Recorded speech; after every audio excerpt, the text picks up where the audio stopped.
form and void, and darkness was over the face of the deep. And the Spirit of God was hovering over the face of the waters. And God said, "Let there be light." And there was light.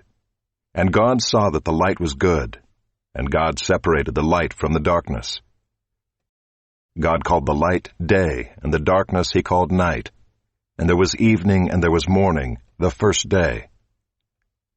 And God said, "Let there be an expanse in the midst of the waters, and let it separate the waters from the waters." And God made the expanse, and separated the waters that were under the expanse from the waters that were above the expanse. And it was so. And God called the expanse heaven.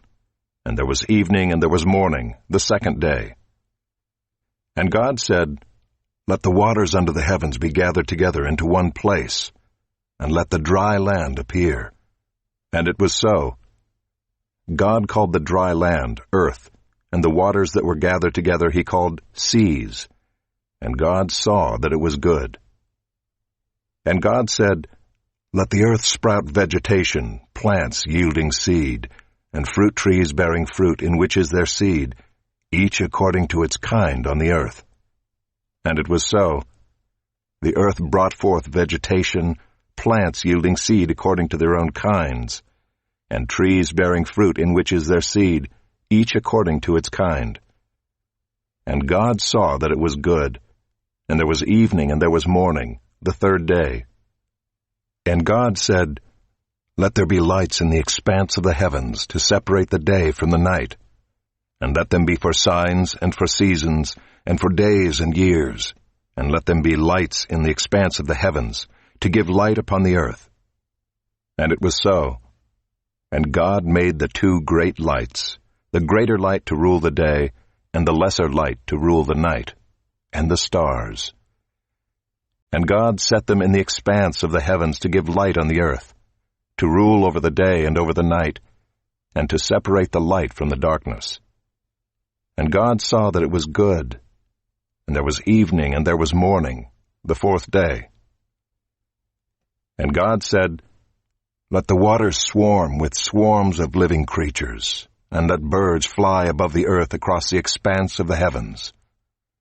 So God created the great sea creatures and every living creature that moves, with which the waters swarm, according to their kinds, and every winged bird according to its kind. And God saw that it was good. And God blessed them, saying, "Be fruitful and multiply, and fill the waters in the seas, and let birds multiply on the earth." And there was evening and there was morning, the fifth day. And God said, "Let the earth bring forth living creatures according to their kinds, livestock and creeping things, and beasts of the earth according to their kinds." And it was so. And God made the beasts of the earth according to their kinds, and the livestock according to their kinds, and everything that creeps on the ground according to its kind. And God saw that it was good. Then God said, "Let us make man in our image, after our likeness, and let them have dominion over the fish of the sea, and over the birds of the heavens, and over the livestock, and over all the earth, and over every creeping thing that creeps on the earth." So God created man in his own image. In the image of God he created him. Male and female he created them. And God blessed them. And God said to them, "Be fruitful and multiply, and fill the earth, and subdue it, and have dominion over the fish of the sea, and over the birds of the heavens, and over every living thing that moves on the earth." And God said, "Behold, I have given you every plant yielding seed that is on the face of all the earth, and every tree with seed in its fruit. You shall have them for food. And to every beast of the earth, and to every bird of the heavens, and to everything that creeps on the earth, everything that has the breath of life, I have given every green plant for food." And it was so. And God saw everything that he had made, and behold, it was very good. And there was evening and there was morning, the sixth day.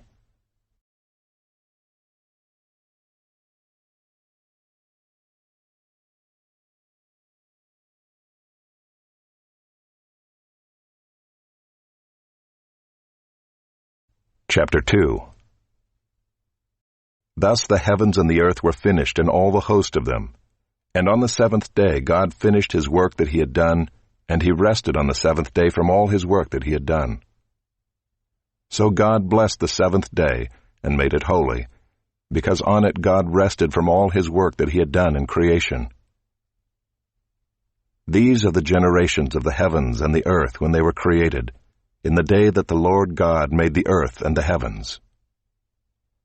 When no bush of the field was yet in the land, and no small plant of the field had yet sprung up, for the Lord God had not caused it to rain on the land, and there was no man to work the ground, and a mist was going up from the land and was watering the whole face of the ground. Then the Lord God formed the man of dust from the ground, and breathed into his nostrils the breath of life, and the man became a living creature.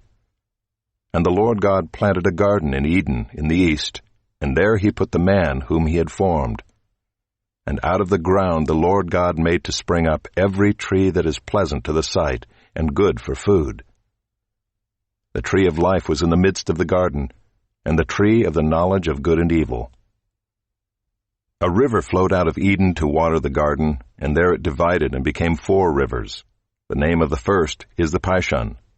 It is the one that flowed around the whole land of Havilah, where there is gold. And the gold of that land is good, bdellium and onyx stone are there. The name of the second river is the Gihon. It is the one that flowed around the whole land of Cush. And the name of the third river is the Tigris, which flows east of Assyria. And the fourth river is the Euphrates.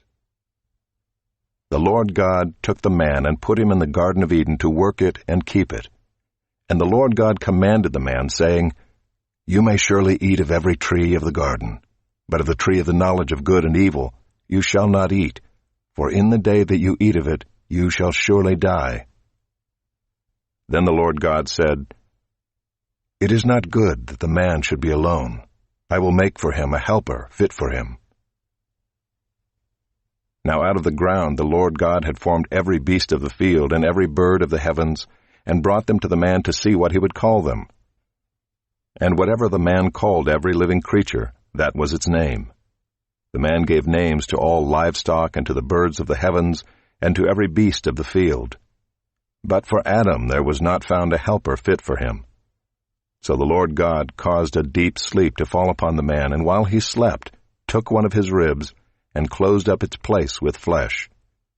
And the rib that the Lord God had taken from the man he made into a woman, and brought her to the man.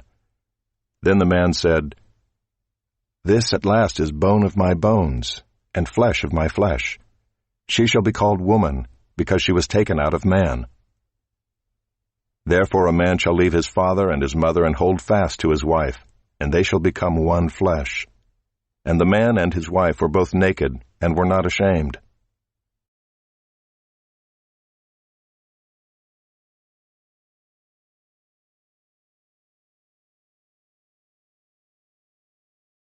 Chapter 3.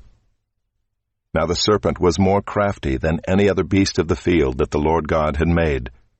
He said to the woman, Did God actually say, You shall not eat of any tree in the garden?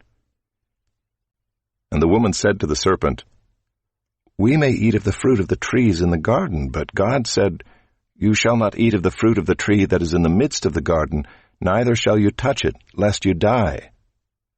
But the serpent said to the woman, You will not surely die, for God knows that when you eat of it your eyes will be opened, and you will be like God, knowing good and evil.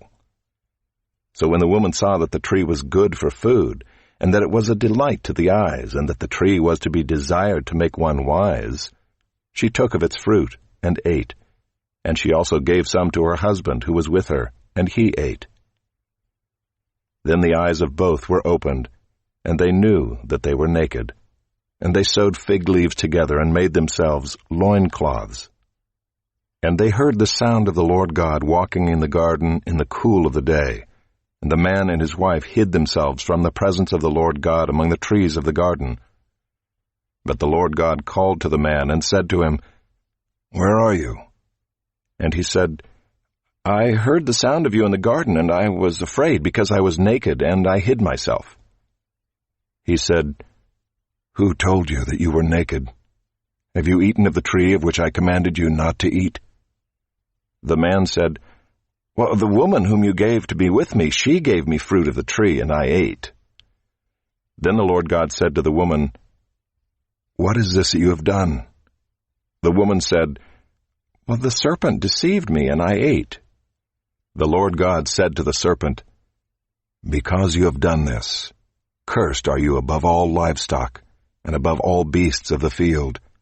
On your belly you shall go, and dust you shall eat all the days of your life. I will put enmity between you and the woman, and between your offspring and her offspring. He shall bruise your head, and you shall bruise his heel."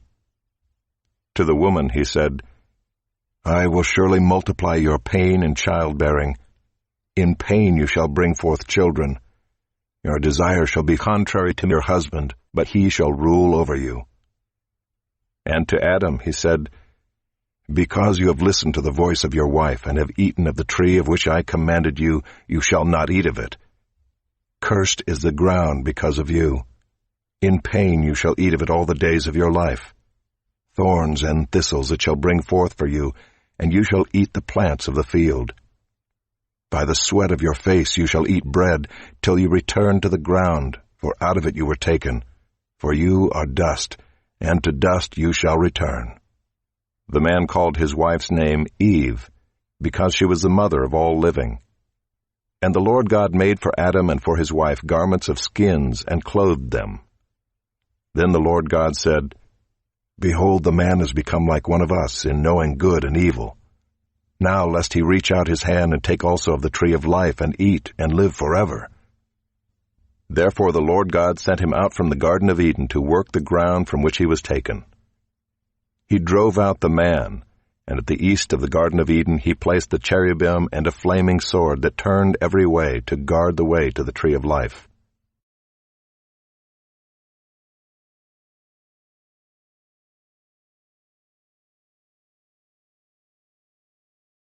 Chapter 4.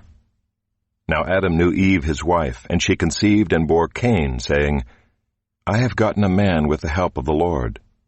And again she bore his brother Abel. Now Abel was a keeper of sheep, and Cain a worker of the ground. In the course of time Cain brought to the Lord an offering of the fruit of the ground. And Abel also brought of the firstborn of his flock and of their fat portions. And the Lord had regard for Abel and his offering, but for Cain and his offering he had no regard. So Cain was very angry, and his face fell. The Lord said to Cain, "Why are you angry, and why has your face fallen? If you do well, will you not be accepted? And if you do not do well, sin is crouching at the door. Its desire shall be contrary to you, but you must rule over it." Cain spoke to Abel his brother, and when they were in the field, Cain rose up against his brother Abel and killed him. Then the Lord said to Cain, "Where is Abel your brother?" He said, "I do not know. Am I my brother's keeper?" And the Lord said, "What have you done? The voice of your brother's blood is crying to me from the ground. And now you are cursed from the ground, which has opened its mouth to receive your brother's blood from your hand. When you work the ground, it shall no longer yield to you its strength. You shall be a fugitive and a wanderer on the earth." Cain said to the Lord, "My punishment is greater than I can bear. Behold, you have driven me today away from the ground, and from your face I shall be hidden. I shall be a fugitive and a wanderer on the earth, and whoever finds me will kill me." Then the Lord said to him, "Not so. If anyone kills Cain, vengeance shall be taken on him sevenfold." And the Lord put a mark on Cain, lest any who found him should attack him. Then Cain went away from the presence of the Lord, and settled in the land of Nod, east of Eden. Cain knew his wife, and she conceived and bore Enoch. When he built a city, he called the name of the city after the name of his son Enoch. To Enoch was born Irad, and Irad fathered Mehujael, and Mehujael fathered Methushael, and Methushael fathered Lamech.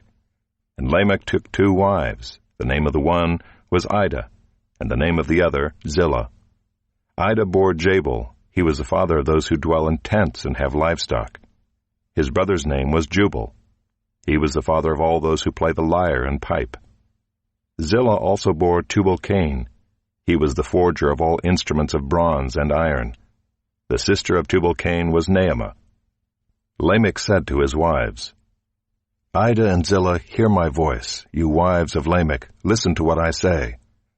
I have killed a man for wounding me, a young man for striking me. If Cain's revenge is sevenfold, then Lamech's is 77-fold. And Adam knew his wife again, and she bore a son, and called his name Seth. For she said, God has appointed for me another offspring instead of Abel, for Cain killed him. To Seth also a son was born, and he called his name Enosh. At that time people began to call upon the name of the Lord.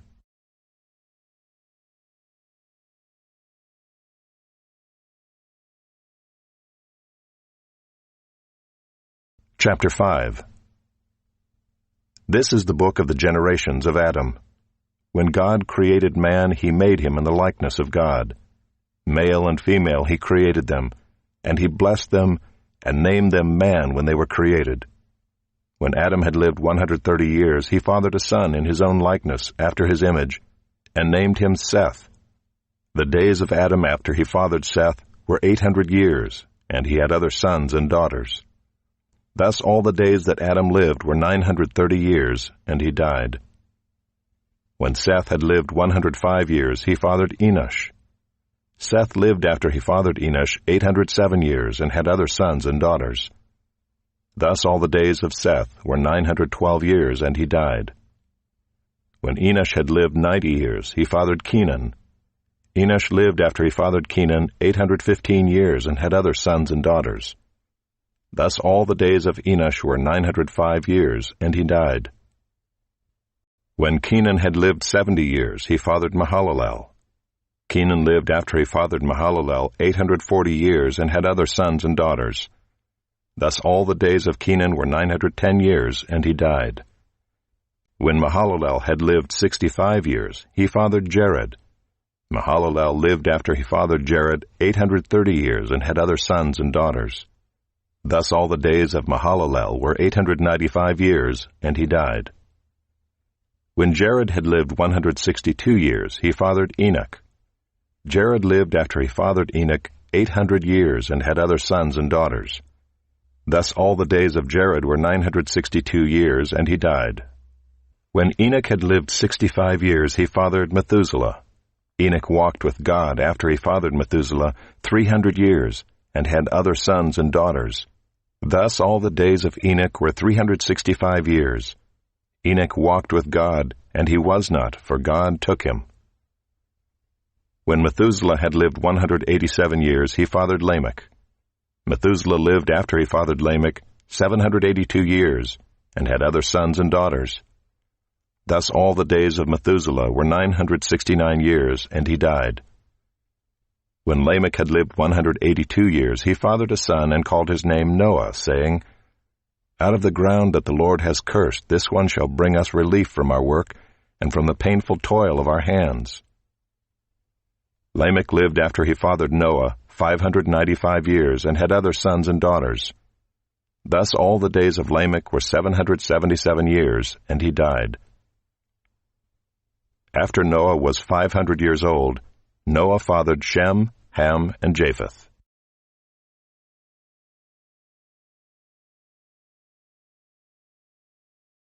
Chapter 6.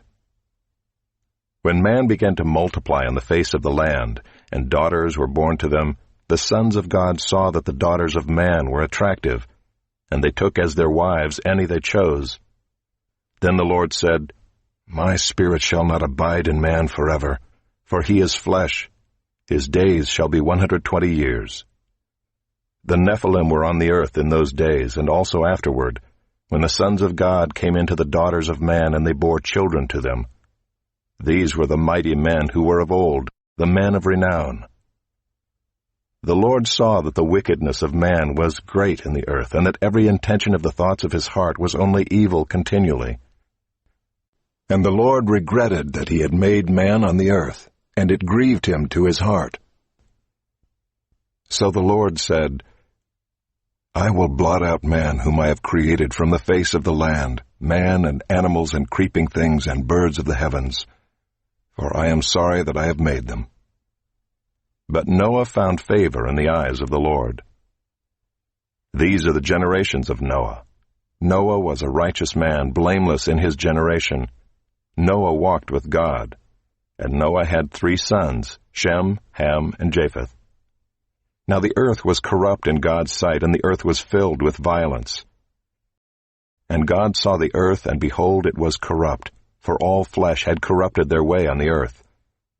And God said to Noah, I have determined to make an end of all flesh, for the earth is filled with violence through them. Behold, I will destroy them with the earth. Make yourself an ark of gopher wood. Make rooms in the ark, and cover it inside and out with pitch. This is how you are to make it. The length of the ark, 300 cubits, its breadth, 50 cubits, and its height, 30 cubits. Make a roof for the ark, and finish it to a cubit above, and set the door of the ark in its side. Make it with lower, second, and third decks. For behold, I will bring a flood of waters upon the earth, to destroy all flesh in which is the breath of life under heaven. Everything that is on the earth shall die. But I will establish my covenant with you, and you shall come into the ark, you, your sons, your wife, and your sons' wives with you.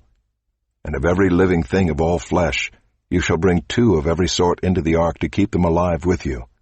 They shall be male and female.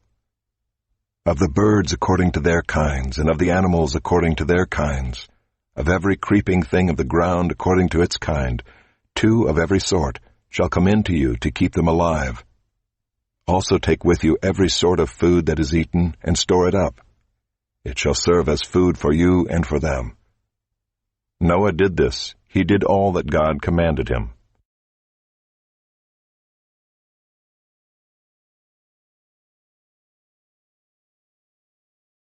Chapter 7.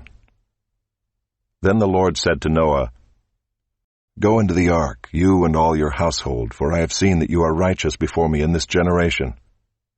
Take with you 7 pairs of all clean animals, the male and his mate, and a pair of the animals that are not clean, the male and his mate, and 7 pairs of the birds of the heavens also, male and female, to keep their offspring alive on the face of all the earth.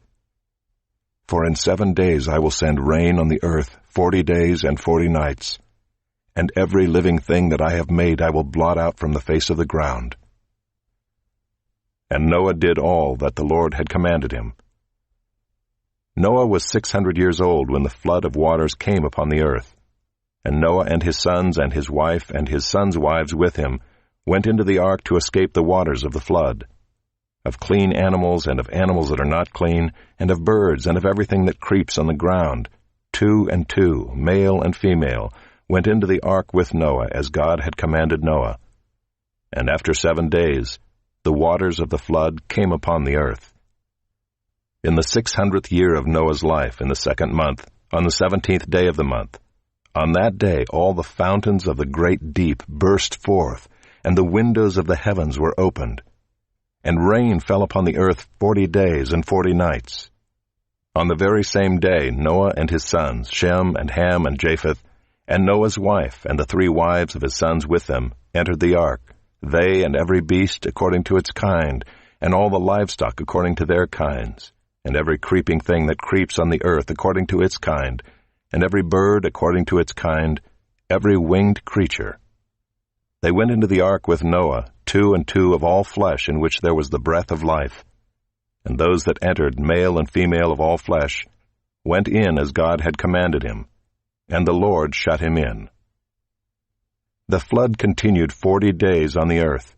The waters increased and bore up the ark, and it rose high above the earth. The waters prevailed and increased greatly on the earth, and the ark floated on the face of the waters.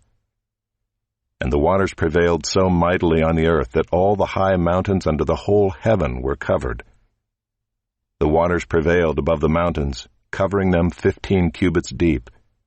And all flesh died that moved on the earth, birds, livestock, beasts, all swarming creatures that swarm on the earth, and all mankind.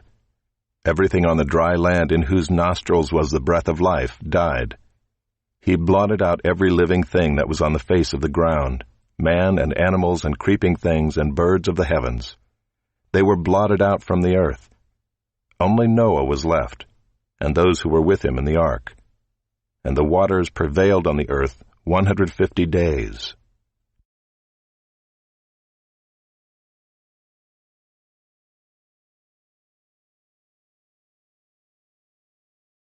Chapter 8. But God remembered Noah and all the beasts and all the livestock that were with him in the ark. And God made a wind blow over the earth, and the waters subsided. The fountains of the deep and the windows of the heavens were closed, the rain from the heavens was restrained, and the waters receded from the earth continually. At the end of 150 days the waters had abated, and in the 7th month, on the 17th day of the month, the ark came to rest on the mountains of Ararat. And the waters continued to abate until the 10th month. In the 10th month, on the 1st day of the month, the tops of the mountains were seen. At the end of 40 days Noah opened the window of the ark that he had made and sent forth a raven. It went to and fro until the waters were dried up from the earth. Then he sent forth a dove from him to see if the waters had subsided from the face of the ground. But the dove found no place to set her foot, and she returned to him to the ark, for the waters were still on the face of the whole earth. So he put out his hand and took her and brought her into the ark with him. He waited another 7 days, and again he sent forth a dove out of the ark. And the dove came back to him in the evening, and behold, in her mouth was a freshly plucked olive leaf. So Noah knew that the waters had subsided from the earth. Then he waited another 7 days and sent forth the dove, and she did not return to him any more. In the 601st year, in the 1st month, the 1st day of the month, the waters were dried from off the earth. And Noah removed the covering of the ark, and looked, and behold, the face of the ground was dry. In the 2nd month, on the 27th day of the month, the earth had dried out.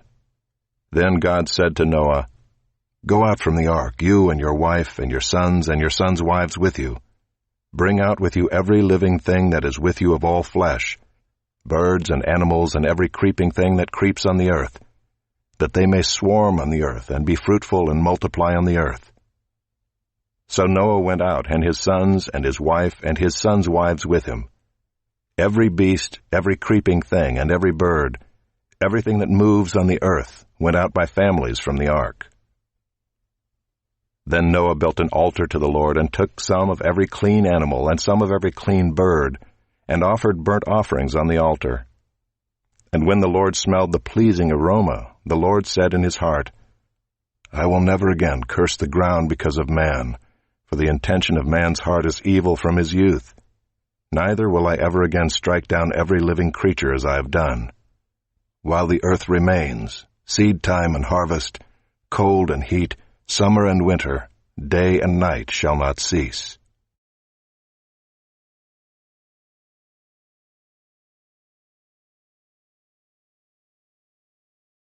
Chapter 9.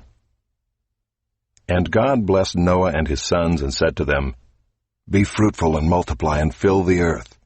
The fear of you and the dread of you shall be upon every beast of the earth, and upon every bird of the heavens, upon everything that creeps on the ground, and all the fish of the sea. Into your hand they are delivered. Every moving thing that lives shall be food for you. And as I gave you the green plants, I give you everything. But you shall not eat flesh with its life, that is, its blood. And for your lifeblood I will require a reckoning. From every beast I will require it, and from man. From his fellow man I will require a reckoning for the life of man.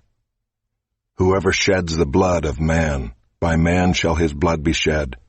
For God made man in his own image. And you be fruitful and multiply, increase greatly on the earth, and multiply in it." Then God said to Noah and to his sons with him, "Behold, I establish my covenant with you and your offspring after you, and with every living creature that is with you, the birds, the livestock, and every beast of the earth with you, as many as came out of the ark. It is for every beast of the earth. I establish my covenant with you, that never again shall all flesh be cut off by the waters of the flood, and never again shall there be a flood to destroy the earth. And God said, This is the sign of the covenant that I make between me and you and every living creature that is with you, for all future generations. I have set my bow in the cloud, and it shall be a sign of the covenant between me and the earth. When I bring clouds over the earth, and the bow is seen in the clouds, I will remember my covenant that is between me and you and every living creature of all flesh.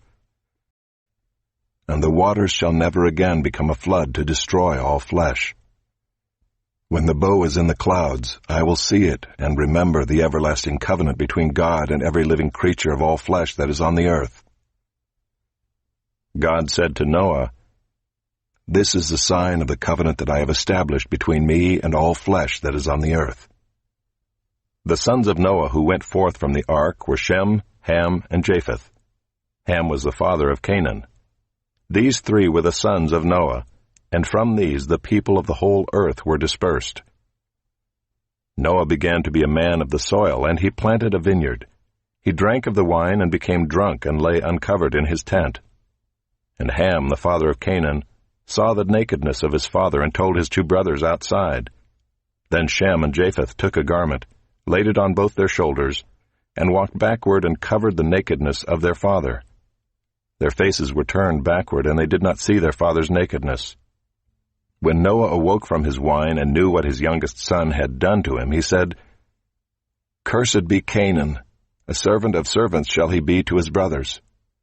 He also said, Blessed be the Lord, the God of Shem, and let Canaan be his servant. May God enlarge Japheth, and let him dwell in the tents of Shem, and let Canaan be his servant. After the flood, Noah lived 350 years.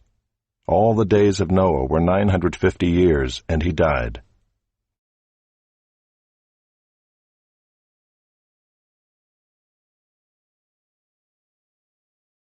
Chapter 10. These are the generations of the sons of Noah, Shem, Ham, and Japheth. Sons were born to them after the flood. The sons of Japheth, Gomer, Magog, Madai, Javan, Tubal, Meshech, and Tyrus. The sons of Gomer, Ashkenaz, Riphath, and Togarmah. The sons of Javan, Elisha, Tarshish, Kittim, and Dodanim. From these the coastland peoples spread in their lands, each with his own language, by their clans in their nations. The sons of Ham, Cush, Egypt, Put, and Canaan. The sons of Cush, Seba, Havilah, Sabta, Raamah, and Sabtika. The sons of Raamah, Sheba, and Dedan. Cush fathered Nimrod. He was the first on earth to be a mighty man. He was a mighty hunter before the Lord. Therefore it is said, Like Nimrod, a mighty hunter before the Lord. The beginning of his kingdom was Babel, Erech, Akkad, and Calneh in the land of Shinar. From that land he went into Assyria and built Nineveh, Rehoboth-ir, Calah, and Rezin between Nineveh and Calah. That is the great city. Egypt fathered Ludim, Anamim, Lehabim, Naphtuhim, Pathrusim, Casluhim, from whom the Philistines came, and Caphtorim. Canaan fathered Sidon his firstborn, and Heth, and the Jebusites, the Amorites, the Girgashites, the Hivites, the Arkites, the Sinites, the Arvadites, the Zemarites, and the Hamathites. Afterward the clans of the Canaanites dispersed, and the territory of the Canaanites extended from Sidon in the direction of Gerar as far as Gaza, and in the direction of Sodom, Gomorrah, Admah, and Zeboim as far as Lasha.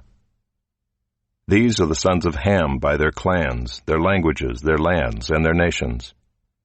To Shem also, the father of all the children of Eber, the elder brother of Japheth, children were born.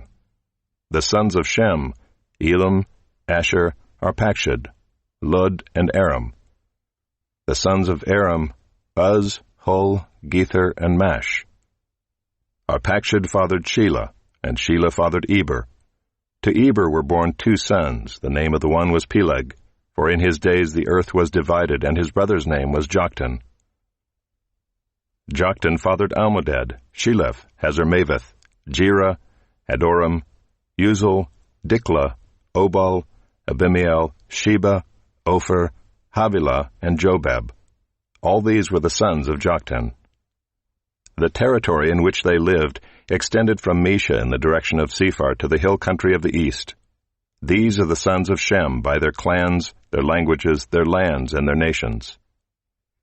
These are the clans of the sons of Noah according to their genealogies, in their nations, and from these the nations spread abroad on the earth after the flood.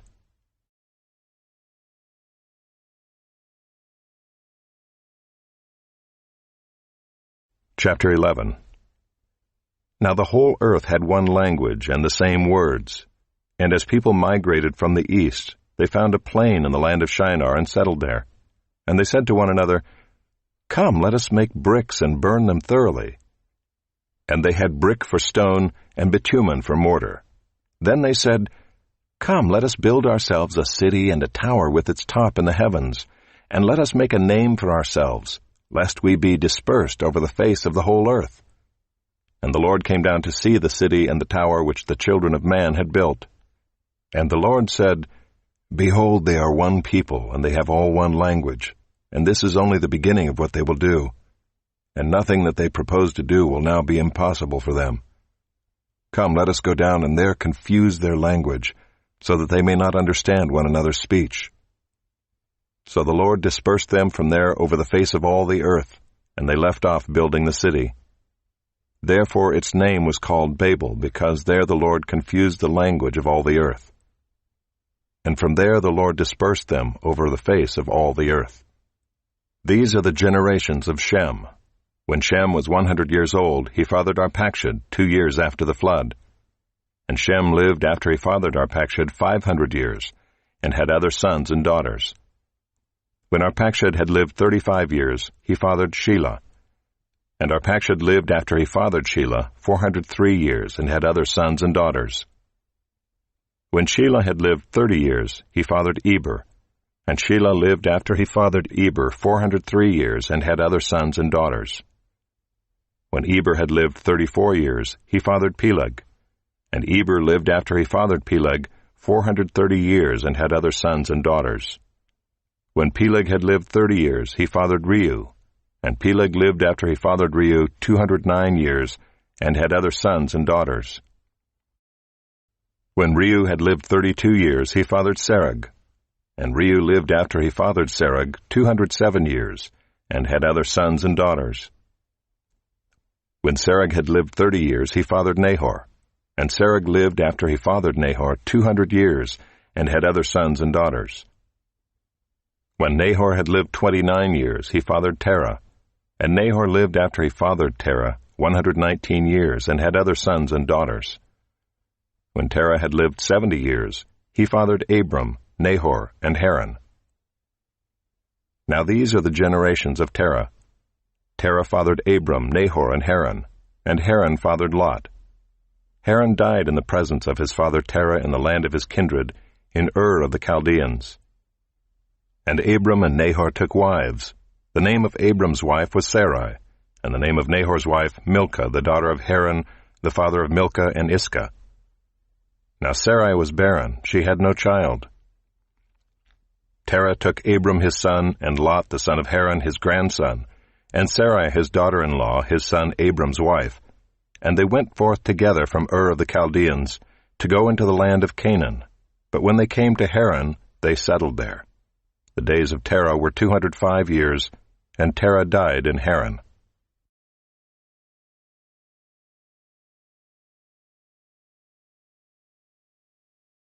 Chapter 12. Now the Lord said to Abram, "Go from your country and your kindred and your father's house to the land that I will show you, and I will make of you a great nation, and I will bless you and make your name great, so that you will be a blessing. I will bless those who bless you, and him who dishonors you I will curse. And in you all the families of the earth shall be blessed." So Abram went as the Lord had told him, and Lot went with him. Abram was 75 years old when he departed from Haran. And Abram took Sarai his wife, and Lot his brother's son, and all their possessions that they had gathered, and the people that they had acquired in Haran, and they set out to go to the land of Canaan. When they came to the land of Canaan, Abram passed through the land to the place at Shechem, to the oak of Moreh. At that time the Canaanites were in the land. Then the Lord appeared to Abram and said, "To your offspring I will give this land." So he built there an altar to the Lord who had appeared to him. From there he moved to the hill country on the east of Bethel and pitched his tent, with Bethel on the west and Ai on the east. And there he built an altar to the Lord and called upon the name of the Lord. And Abram journeyed on, still going toward the Negeb. Now there was a famine in the land, so Abram went down to Egypt to sojourn there, for the famine was severe in the land. When he was about to enter Egypt, he said to Sarai his wife, "I know that you are a woman beautiful in appearance, and when the Egyptians see you, they will say, 'This is his wife.' Then they will kill me, but they will let you live. Say you are my sister, that it may go well with me because of you, and that my life may be spared for your sake." When Abram entered Egypt, the Egyptians saw that the woman was very beautiful. And when the princes of Pharaoh saw her, they praised her to Pharaoh. And the woman was taken into Pharaoh's house. And for her sake he dealt well with Abram. And he had sheep, oxen, male donkeys, male servants, female donkeys, and camels. But the Lord afflicted Pharaoh and his house with great plagues because of Sarai, Abram's wife. So Pharaoh called Abram and said, "What is this you have done to me? Why did you not tell me that she was your wife? Why did you say, 'She is my sister,' so that I took her for my wife? Now then, here is your wife, take her and go." And Pharaoh gave men orders concerning him, and they sent him away with his wife and all that he had.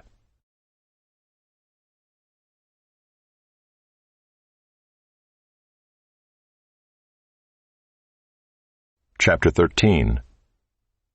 So Abram went up from Egypt, he and his wife and all that he had, and Lot with him, into the Negeb. Now Abram was very rich in livestock, in silver, and in gold. And he journeyed on from the Negeb as far as Bethel, to the place where his tent had been at the beginning, between Bethel and Ai, to the place where he had made an altar at the first. And there Abram called upon the name of the Lord. And Lot, who went with Abram, also had flocks and herds and tents, so that the land could not support both of them dwelling together, for their possessions were so great that they could not dwell together. And there was strife between the herdsmen of Abram's livestock and the herdsmen of Lot's livestock. At that time the Canaanites and the Perizzites were dwelling in the land. Then Abram said to Lot, "Let there be no strife between you and me, and between your herdsmen and my herdsmen, for we are kinsmen. Is not the whole land before you? Separate yourself from me. If you take the left hand, then I will go to the right, or if you take the right hand, then I will go to the left." And Lot lifted up his eyes and saw that the Jordan Valley was well watered everywhere, like the garden of the Lord, like the land of Egypt in the direction of Zoar. This was before the Lord destroyed Sodom and Gomorrah. So Lot chose for himself all the Jordan Valley, and Lot journeyed east. Thus they separated from each other. Abram settled in the land of Canaan, while Lot settled among the cities of the valley, and moved his tent as far as Sodom. Now the men of Sodom were wicked, great sinners against the Lord. The Lord said to Abram, after Lot had separated from him, "Lift up your eyes and look from the place where you are, northward and southward and eastward and westward. For all the land that you see I will give to you and to your offspring forever. I will make your offspring as the dust of the earth, so that if one can count the dust of the earth, your offspring also can be counted. Arise, walk through the length and the breadth of the land, for I will give it to you." So Abram moved his tent and came and settled by the oaks of Mamre, which are at Hebron, and there he built an altar to the Lord.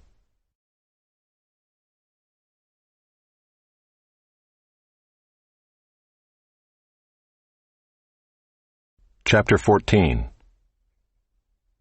In the days of Amraphel king of Shinar, Arioch king of Elasar, Kedorlaomer king of Elam, and Tidal king of Goyim, these kings made war with Bera king of Sodom, Birsha king of Gomorrah, Shinab king of Admah, Shemeber king of Zeboim, and the king of Bela, that is Zoar. And all these joined forces in the valley of Siddim, that is, the Salt Sea. 12 years they had served Chedorlaomer, but in the 13th year they rebelled.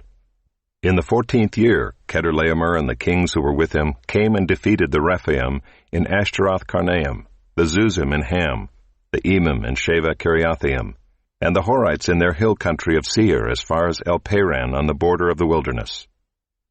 Then they turned back and came to En-Mishpat, that is Kadesh, and defeated all the country of the Amalekites and also the Amorites who were dwelling in Hazazon-Tamar. Then the king of Sodom, the king of Gomorrah, the king of Admah, the king of Zeboim, and the king of Bela, that is Zoar, went out, and they joined battle in the valley of Siddim with Chedorlaomer king of Elam, Tidal king of Goyim, Amraphel king of Shinar, and Arioch king of Elasar, 4 kings against 5. Now the valley of Siddim was full of bitumen pits, and as the kings of Sodom and Gomorrah fled, some fell into them, and the rest fled to the hill country. So the enemy took all the possessions of Sodom and Gomorrah, and all their provisions, and went their way. They also took Lot, the son of Abram's brother, who was dwelling in Sodom, and his possessions, and went their way. Then one who had escaped came and told Abram the Hebrew, who was living by the oaks of Mamre the Amorite, brother of Eshcol and of Aner.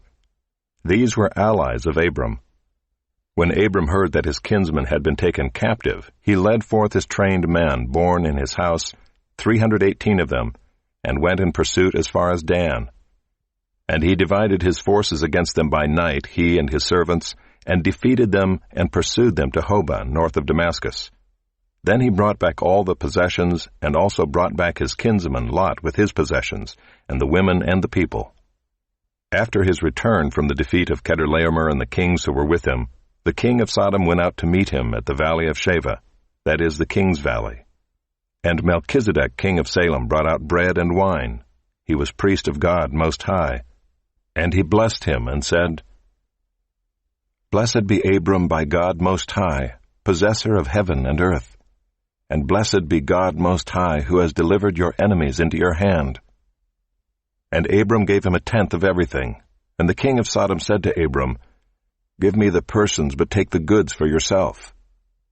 But Abram said to the king of Sodom, I have lifted my hand to the Lord, God Most High, possessor of heaven and earth, that I would not take a thread or a sandal strap or anything that is yours, lest you should say, I have made Abram rich.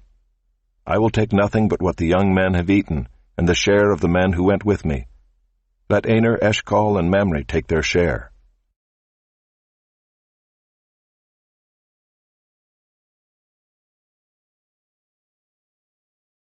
Chapter 15. After these things the word of the Lord came to Abram in a vision. Fear not, Abram. I am your shield. Your reward shall be very great. But Abram said, O Lord God, what will you give me? For I continue childless, and the heir of my house is Eliezer of Damascus. And Abram said, Behold, you have given me no offspring, and a member of my household will be my heir. And behold, the word of the Lord came to him. This man shall not be your heir. Your very own son shall be your heir. And he brought him outside and said, Look toward heaven, and number the stars if you are able to number them. Then he said to him, So shall your offspring be. And he believed the Lord, and he counted it to him as righteousness. And he said to him, I am the Lord who brought you out from Ur of the Chaldeans to give you this land to possess. But he said, O Lord God, how am I to know that I shall possess it? He said to him, Bring me a heifer 3 years old, a female goat 3 years old, a ram 3 years old, a turtle dove, and a young pigeon. And he brought him all these, cut them in half, and laid each half over against the other. But he did not cut the birds in half. And when birds of prey came down on the carcasses, Abram drove them away. As the sun was going down, a deep sleep fell on Abram. And behold, dreadful and great darkness fell upon him. Then the Lord said to Abram, Know for certain that your offspring will be sojourners in a land that is not theirs, and will be servants there, and they will be afflicted for 400 years. But I will bring judgment on the nation that they serve, and afterward they shall come out with great possessions. As for you, you shall go to your fathers in peace. You shall be buried in a good old age. And they shall come back here in the 4th generation, for the iniquity of the Amorites is not yet complete. When the sun had gone down and it was dark, behold, a smoking fire pot and a flaming torch passed between these pieces. On that day the Lord made a covenant with Abram, saying, To your offspring I give this land from the river of Egypt to the great river, the river Euphrates, the land of the Kenites, the Kenizzites, the Cadmonites, the Hittites, the Perizzites, the Rephaim, the Amorites, the Canaanites, the Girgashites, and the Jebusites.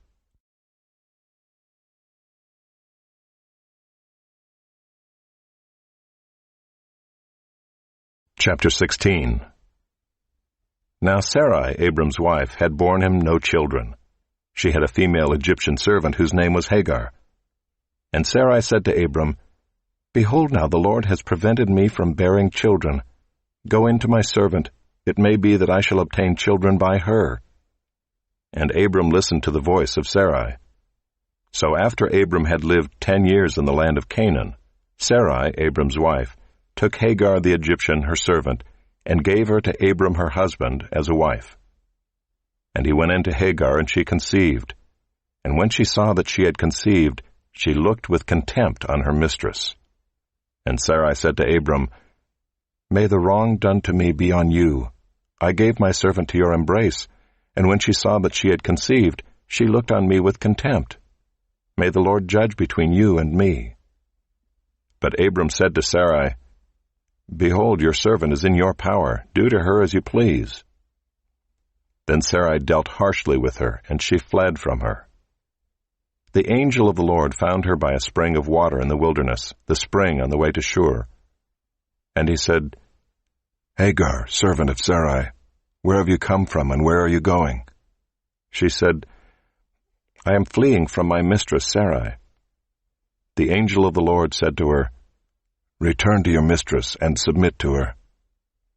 The angel of the Lord also said to her, I will surely multiply your offspring, so that they cannot be numbered for multitude. And the angel of the Lord said to her, Behold, you are pregnant, and shall bear a son. You shall call his name Ishmael, because the Lord has listened to your affliction. He shall be a wild donkey of a man, his hand against everyone, and everyone's hand against him, and he shall dwell over against all his kinsmen. So she called the name of the Lord who spoke to her. You are a God of seeing, for she said, Truly here I have seen him who looks after me. Therefore the well was named Bir Lahairoi. It lies between Kadesh and Bered. And Hagar bore Abram a son, and Abram called the name of his son, whom Hagar bore, Ishmael. Abram was 86 years old when Hagar bore Ishmael to Abram.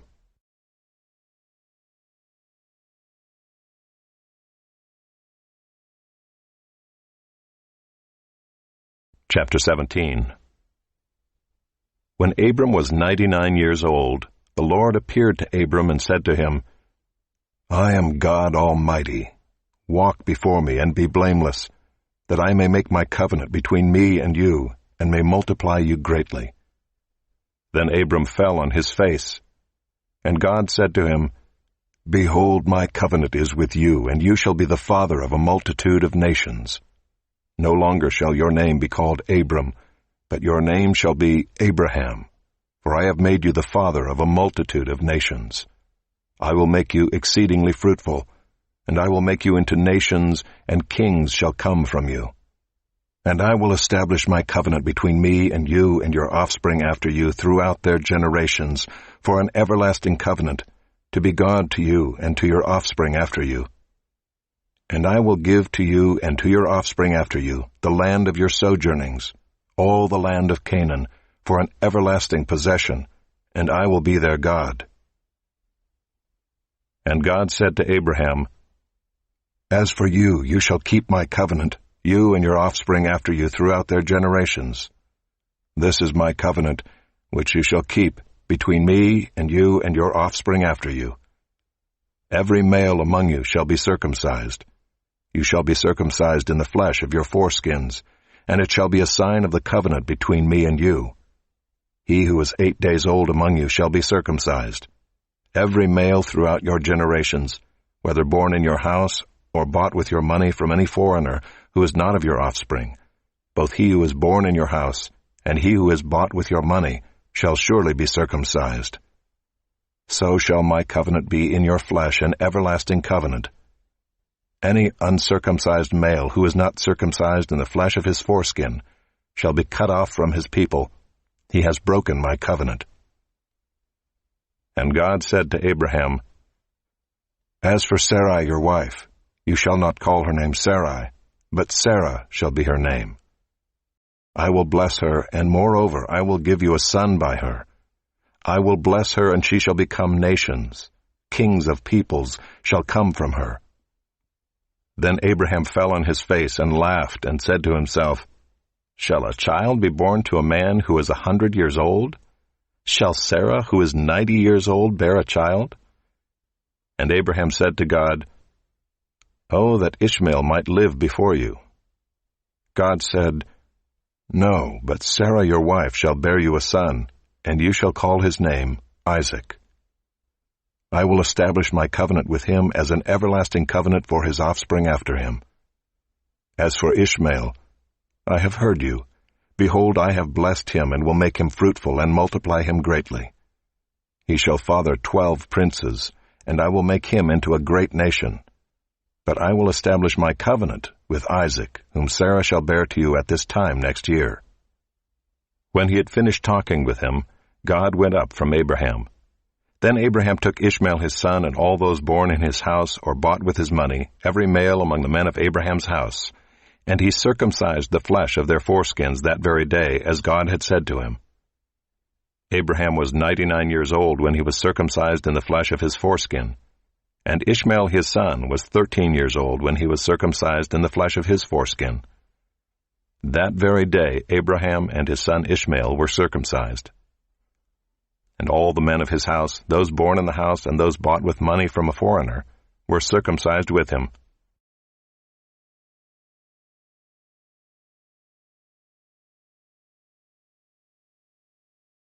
Chapter 18. And the Lord appeared to him by the oaks of Mamre as he sat at the door of his tent in the heat of the day.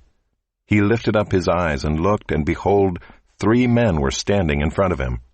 When he saw them, he ran from the tent door to meet them, and bowed himself to the earth, and said, O Lord, if I have found favor in your sight, do not pass by your servant.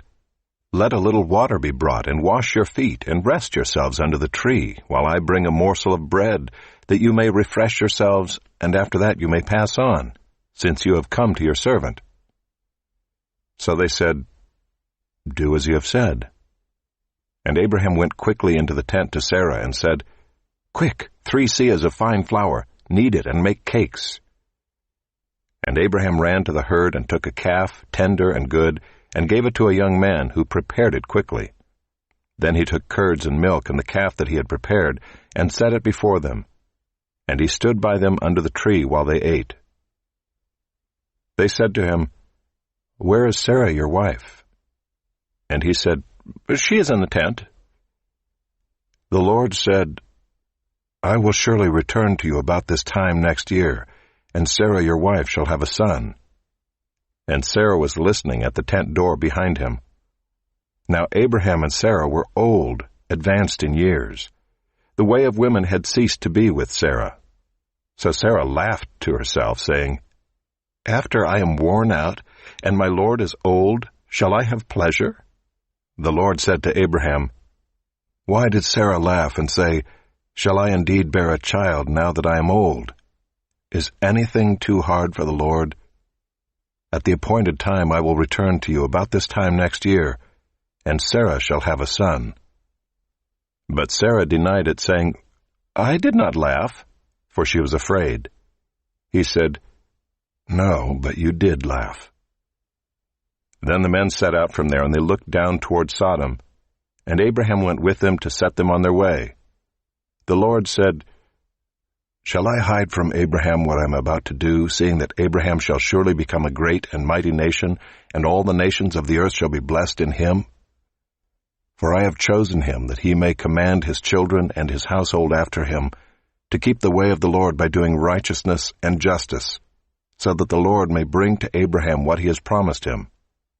Then the Lord said, Because the outcry against Sodom and Gomorrah is great, and their sin is very grave, I will go down to see whether they have done altogether according to the outcry that has come to me, and if not, I will know. So the men turned from there and went toward Sodom, but Abraham still stood before the Lord. Then Abraham drew near and said, Will you indeed sweep away the righteous with the wicked? Suppose there are 50 righteous within the city. Will you then sweep away the place and not spare it for the 50 righteous who are in it? Far be it from you to do such a thing, to put the righteous to death with the wicked, so that the righteous fare as the wicked. Far be that from you. Shall not the judge of all the earth do what is just? And the Lord said, If I find at Sodom 50 righteous in the city, I will spare the whole place for their sake. Abraham answered and said, Behold, I have undertaken to speak to the Lord, I who am but dust and ashes. Suppose 5 of the 50 righteous are lacking. Will you destroy the whole city for lack of 5? And he said, I will not destroy it if I find 45 there. Again he spoke to him and said, Suppose 40 are found there. He answered, For the sake of 40 I will not do it. Then he said, Oh, let not the Lord be angry, and I will speak. Suppose 30 are found there. He answered, I will not do it if I find 30 there. He said, Behold, I have undertaken to speak to the Lord. Suppose 20 are found there. He answered, For the sake of 20 I will not destroy it. Then he said, Oh, let not the Lord be angry, and I will speak again, but this once. Suppose 10 are found there. He answered, For the sake of 10 I will not destroy it. And the Lord went his way when he had finished speaking to Abraham, and Abraham returned to his place.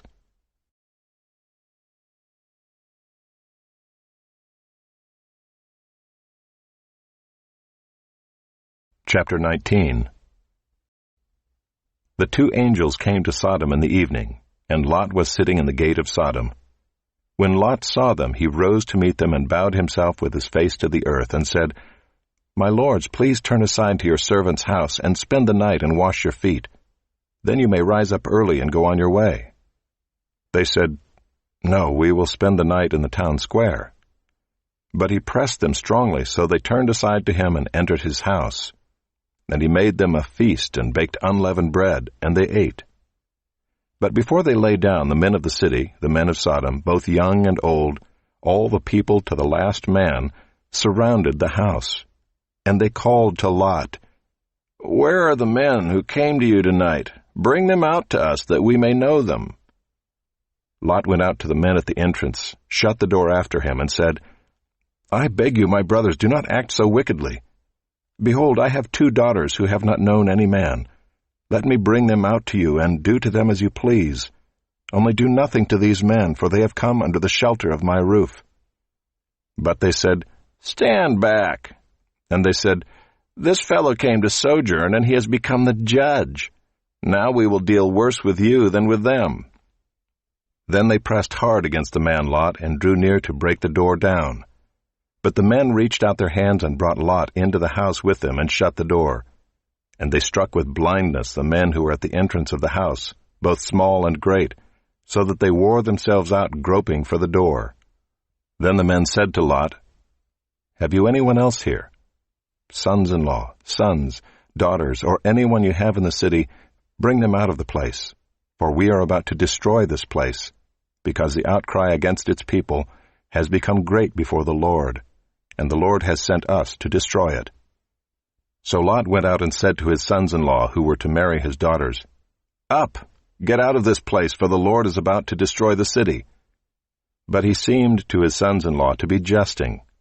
As morning dawned, the angels urged Lot, saying, Up, take your wife and your 2 daughters who are here, lest you be swept away in the punishment of the city." But he lingered. So the men seized him and his wife and his 2 daughters by the hand, the Lord being merciful to him, and they brought him out and set him outside the city. And as they brought them out, one said, "Escape for your life. Do not look back or stop anywhere in the valley. Escape to the hills, lest you be swept away." And Lot said to them, "Oh, no, my lords. Behold, your servant has found favor in your sight, and you have shown me great kindness in saving my life. But I cannot escape to the hills, lest the disaster overtake me and I die. Behold, this city is near enough to flee to, and it is a little one. Let me escape there. Is it not a little one? And my life will be saved." He said to him, "Behold, I grant you this favor also, that I will not overthrow the city of which you have spoken. Escape there quickly, for I can do nothing till you arrive there." Therefore the name of the city was called Zoar. The sun had risen on the earth when Lot came to Zoar. Then the Lord rained on Sodom and Gomorrah sulfur and fire from the Lord out of heaven. And he overthrew those cities and all the valley and all the inhabitants of the cities and what grew on the ground. But Lot's wife behind him looked back, and she became a pillar of salt. And Abraham went early in the morning to the place where he had stood before the Lord. And he looked down toward Sodom and Gomorrah and toward all the land of the valley. And he looked, and behold, the smoke of the land went up like the smoke of a furnace. So it was that when God destroyed the cities of the valley, God remembered Abraham and sent Lot out of the midst of the overthrow when he overthrew the cities in which Lot had lived. Now Lot went up out of Zoar and lived in the hills with his 2 daughters, for he was afraid to live in Zoar. So he lived in a cave with his 2 daughters. And the firstborn said to the younger, "Our father is old, and there is not a man on earth to come in to us after the manner of all the earth. Come, let us make our father drink wine, and we will lie with him, that we may preserve offspring from our father." So they made their father drink wine that night. And the firstborn went in and lay with her father. He did not know when she lay down or when she arose. The next day the firstborn said to the younger, "Behold, I lay last night with my father. Let us make him drink wine tonight also. Then you go in and lie with him, that we may preserve offspring from our father." So they made their father drink wine that night also. And the younger arose and lay with him, and he did not know when she lay down or when she arose. Thus both the daughters of Lot became pregnant by their father. The firstborn bore a son and called his name Moab. He is the father of the Moabites to this day. The younger also bore a son and called his name Ben-Ammi. He is the father of the Ammonites to this day.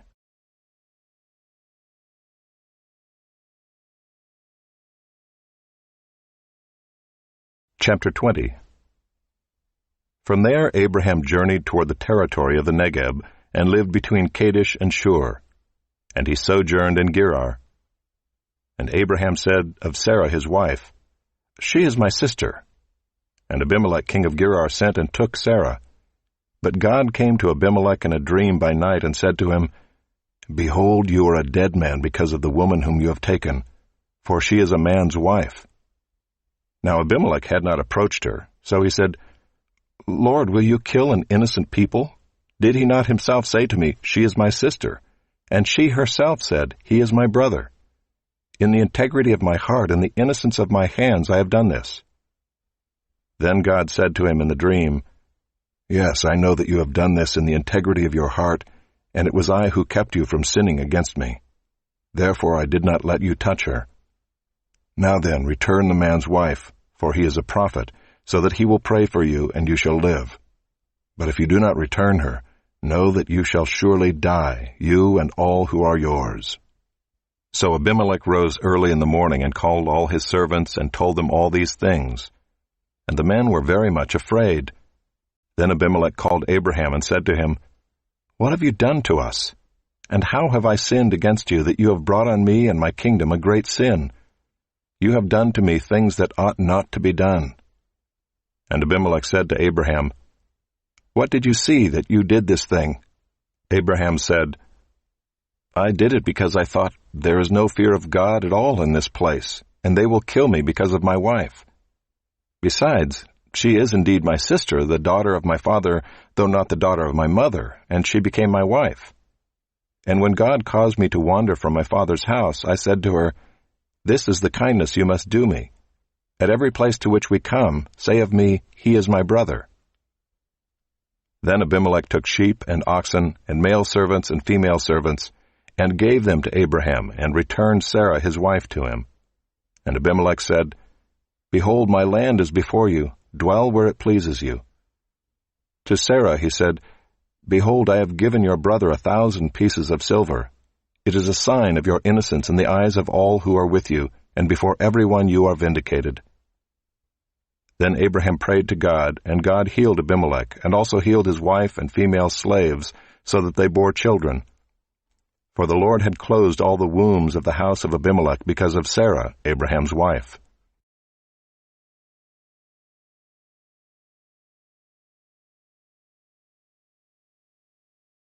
Chapter 21. The Lord visited Sarah as he had said, and the Lord did to Sarah as he had promised. And Sarah conceived and bore Abraham a son in his old age at the time of which God had spoken to him. Abraham called the name of his son who was born to him, whom Sarah bore him, Isaac. And Abraham circumcised his son Isaac when he was 8 days old, as God had commanded him. Abraham was 100 years old when his son Isaac was born to him. And Sarah said, God has made laughter for me. Everyone who hears will laugh over me. And she said, Who would have said to Abraham that Sarah would nurse children? Yet I have borne him a son in his old age. And the child grew and was weaned. And Abraham made a great feast on the day that Isaac was weaned. But Sarah saw the son of Hagar the Egyptian, whom she had borne to Abraham, laughing. So she said to Abraham, Cast out this slave woman with her son, for the son of this slave woman shall not be heir with my son Isaac. And the thing was very displeasing to Abraham on account of his son. But God said to Abraham, Be not displeased because of the boy and because of your slave woman. Whatever Sarah says to you, do as she tells you, for through Isaac shall your offspring be named.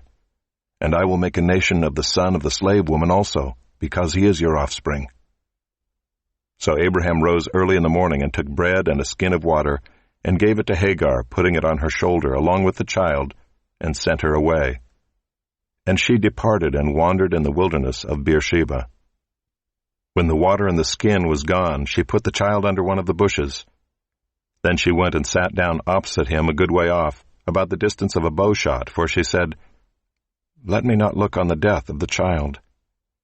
And as she sat opposite him, she lifted up her voice and wept. And God heard the voice of the boy, and the angel of God called to Hagar from heaven and said to her, What troubles you, Hagar? Fear not, for God has heard the voice of the boy where he is. Up, lift up the boy and hold him fast with your hand, for I will make him into a great nation. Then God opened her eyes, and she saw a well of water. She went and filled the skin with water and gave the boy a drink. And God was with the boy, and he grew up. He lived in the wilderness and became an expert with the bow. He lived in the wilderness of Paran, and his mother took a wife for him from the land of Egypt. At that time Abimelech and Phicol, the commander of his army, said to Abraham, God is with you in all that you do. Now therefore swear to me here by God that you will not deal falsely with me or with my descendants or with my posterity, but as I have dealt kindly with you, so you will deal with me and with the land where you have sojourned. And Abraham said, I will swear. When Abraham reproved Abimelech about a well of water that Abimelech's servants had seized, Abimelech said, I do not know who has done this thing.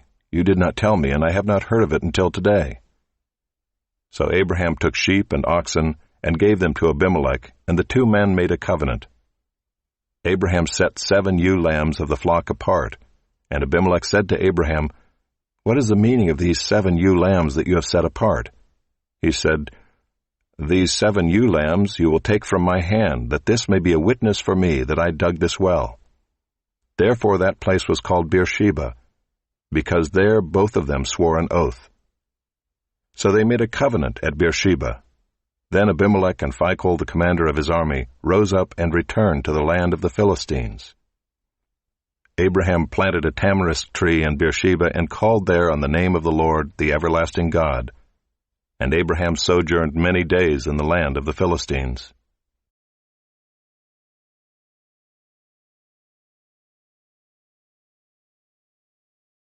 Chapter 22.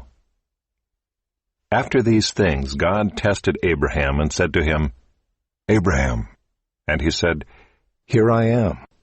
He said, "Take your son, your only son Isaac, whom you love, and go to the land of Moriah, and offer him there as a burnt offering on one of the mountains of which I shall tell you." So Abraham rose early in the morning, saddled his donkey, and took 2 of his young men with him and his son Isaac.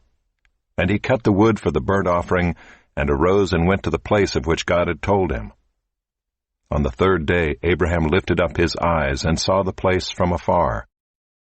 Then Abraham said to his young men, "Stay here with the donkey. I and the boy will go over there and worship and come again to you."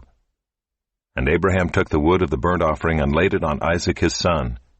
And he took in his hand the fire and the knife. So they went both of them together. And Isaac said to his father Abraham, "My father." And he said, "Here I am, my son."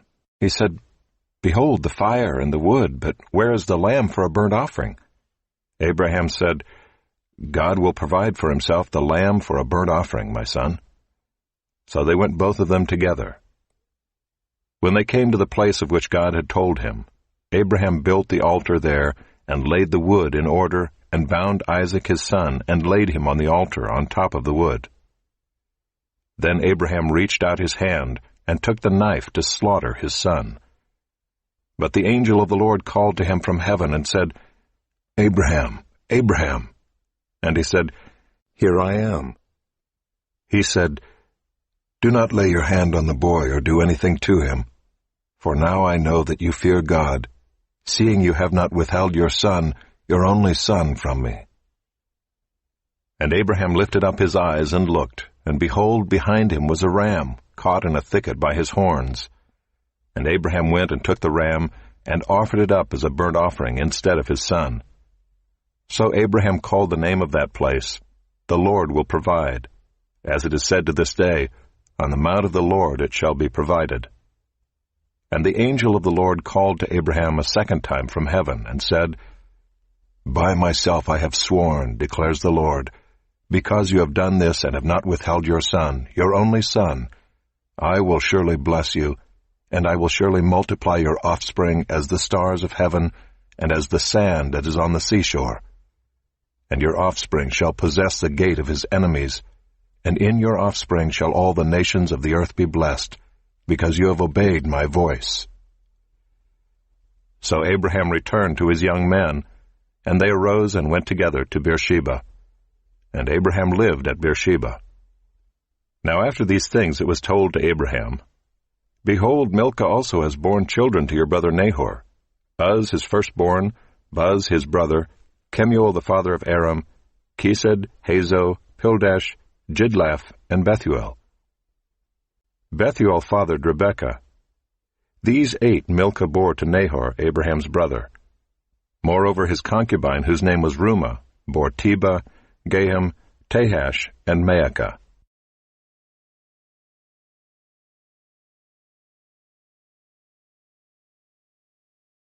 Chapter 23. Sarah lived 127 years. These were the years of the life of Sarah. And Sarah died at Kiriath Arba, that is Hebron, in the land of Canaan. And Abraham went in to mourn for Sarah, and to weep for her. And Abraham rose up from before his dead, and said to the Hittites, I am a sojourner and foreigner among you. Give me property among you for a burying place, that I may bury my dead out of my sight. The Hittites answered Abraham, Hear us, my lord, you are a prince of God among us. Bury your dead in the choicest of our tombs. None of us will withhold from you his tomb to hinder you from burying your dead. Abraham rose and bowed to the Hittites, the people of the land. And he said to them, If you are willing that I should bury my dead out of my sight, hear me and entreat for me Ephron the son of Zohar, that he may give me the cave of Machpelah which he owns. It is at the end of his field. For the full price let him give it to me in your presence as property for a burying place." Now Ephron was sitting among the Hittites, and Ephron the Hittite answered Abraham in the hearing of the Hittites, of all who went in at the gate of his city, "No, my lord, hear me. I give you the field, and I give you the cave that is in it. In the sight of the sons of my people I give it to you. Bury your dead."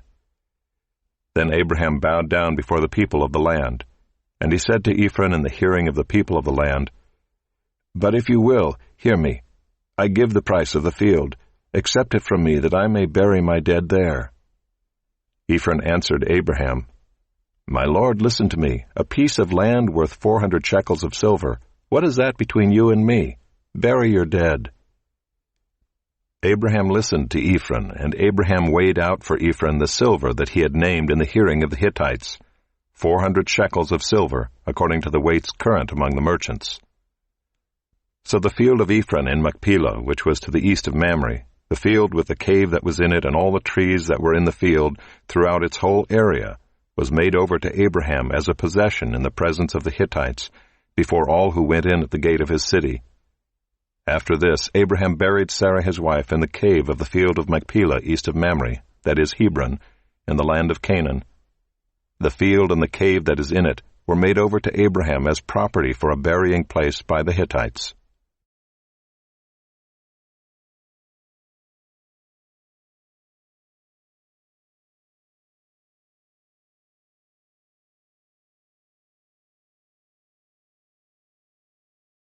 Chapter 24.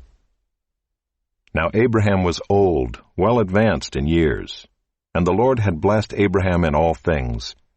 And Abraham said to his servant, the oldest of his household, who had charge of all that he had, "Put your hand under my thigh, that I may make you swear by the Lord, the God of heaven and God of the earth, that you will not take a wife for my son from the daughters of the Canaanites among whom I dwell, but will go to my country and to my kindred, and take a wife for my son Isaac." The servant said to him, "Perhaps the woman may not be willing to follow me to this land. Must I then take your son back to the land from which you came?" Abraham said to him, "See to it that you do not take my son back there. The Lord, the God of heaven, who took me from my father's house and from the land of my kindred, and who spoke to me and swore to me, 'To your offspring I will give this land,' he will send his angel before you, and you shall take a wife for my son from there. But if the woman is not willing to follow you, then you will be free from this oath of mine. Only you must not take my son back there." So the servant put his hand under the thigh of Abraham his master, and swore to him concerning this matter. Then the servant took 10 of his master's camels and departed, taking all sorts of choice gifts from his master, and he arose and went to Mesopotamia, to the city of Nahor. And he made the camels kneel down outside the city by the well of water at the time of evening, the time when women go out to draw water. And he said, "O Lord, God of my master Abraham, please grant me success today, and show steadfast love to my master Abraham. Behold, I am standing by the spring of water, and the daughters of the men of the city are coming out to draw water. Let the young woman to whom I shall say, 'Please let down your jar that I may drink,' and who shall say, 'Drink, and I will water your camels,' let her be the one whom you have appointed for your servant Isaac. By this I shall know that you have shown steadfast love to my master." Before he had finished speaking, behold, Rebekah, who was born to Bethuel the son of Milcah, the wife of Nahor, Abraham's brother, came out with her water jar on her shoulder. The young woman was very attractive in appearance, a maiden whom no man had known. She went down to the spring and filled her jar and came up. Then the servant ran to meet her and said, "Please give me a little water to drink from your jar." She said, "Drink, my lord." And she quickly let down her jar upon her hand and gave him a drink. When she had finished giving him a drink, she said, "I will draw water for your camels also until they have finished drinking." So she quickly emptied her jar into the trough and ran again to the well to draw water, and she drew for all his camels. The man gazed at her in silence to learn whether the Lord had prospered his journey or not. When the camels had finished drinking, the man took a gold ring weighing a half shekel and 2 bracelets for her arms weighing 10 gold shekels and said, "Please tell me whose daughter you are. "Is there room in your father's house for us to spend the night?" She said to him, "I am the daughter of Bethuel, the son of Milcah, whom she bore to Nahor." She added, "We have plenty of both straw and fodder, and room to spend the night." The man bowed his head and worshipped the Lord, and said, "Blessed be the Lord, the God of my master Abraham, who has not forsaken his steadfast love and his faithfulness toward my master.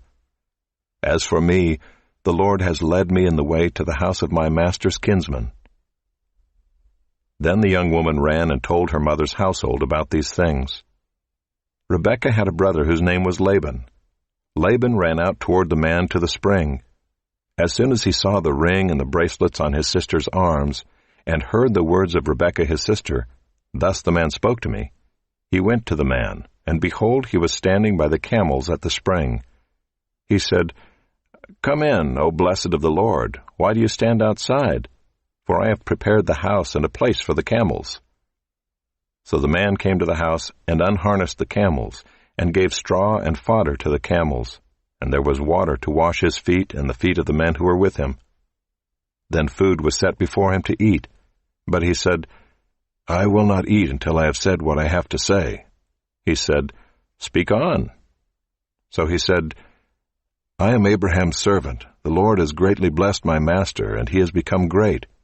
He has given him flocks and herds, silver and gold, male servants and female servants, camels and donkeys. And Sarah, my master's wife, bore a son to my master when she was old, and to him he has given all that he has.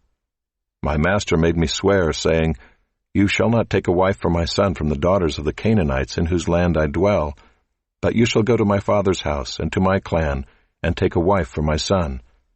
I said to my master, 'Perhaps the woman will not follow me.' But he said to me, 'The Lord before whom I have walked will send his angel with you and prosper your way. You shall take a wife for my son from my clan and from my father's house. Then you will be free from my oath when you come to my clan. And if they will not give her to you, you will be free from my oath.'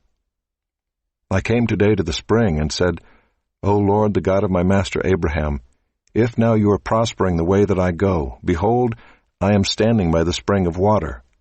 Let the virgin who comes out to draw water, to whom I shall say, Please give me a little water from your jar to drink, and who will say to me, Drink, and I will draw for your camels also, let her be the woman whom the Lord has appointed for my master's son.' Before I had finished speaking in my heart, behold, Rebekah came out with her water jar on her shoulder, and she went down to the spring and drew water. I said to her, 'Please let me drink.' She quickly let down her jar from her shoulder and said, 'Drink, and I will give your camels drink also.' So I drank, and she gave the camels drink also. Then I asked her, 'Whose daughter are you?' She said, 'The daughter of Bethuel, Nahor's son, whom Milcah bore to him.' So I put the ring on her nose and the bracelets on her arms. Then I bowed my head and worshipped the Lord, and blessed the Lord, the God of my master Abraham, who had led me by the right way to take the daughter of my master's kinsman for his son. Now then, if you are going to show steadfast love and faithfulness to my master, tell me, and if not, tell me, that I may turn to the right hand or to the left." Then Laban and Bethuel answered and said, "The thing has come from the Lord. We cannot speak to you bad or good. Behold, Rebekah is before you. Take her and go, and let her be the wife of your master's son, as the Lord has spoken." When Abraham's servant heard their words, he bowed himself to the earth before the Lord. And the servant brought out jewelry of silver and of gold and garments and gave them to Rebekah. He also gave to her brother and to her mother costly ornaments. And he and the men who were with him ate and drank, and they spent the night there. When they arose in the morning, he said, "Send me away to my master." Her brother and her mother said, "Let the young woman remain with us a while, at least 10 days. After that she may go." But he said to them, "Do not delay me, since the Lord has prospered my way. Send me away, that I may go to my master." They said, "Let us call the young woman and ask her." And they called Rebekah and said to her, "Will you go with this man?" She said, "I will go." So they sent away Rebekah their sister and her nurse, and Abraham's servant and his men. And they blessed Rebekah and said to her, Our sister, may you become thousands of 10,000s, and may your offspring possess the gate of those who hate him." Then Rebekah and her young women arose and rode on the camels and followed the man. Thus the servant took Rebekah and went his way. Now Isaac had returned from Beer-lahai-roi and was dwelling in the Negeb. And Isaac went out to meditate in the field toward evening. And he lifted up his eyes and saw, and behold, there were camels coming. And Rebekah lifted up her eyes, and when she saw Isaac, she dismounted from the camel and said to the servant, "Who is that man walking in the field to meet us?" The servant said, "It is my master." So she took her veil and covered herself. And the servant told Isaac all the things that he had done. Then Isaac brought her into the tent of Sarah his mother, and took Rebekah, and she became his wife, and he loved her. So Isaac was comforted after his mother's death.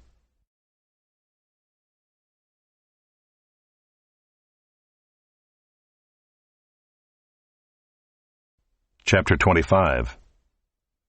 Abraham took another wife, whose name was Keturah. She bore him Zimram, Jokshan, Medan, Midian, Ishbak, and Shua. Jokshan fathered Sheba and Dedan. The sons of Dedan were Ashuram, Letushim, and Leumim. The sons of Midian were Ephah, Epher, Hanok, Abida, and Eldaah. All these were the children of Keturah. Abraham gave all he had to Isaac. But to the sons of his concubines Abraham gave gifts, and while he was still living he sent them away from his son Isaac eastward to the east country. These are the days of the years of Abraham's life, 175 years. Abraham breathed his last and died in a good old age, an old man and full of years, and was gathered to his people. Isaac and Ishmael his sons buried him in the cave of Machpelah in the field of Ephron the son of Zohar the Hittite, east of Mamre, the field that Abraham purchased from the Hittites. There Abraham was buried with Sarah his wife. After the death of Abraham, God blessed Isaac his son, and Isaac settled at Beer-lahai-roi. These are the generations of Ishmael, Abraham's son, whom Hagar the Egyptian, Sarah's servant, bore to Abraham. These are the names of the sons of Ishmael, named in the order of their birth.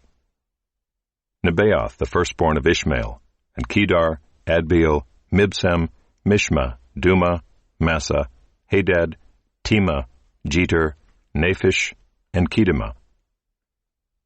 These are the sons of Ishmael, and these are their names, by their villages and by their encampments, 12 princes according to their tribes.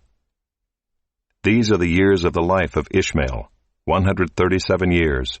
He breathed his last and died, and was gathered to his people. They settled from Havilah to Shur, which is opposite Egypt in the direction of Assyria. He settled over against all his kinsmen.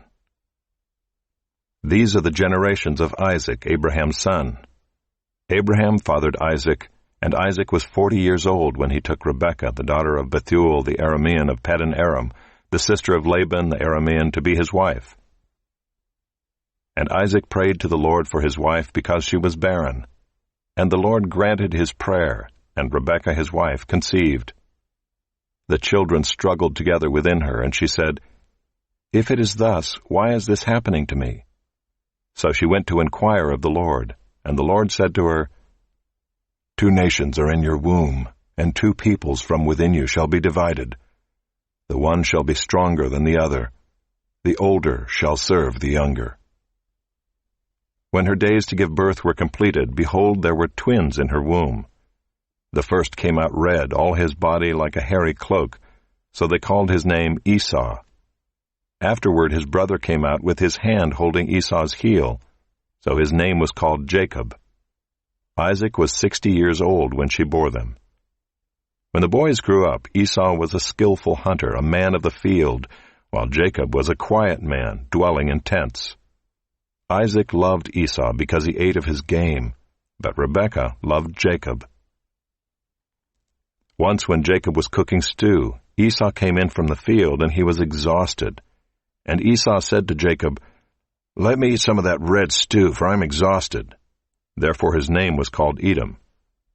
Jacob said, "Sell me your birthright now." Esau said, I am about to die. Of what use is a birthright to me?" Jacob said, "Swear to me now." So he swore to him and sold his birthright to Jacob.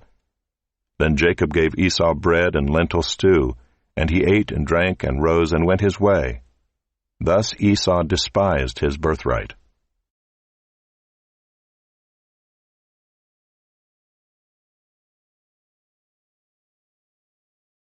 Chapter 26. Now there was a famine in the land, besides the former famine that was in the days of Abraham. And Isaac went to Gerar, to Abimelech king of the Philistines. And the Lord appeared to him and said, "Do not go down to Egypt. Dwell in the land of which I shall tell you. Sojourn in this land, and I will be with you and will bless you.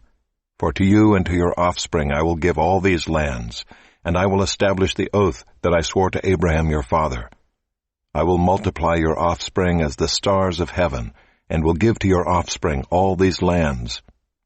And in your offspring all the nations of the earth shall be blessed, because Abraham obeyed my voice and kept my charge, my commandments, my statutes, and my laws." So Isaac settled in Gerar. When the men of the place asked him about his wife, he said, "She is my sister," for he feared to say, "my wife," thinking, lest the men of the place should kill me because of Rebekah, because she was attractive in appearance. When he had been there a long time, Abimelech king of the Philistines looked out of a window and saw Isaac laughing with Rebekah his wife. So Abimelech called Isaac and said, "Behold, she is your wife. How then could you say, 'She is my sister'?"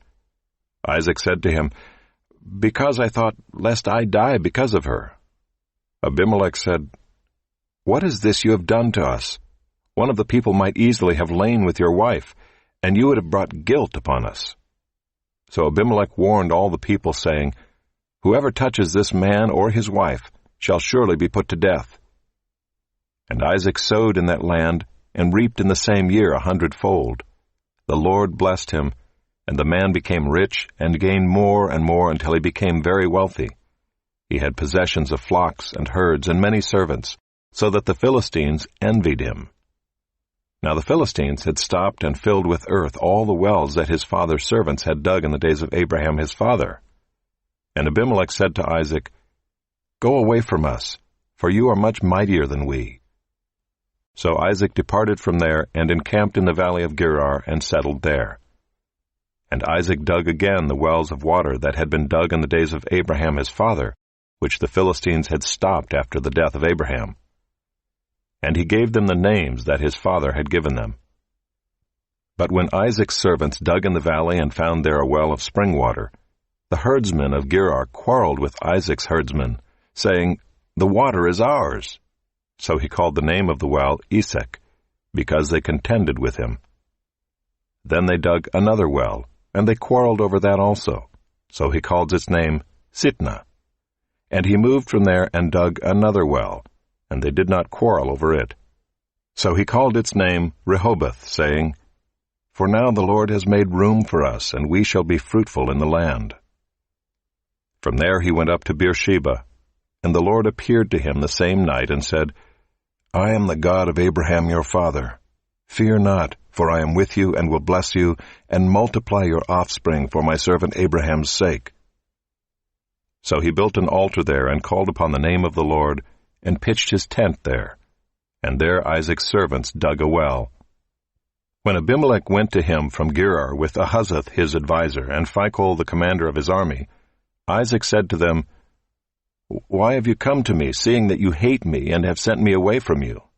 They said, "We see plainly that the Lord has been with you. So we said, 'Let there be a sworn pact between us, between you and us, and let us make a covenant with you, that you will do us no harm, just as we have not touched you and have done to you nothing but good, and have sent you away in peace. You are now the blessed of the Lord.'" So he made them a feast, and they ate and drank. In the morning they rose early and exchanged oaths. And Isaac sent them on their way, and they departed from him in peace. That same day Isaac's servants came and told him about the well that they had dug, and said to him, "We have found water." He called it Shibah. Therefore the name of the city is Beersheba to this day. When Esau was 40 years old, he took Judith the daughter of Beeri the Hittite to be his wife, and Basemath the daughter of Elon the Hittite, and they made life bitter for Isaac and Rebekah.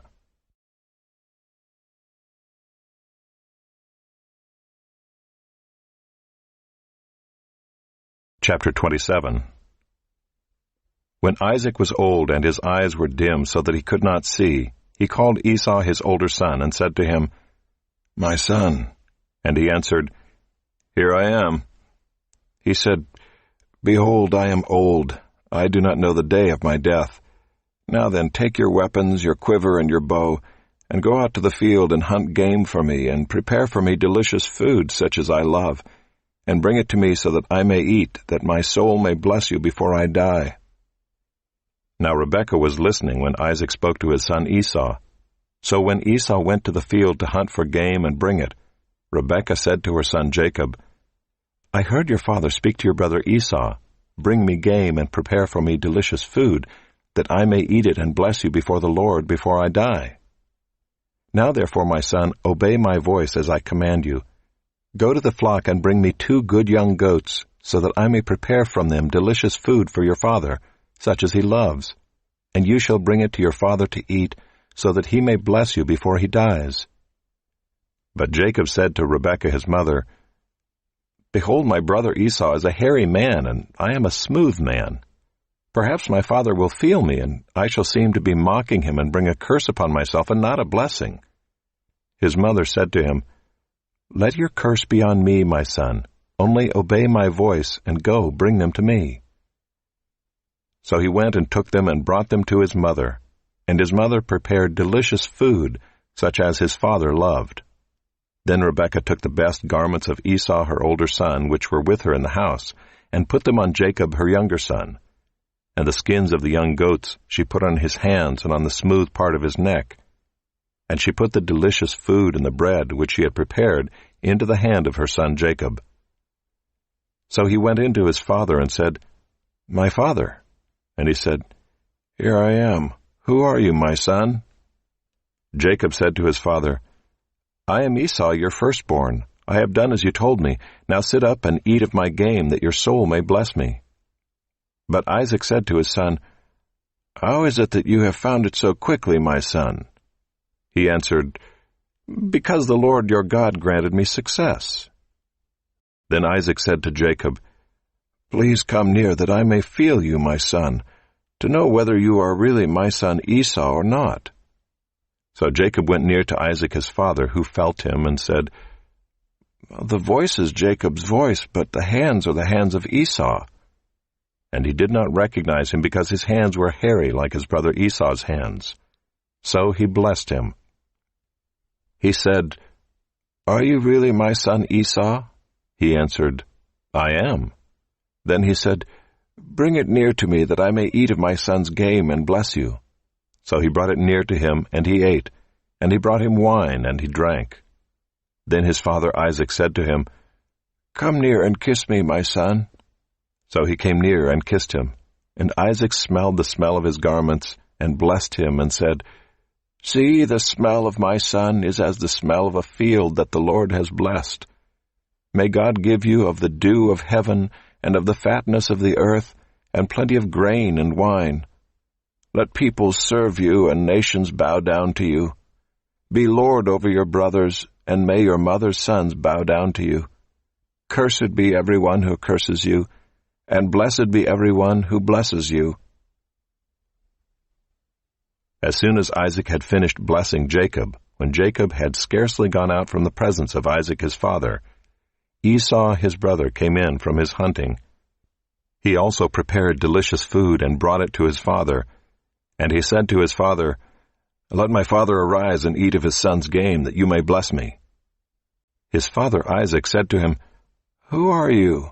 He answered, "I am your son, your firstborn, Esau." Then Isaac trembled very violently and said, "Who was it then that hunted game and brought it to me, and I ate it all before you came? And I have blessed him. Yes, and he shall be blessed." As soon as Esau heard the words of his father, he cried out with an exceedingly great and bitter cry, and said to his father, "Bless me, even me also, O my father." But he said, "Your brother came deceitfully, and he has taken away your blessing."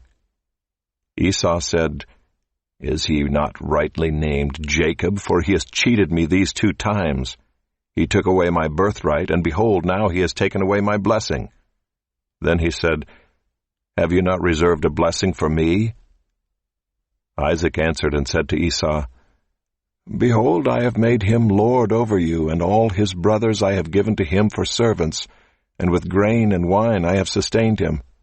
What then can I do for you, my son?" Esau said to his father, "Have you but one blessing, my father? Bless me, even me also, O my father."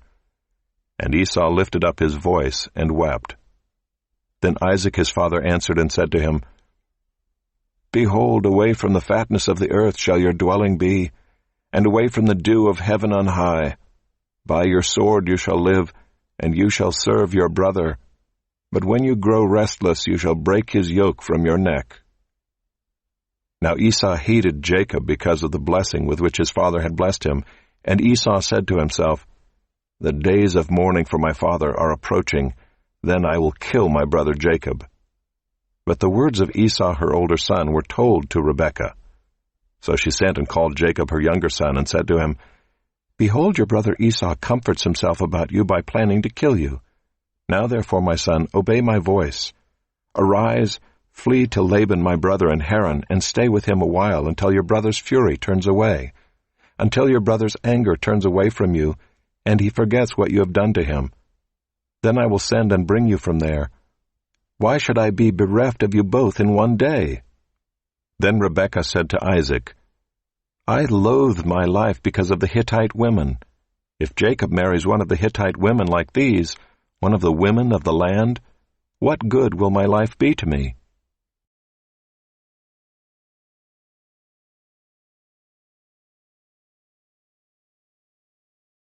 Chapter 28. Then Isaac called Jacob and blessed him and directed him, "You must not take a wife from the Canaanite women. Arise, go to Paddan-aram to the house of Bethuel, your mother's father, and take as your wife from there one of the daughters of Laban, your mother's brother. God Almighty bless you and make you fruitful and multiply you, that you may become a company of peoples. May he give the blessing of Abraham to you and to your offspring with you, that you may take possession of the land of your sojournings that God gave to Abraham." Thus Isaac sent Jacob away, and he went to Paddan-aram, to Laban, the son of Bethuel the Aramean, the brother of Rebekah, Jacob's and Esau's mother. Now Esau saw that Isaac had blessed Jacob, and sent him away to Paddan-aram to take a wife from there, and that as he blessed him he directed him, "You must not take a wife from the Canaanite women," and that Jacob had obeyed his father and his mother, and gone to Paddan-aram. So when Esau saw that the Canaanite women did not please Isaac his father, Esau went to Ishmael, and took as his wife, besides the wives he had, Mahalath the daughter of Ishmael, Abraham's son, the sister of Nebaioth. Jacob left Beersheba and went toward Haran, and he came to a certain place and stayed there that night, because the sun had set. Taking one of the stones of the place, he put it under his head and lay down in that place to sleep. And he dreamed, and behold, there was a ladder set up on the earth, and the top of it reached to heaven. And behold, the angels of God were ascending and descending on it. And behold, the Lord stood above it and said, "I am the Lord, the God of Abraham your father, and the God of Isaac. The land on which you lie I will give to you and to your offspring. Your offspring shall be like the dust of the earth, and you shall spread abroad to the west and to the east, and to the north and to the south. And in you and your offspring shall all the families of the earth be blessed. Behold, I am with you, and will keep you wherever you go, and will bring you back to this land. For I will not leave you until I have done what I have promised you." Then Jacob awoke from his sleep and said, "Surely the Lord is in this place, and I did not know it." And he was afraid and said, "How awesome is this place! This is none other than the house of God, and this is the gate of heaven." So early in the morning Jacob took the stone that he had put under his head, and set it up for a pillar, and poured oil on the top of it. He called the name of that place Bethel, but the name of the city was Luz at the first. Then Jacob made a vow, saying, "If God will be with me and will keep me in this way that I go, and will give me bread to eat and clothing to wear, so that I come again to my father's house in peace, then the Lord shall be my God, and this stone which I have set up for a pillar shall be God's house. And of all that you give me I will give a full tenth to you."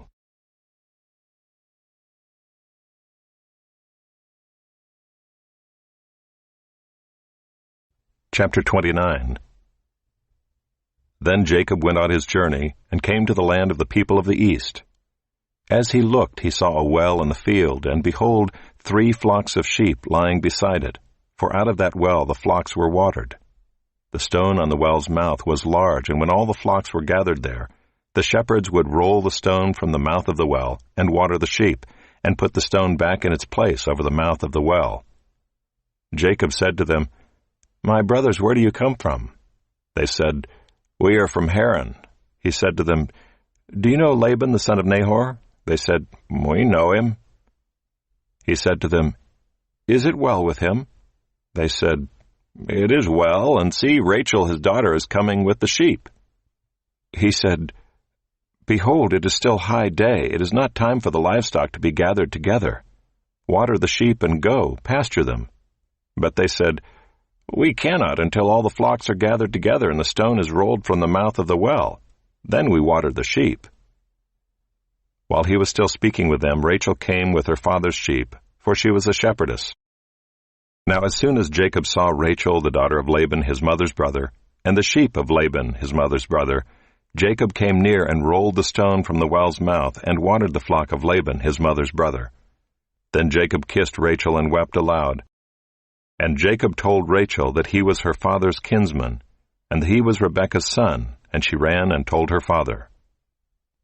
As soon as Laban heard the news about Jacob, his sister's son, he ran to meet him and embraced him and kissed him and brought him to his house. Jacob told Laban all these things, and Laban said to him, "Surely you are my bone and my flesh." And he stayed with him a month. Then Laban said to Jacob, "Because you are my kinsman, should you therefore serve me for nothing? Tell me, what shall your wages be?" Now Laban had 2 daughters. The name of the older was Leah, and the name of the younger was Rachel. Leah's eyes were weak, but Rachel was beautiful in form and appearance. Jacob loved Rachel, and he said, "I will serve you 7 years for your younger daughter Rachel." Laban said, "It is better that I give her to you than that I should give her to any other man. Stay with me." So Jacob served 7 years for Rachel, and they seemed to him but a few days because of the love he had for her. Then Jacob said to Laban, "Give me my wife, that I may go into her, for my time is completed." So Laban gathered together all the people of the place and made a feast. But in the evening he took his daughter Leah and brought her to Jacob, and he went in to her. Laban gave his female servant Zilpah to his daughter Leah to be her servant. And in the morning, behold, it was Leah. And Jacob said to Laban, "What is this you have done to me? Did I not serve with you for Rachel? Why then have you deceived me?" Laban said, "It is not so done in our country to give the younger before the firstborn. Complete the week of this one, and we will give you the other also in return for serving me another 7 years." Jacob did so and completed her week. Then Laban gave him his daughter Rachel to be his wife. Laban gave his female servant Bilhah to his daughter Rachel to be her servant.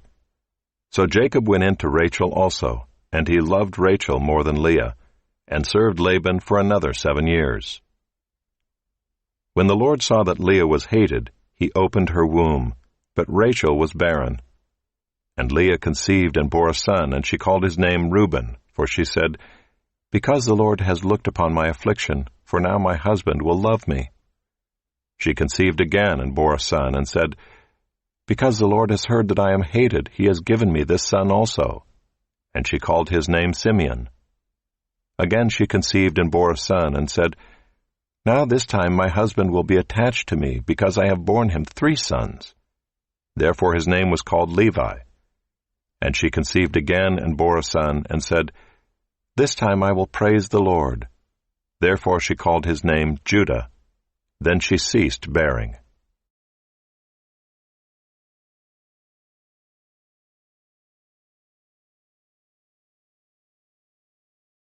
Chapter 30. When Rachel saw that she bore Jacob no children, she envied her sister. She said to Jacob, "Give me children, or I shall die." Jacob's anger was kindled against Rachel, and he said, "Am I in the place of God, who has withheld from you the fruit of the womb?" Then she said, "Here is my servant Bilhah. Go in to her, so that she may give birth on my behalf, that even I may have children through her." So she gave him her servant Bilhah as a wife, and Jacob went in to her. And Bilhah conceived and bore Jacob a son. Then Rachel said, "God has judged me, and has also heard my voice and given me a son." Therefore she called his name Dan. Rachel's servant Bilhah conceived again and bore Jacob a second son. Then Rachel said, "With mighty wrestlings I have wrestled with my sister, and have prevailed." So she called his name Naphtali. When Leah saw that she had ceased bearing children, she took her servant Zilpah and gave her to Jacob as a wife. Then Leah's servant Zilpah bore Jacob a son, and Leah said, "Good fortune has come." So she called his name Gad. Leah's servant Zilpah bore Jacob a second son, and Leah said, "Happy am I, for women have called me happy." So she called his name Asher. In the days of wheat harvest, Reuben went and found mandrakes in the field, and brought them to his mother Leah. Then Rachel said to Leah, "Please give me some of your son's mandrakes." But she said to her, "Is it a small matter that you have taken away my husband? Would you take away my son's mandrakes also?"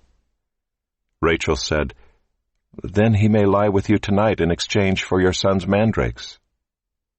When Jacob came from the field in the evening, Leah went out to meet him and said, "You must come in to me, for I have hired you with my son's mandrakes." So he lay with her that night. And God listened to Leah, and she conceived and bore Jacob a fifth son. Leah said, "God has given me my wages, because I gave my servant to my husband." So she called his name Issachar. And Leah conceived again, and she bore Jacob a sixth son. Then Leah said, "God has endowed me with a good endowment. Now my husband will honor me, because I have borne him 6 sons." So she called his name Zebulun. Afterward she bore a daughter, and called her name Dinah. Then God remembered Rachel, and God listened to her, and opened her womb. She conceived and bore a son, and said, "God has taken away my reproach." And she called his name Joseph, saying, "May the Lord add to me another son." As soon as Rachel had borne Joseph, Jacob said to Laban, "Send me away, that I may go to my own home and country. Give me my wives and my children for whom I have served you, that I may go, for you know the service that I have given you." But Laban said to him, "If I have found favor in your sight, I have learned by divination that the Lord has blessed me because of you. Name your wages, and I will give it." Jacob said to him, "You yourself know how I have served you, and how your livestock has fared with me. For you had little before I came, and it has increased abundantly, and the Lord has blessed you wherever I turned.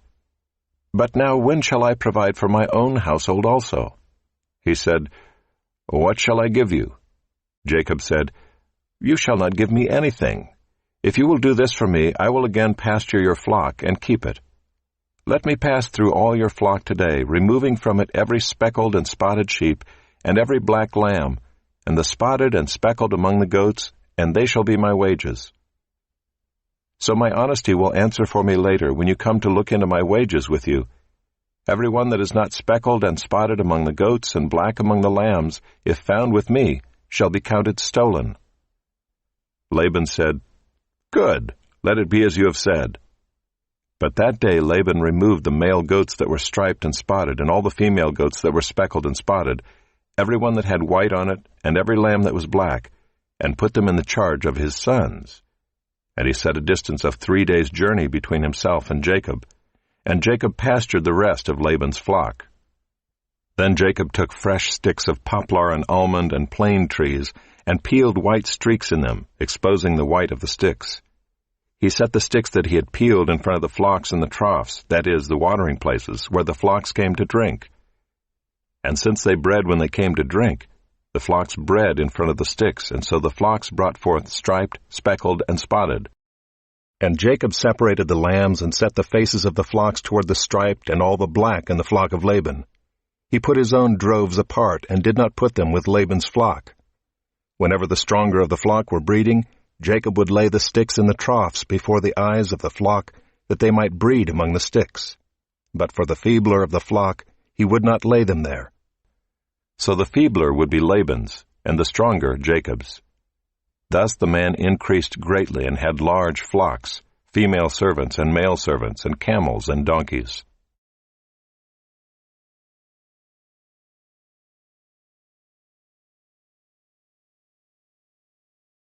Chapter 31. Now Jacob heard that the sons of Laban were saying, Jacob has taken all that was our father's, and from what was our father's he has gained all this wealth. And Jacob saw that Laban did not regard him with favor as before. Then the Lord said to Jacob, Return to the land of your fathers and to your kindred, and I will be with you.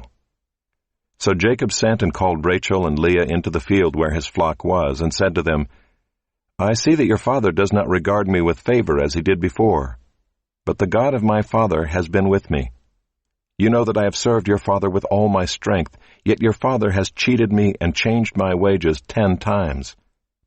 But God did not permit him to harm me. If he said, The spotted shall be your wages, then all the flock bore spotted. And if he said, The striped shall be your wages, then all the flock bore striped. Thus God has taken away the livestock of your father and given them to me. In the breeding season of the flock, I lifted up my eyes and saw in a dream that the goats that mated with the flock were striped, spotted, and mottled. Then the angel of God said to me in the dream, Jacob, and I said, Here I am. And he said, Lift up your eyes and see, all the goats that mate with the flock are striped, spotted, and mottled, for I have seen all that Laban is doing to you. I am the God of Bethel, where you anointed a pillar and made a vow to me.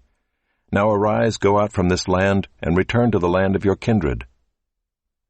Then Rachel and Leah answered and said to him, Is there any portion or inheritance left to us in our father's house? Are we not regarded by him as foreigners? For he has sold us, and he has indeed devoured our money. All the wealth that God has taken away from our father belongs to us and to our children. Now then, whatever God has said to you, do. So Jacob arose and set his sons and his wives on camels. He drove away all his livestock, all his property that he had gained, the livestock in his possession that he had acquired in Paddan Aram, to go to the land of Canaan to his father Isaac. Laban had gone to shear his sheep, and Rachel stole her father's household gods. And Jacob tricked Laban the Aramean by not telling him that he intended to flee. He fled with all that he had, and arose and crossed the Euphrates, and set his face toward the hill country of Gilead. When it was told Laban on the 3rd day that Jacob had fled, he took his kinsman with him, and pursued him for 7 days, and followed close after him into the hill country of Gilead. But God came to Laban the Aramean in a dream by night, and said to him, Be careful not to say anything to Jacob, either good or bad. And Laban overtook Jacob. Now Jacob had pitched his tent in the hill country, and Laban with his kinsmen pitched tents in the hill country of Gilead. And Laban said to Jacob, What have you done that you have tricked me and driven away my daughters like captives of the sword? Why did you flee secretly and trick me and did not tell me, so that I might have sent you away with mirth and songs, with tambourine and lyre? And why did you not permit me to kiss my sons and my daughters farewell? Now you have done foolishly. It is in my power to do you harm. But the God of your father spoke to me last night, saying, Be careful not to say anything to Jacob, either good or bad. And now you have gone away, because you longed greatly for your father's house. But why did you steal my gods? Jacob answered and said to Laban, Because I was afraid, for I thought that you would take your daughters from me by force. Anyone with whom you find your gods shall not live. In the presence of our kinsmen, point out what I have that is yours, and take it. Now Jacob did not know that Rachel had stolen them. So Laban went into Jacob's tent, and into Leah's tent, and into the tent of the 2 female servants, but he did not find them. And he went out of Leah's tent, and entered Rachel's. Now Rachel had taken the household gods and put them in the camel's saddle and sat on them. Laban felt all about the tent, but did not find them. And she said to her father, "Let not my lord be angry that I cannot rise before you, for the way of women is upon me." So he searched, but did not find the household gods. Then Jacob became angry and berated Laban. Jacob said to Laban, "What is my offense? What is my sin that you have hotly pursued me? For you have felt through all my goods. What have you found of all your household goods? Set it here before my kinsmen and your kinsmen, that they may decide between us two. These 20 years I have been with you. Your ewes and your female goats have not miscarried, and I have not eaten the rams of your flocks. What was torn by wild beasts I did not bring to you. I bore the loss of it myself. From my hand you required it, whether stolen by day or stolen by night. There I was. By day the heat consumed me, and the cold by night, and my sleep fled from my eyes. These 20 years I have been in your house. I served you 14 years for your 2 daughters, and 6 years for your flock, and you have changed my wages 10 times. If the God of my father, the God of Abraham, and the fear of Isaac had not been on my side, surely now you would have sent me away empty-handed. God saw my affliction and the labor of my hands, and rebuked you last night."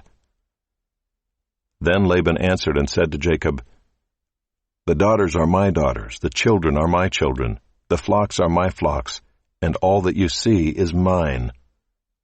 But what can I do this day for these my daughters, or for their children whom they have borne? Come now, let us make a covenant, you and I, and let it be a witness between you and me." So Jacob took a stone and set it up as a pillar. And Jacob said to his kinsmen, "Gather stones." And they took stones and made a heap, and they ate there by the heap. Laban called it Jegar-sahadutha, but Jacob called it Gilead. Laban said, "This heap is a witness between you and me today." Therefore he named it Gilead and Mizpah, for he said, "The Lord watch between you and me, when we are out of one another's sight. If you oppress my daughters, or if you take wives besides my daughters, although no one is with us, see, God is witness between you and me." Then Laban said to Jacob, "See this heap and the pillar which I have set between you and me. This heap is a witness, and the pillar is a witness, that I will not pass over this heap to you, and you will not pass over this heap and this pillar to me, to do harm. The God of Abraham and the God of Nahor, the God of their father, judge between us." So Jacob swore by the fear of his father Isaac, and Jacob offered a sacrifice in the hill country and called his kinsmen to eat bread. They ate bread and spent the night in the hill country. Early in the morning Laban arose and kissed his grandchildren and his daughters and blessed them. Then Laban departed and returned home.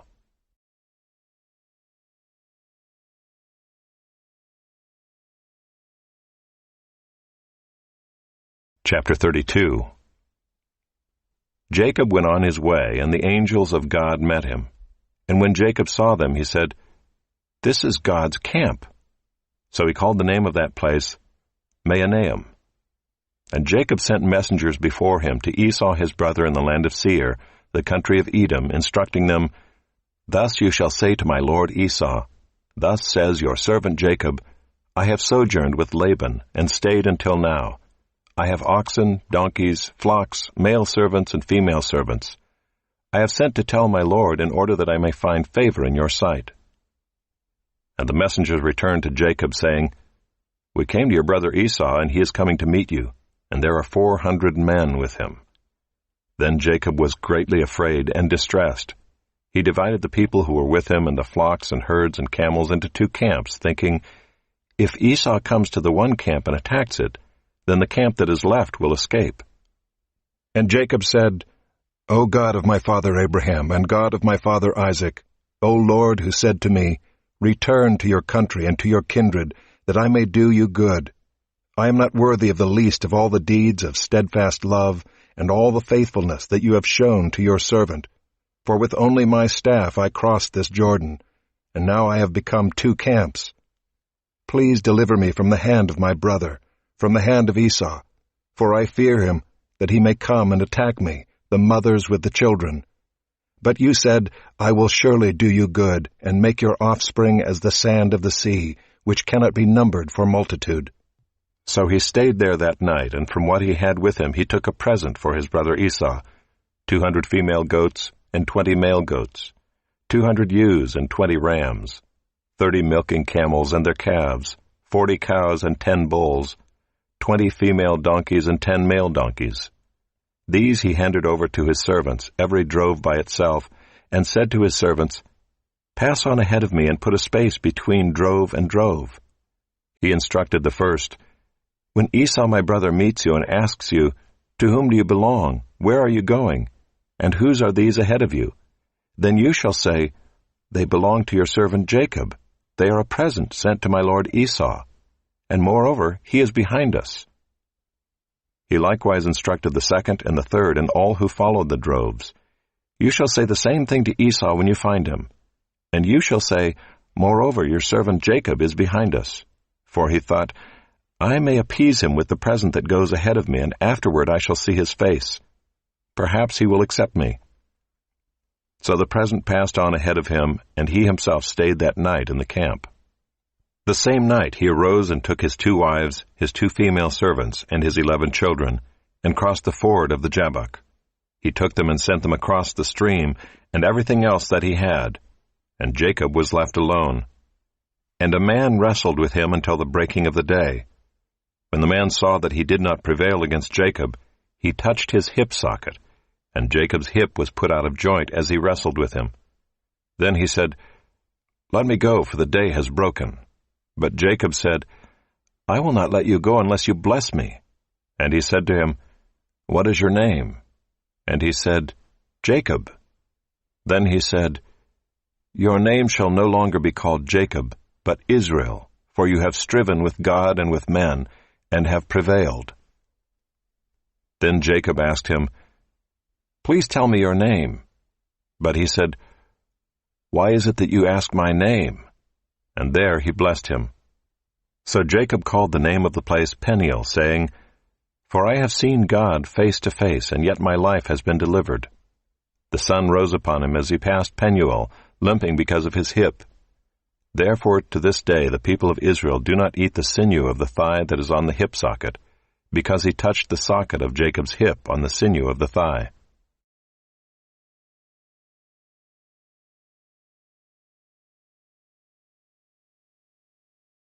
Chapter 33. And Jacob lifted up his eyes and looked, and behold, Esau was coming, and 400 men with him. So he divided the children among Leah and Rachel and the 2 female servants. And he put the servants with their children in front, then Leah with her children, and Rachel and Joseph last of all. He himself went on before them, bowing himself to the ground 7 times until he came near to his brother. But Esau ran to meet him and embraced him and fell upon his neck and kissed him, and they wept. And when Esau lifted up his eyes and saw the women and children, he said, Who are these with you? Jacob said, The children whom God has graciously given your servant. Then the servants drew near, they and their children, and bowed down. Leah likewise and her children drew near and bowed down. And last Joseph and Rachel drew near, and they bowed down. Esau said, What do you mean by all this company that I met? Jacob answered, To find favor in the sight of my lord. But Esau said, I have enough, my brother, keep what you have for yourself. Jacob said, No, please, if I have found favor in your sight, then accept my present from my hand. For I have seen your face, which is like seeing the face of God, and you have accepted me. Please accept my blessing that is brought to you, because God has dealt graciously with me, and because I have enough. Thus he urged him, and he took it. Then Esau said, Let us journey on our way, and I will go ahead of you. But Jacob said to him, My Lord knows that the children are frail, and that the nursing flocks and herds are a care to me. If they are driven hard for one day, all the flocks will die. Let my Lord pass on ahead of his servant, and I will lead on slowly at the pace of the livestock that are ahead of me, and at the pace of the children, until I come to my lord and seer. So Esau said, Let me leave with you some of the people who are with me. But he said, "What need is there? Let me find favor in the sight of my Lord." So Esau returned that day on his way to Seir. But Jacob journeyed to Succoth, and built himself a house and made booths for his livestock. Therefore the name of the place is called Succoth.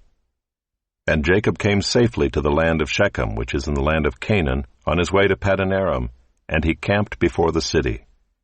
And from the sons of Hamor, Shechem's father, he bought for 100 pieces of money the piece of land on which he had pitched his tent.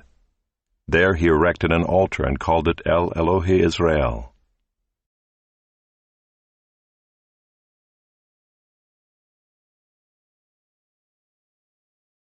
Chapter 34.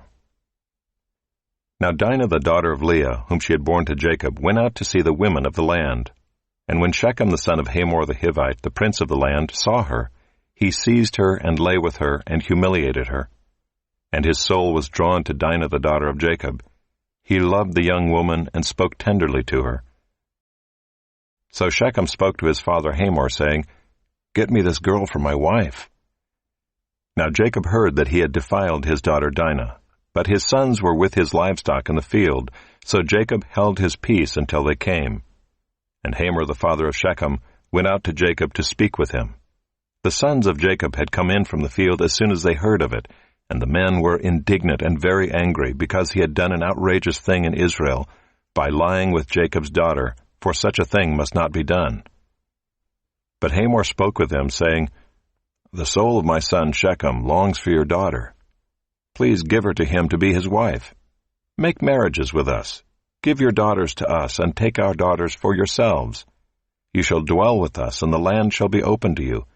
Dwell and trade in it, and get property in it." Shechem also said to her father and to her brothers, "Let me find favor in your eyes, and whatever you say to me I will give. Ask me for as great a bride price and gift as you will, and I will give whatever you say to me. Only give me the young woman to be my wife." The sons of Jacob answered Shechem and his father Hamor deceitfully, because he had defiled their sister Dinah. They said to them, "We cannot do this thing to give our sister to one who is uncircumcised, for that would be a disgrace to us. Only on this condition will we agree with you, that you will become as we are by every male among you being circumcised. Then we will give our daughters to you, and we will take your daughters to ourselves, and we will dwell with you and become one people. But if you will not listen to us and be circumcised, then we will take our daughter and we will be gone." Their words pleased Hamor and Hamor's son Shechem, and the young man did not delay to do the thing, because he delighted in Jacob's daughter. Now he was the most honored of all his father's house. So Hamor and his son Shechem came to the gate of their city, and spoke to the men of their city, saying, "These men are at peace with us. Let them dwell in the land and trade in it, for behold, the land is large enough for them. Let us take their daughters as wives, and let us give them our daughters. Only on this condition will the men agree to dwell with us to become one people, when every male among us is circumcised as they are circumcised. Will not their livestock, their property, and all their beasts be ours? Only let us agree with them, and they will dwell with us." And all who went out of the gate of his city listened to Hamor and his son Shechem, and every male was circumcised, all who went out of the gate of his city. On the third day, when they were sore, 2 of the sons of Jacob, Simeon and Levi, Dinah's brothers, took their swords and came against the city while it felt secure, and killed all the males. They killed Hamor and his son Shechem with the sword, and took Dinah out of Shechem's house and went away. The sons of Jacob came upon the slain and plundered the city, because they had defiled their sister. They took their flocks and their herds, their donkeys, and whatever was in the city and in the field, all their wealth, all their little ones and their wives, all that was in the houses they captured and plundered.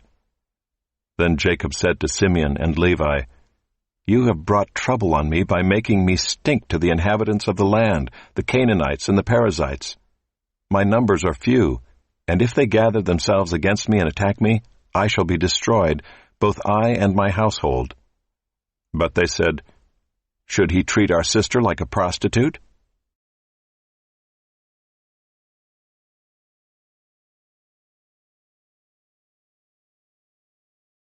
Chapter 35. God said to Jacob, "Arise, go up to Bethel and dwell there, Make an altar there to the God who appeared to you when you fled from your brother Esau." So Jacob said to his household and to all who were with him, "Put away the foreign gods that are among you, and purify yourselves, and change your garments. Then let us arise and go up to Bethel, so that I may make there an altar to the God who answers me in the day of my distress, and has been with me wherever I have gone." So they gave to Jacob all the foreign gods that they had, and the rings that were in their ears. Jacob hid them under the terebinth tree that was near Shechem. And as they journeyed, a terror from God fell upon the cities that were around them, so that they did not pursue the sons of Jacob.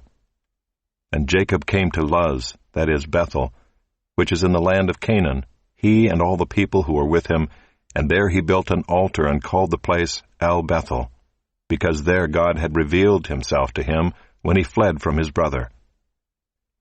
And Deborah, Rebekah's nurse, died, and she was buried under an oak below Bethel. So he called its name Allon-Bacuth. God appeared to Jacob again when he came to Paddan-aram, and blessed him. And God said to him, "Your name is Jacob. No longer shall your name be called Jacob, but Israel shall be your name." So he called his name Israel. And God said to him, "I am God Almighty. Be fruitful and multiply. A nation and a company of nations shall come from you, and kings shall come from your own body. The land that I gave to Abraham and Isaac I will give to you, and I will give the land to your offspring after you." Then God went up from him in the place where he had spoken with him, and Jacob set up a pillar in the place where he had spoken with him, a pillar of stone. He poured out a drink offering on it, and poured oil on it. So Jacob called the name of the place where God had spoken with him Bethel. Then they journeyed from Bethel. When they were still some distance from Ephrath, Rachel went into labor, and she had hard labor. And when her labor was at its hardest, the midwife said to her, "Do not fear, for you have another son." And as her soul was departing, for she was dying, she called his name Ben-Oni, but his father called him Benjamin. So Rachel died, and she was buried on the way to Ephrath, that is Bethlehem, and Jacob set up a pillar over her tomb. It is the pillar of Rachel's tomb, which is there to this day. Israel journeyed on and pitched his tent beyond the tower of Eder. While Israel lived in that land, Reuben went and lay with Bilhah, his father's concubine, and Israel heard of it. Now the sons of Jacob were 12. The sons of Leah, Reuben, Jacob's firstborn, Simeon, Levi, Judah, Issachar, and Zebulun. The sons of Rachel, Joseph and Benjamin. The sons of Bilhah, Rachel's servant, Dan and Naphtali. The sons of Zilpah, Leah's servant, Gad and Asher. These were the sons of Jacob who were born to him in Paddan-aram. And Jacob came to his father Isaac at Mamre, or Kiriath Arba, that is Hebron, where Abraham and Isaac had sojourned. Now the days of Isaac were 180 years, and Isaac breathed his last, and he died and was gathered to his people, old and full of days. And his sons Esau and Jacob buried him.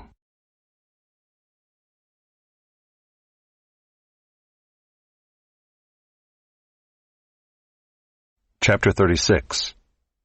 These are the generations of Esau, that is Edom. Esau took his wives from the Canaanites: Ida the daughter of Elon the Hittite, Aholibamah the daughter of Anah the daughter of Zibeon the Hivite, and Basemath, Ishmael's daughter, the sister of Nebaioth. And Ida bore to Esau Eliphaz. Basemath bore Reuel. And Aholibamah bore Jeush, Jalam, and Korah. These are the sons of Esau who were born to him in the land of Canaan. Then Esau took his wives, his sons, his daughters, and all the members of his household, his livestock, all his beasts, and all his property that he had acquired in the land of Canaan. He went into a land away from his brother Jacob, for their possessions were too great for them to dwell together. The land of their sojournings could not support them because of their livestock. So Esau settled in the hill country of Seir. Esau is Edom. These are the generations of Esau, the father of the Edomites, in the hill country of Seir. These are the names of Esau's sons: Eliphaz the son of Ida, the wife of Esau, Reuel the son of Basemath, the wife of Esau. The sons of Eliphaz were Teman, Omar, Zepho, Gatam, and Kenaz. Timnah was a concubine of Eliphaz, Esau's son. She bore Amalek to Eliphaz. These are the sons of Ida, Esau's wife. These are the sons of Reuel, Nahath, Zerah, Shammah, and Mizah. These are the sons of Basemath, Esau's wife. These are the sons of Aholibamah, the daughter of Anah, the daughter of Zibeon, Esau's wife. She bore to Esau Jeush, Jalam, and Korah. These are the chiefs of the sons of Esau, the sons of Eliphaz the firstborn of Esau, the chiefs, Teman, Omar, Zepho, Kenaz, Korah, Gatam, and Amalek. These are the chiefs of Eliphaz in the land of Edom. These are the sons of Ida. These are the sons of Reuel, Esau's son, the chiefs Nahath, Zerah, Shammah, and Mizah. These are the chiefs of Reuel in the land of Edom. These are the sons of Basemath, Esau's wife. These are the sons of Aholibamah, Esau's wife, the chiefs Jeush, Jalam, and Korah. These are the chiefs born of Aholibamah, the daughter of Anah, Esau's wife. These are the sons of Esau, that is Edom, and these are their chiefs. These are the sons of Seir the Horite, the inhabitants of the land, Lotan, Shobal, Zibeon, Anah, Dishon, Ezer, and Dishan. These are the chiefs of the Horites, the sons of Seir in the land of Edom. The sons of Lotan were Hori and Hemam, and Lotan's sister was Timnah. These are the sons of Shobal, Alvan, Manahath, Ebal, Shepho, and Onam. These are the sons of Zibeon, Aiah and Anah. He is the Anah who found the hot springs in the wilderness, as he pastured the donkeys of Zibeon his father. These are the children of Anah, Dishon and Aholibamah the daughter of Anah. These are the sons of Dishon, Himdan, Eshban, Ithran, and Kiran. These are the sons of Ezer, Bilhan, Zaavan, and Achan. These are the sons of Dishan, Uz and Aaron. These are the chiefs of the Horites, the chiefs Lotan, Shobal, Zibeon, Anah, Dishon, Ezer, and Dishan. These are the chiefs of the Horites, chief by chief in the land of Seir. These are the kings who reigned in the land of Edom before any king reigned over the Israelites. Bela the son of Beor reigned in Edom, the name of his city being Dinhabah. Bela died, and Jobab the son of Zerah of Bozrah reigned in his place. Jobab died, and Husham of the land of the Temanites reigned in his place. Husham died, and Hadad the son of Bedad, who defeated Midian in the country of Moab, reigned in his place, the name of his city being Avith. Hadad died, and Samlah of Masrekah reigned in his place. Samlah died, and Shaul of Rehoboth on the Euphrates reigned in his place. Shaul died, and Baal-Hanan the son of Achbor reigned in his place. Baal-Hanan the son of Achbor died, and Hadar reigned in his place, the name of his city being Pau. His wife's name was Mehetabel, the daughter of Matred, daughter of Mezahab. These are the names of the chiefs of Esau according to their clans and their dwelling places by their names. The chiefs Timnah, Alva, Jetheth, Aholibamah, Elah, Pinon, Kenaz, Teman, Mibzar, Magdiel, and Iram. These are the chiefs of Edom, that is, Esau, the father of Edom, according to their dwelling places in the land of their possession.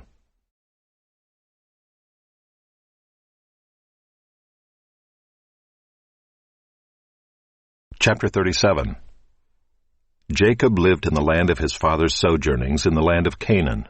These are the generations of Jacob. Joseph, being 17 years old, was pasturing the flock with his brothers. He was a boy with the sons of Bilhah and Zilpah, his father's wives. And Joseph brought a bad report of them to their father. Now Israel loved Joseph more than any other of his sons, because he was the son of his old age. And he made him a robe of many colors. But when his brothers saw that their father loved him more than all his brothers, they hated him and could not speak peacefully to him. Now Joseph had a dream, and when he told it to his brothers, they hated him even more. He said to them, "Hear this dream that I have dreamed. Behold, we were binding sheaves in the field, and behold, my sheaf arose and stood upright, and behold, your sheaves gathered around it and bowed down to my sheaf. His brothers said to him, Are you indeed to reign over us? Or are you indeed to rule over us? So they hated him even more for his dreams and for his words. Then he dreamed another dream and told it to his brothers and said, Behold, I have dreamed another dream. Behold, the sun, the moon, and 11 stars were bowing down to me. But when he told it to his father and to his brothers, his father rebuked him and said to him, What is this dream that you have dreamed? Shall I and your mother and your brothers indeed come to bow ourselves to the ground before you? And his brothers were jealous of him, but his father kept the saying in mind. Now his brothers went to pasture their father's flock near Shechem, and Israel said to Joseph, Are not your brothers pasturing the flock at Shechem? Come, I will send you to them. And he said to him, Here I am. So he said to him, Go now, see if it is well with your brothers and with the flock, and bring me word. So he sent him from the valley of Hebron, and he came to Shechem. And a man found him wandering in the fields, and the man asked him, What are you seeking? I am seeking my brothers, he said. Tell me, please, where they are pasturing the flock. And the man said, They have gone away, for I heard them say, Let us go to Dothan. So Joseph went after his brothers and found them at Dothan. They saw him from afar, and before he came near to them, they conspired against him to kill him. They said to one another, Here comes this dreamer. Come now, let us kill him and throw him into one of the pits. Then we will say that a fierce animal has devoured him, and we will see what will become of his dreams. But when Reuben heard it, he rescued him out of their hands, saying, Let us not take his life. And Reuben said to them, Shed no blood. Throw him into this pit here in the wilderness, but do not lay a hand on him, that he might rescue him out of their hand to restore him to his father. So when Joseph came to his brothers, they stripped him of his robe, the robe of many colors that he wore, and they took him and threw him into a pit. The pit was empty, there was no water in it. Then they sat down to eat. And looking up, they saw a caravan of Ishmaelites coming from Gilead, with their camels bearing gum, balm, and myrrh, on their way to carry it down to Egypt.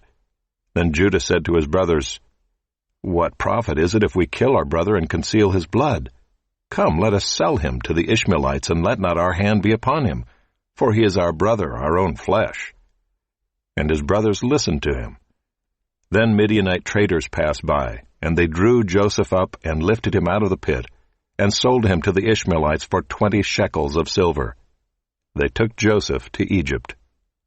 When Reuben returned to the pit and saw that Joseph was not in the pit, he tore his clothes and returned to his brothers and said, The boy is gone, and where shall I go? Then they took Joseph's robe and slaughtered a goat and dipped the robe in the blood. And they sent the robe of many colors and brought it to their father and said, This we have found. Please identify whether it is your son's robe or not. And he identified it and said, It is my son's robe. A fierce animal has devoured him. Joseph is without doubt torn to pieces. Then Jacob tore his garments and put sackcloth on his loins and mourned for his son many days. All his sons and all his daughters rose up to comfort him, but he refused to be comforted and said, No, I shall go down to Sheol to my son, mourning. Thus his father wept for him. Meanwhile the Midianites had sold him in Egypt to Potiphar, an officer of Pharaoh, the captain of the guard.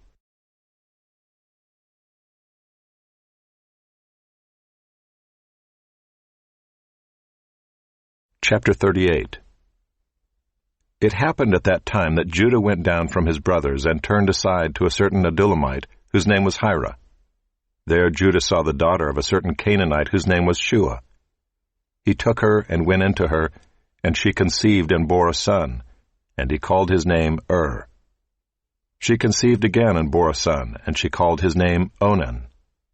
Yet again she bore a son, and she called his name Shelah.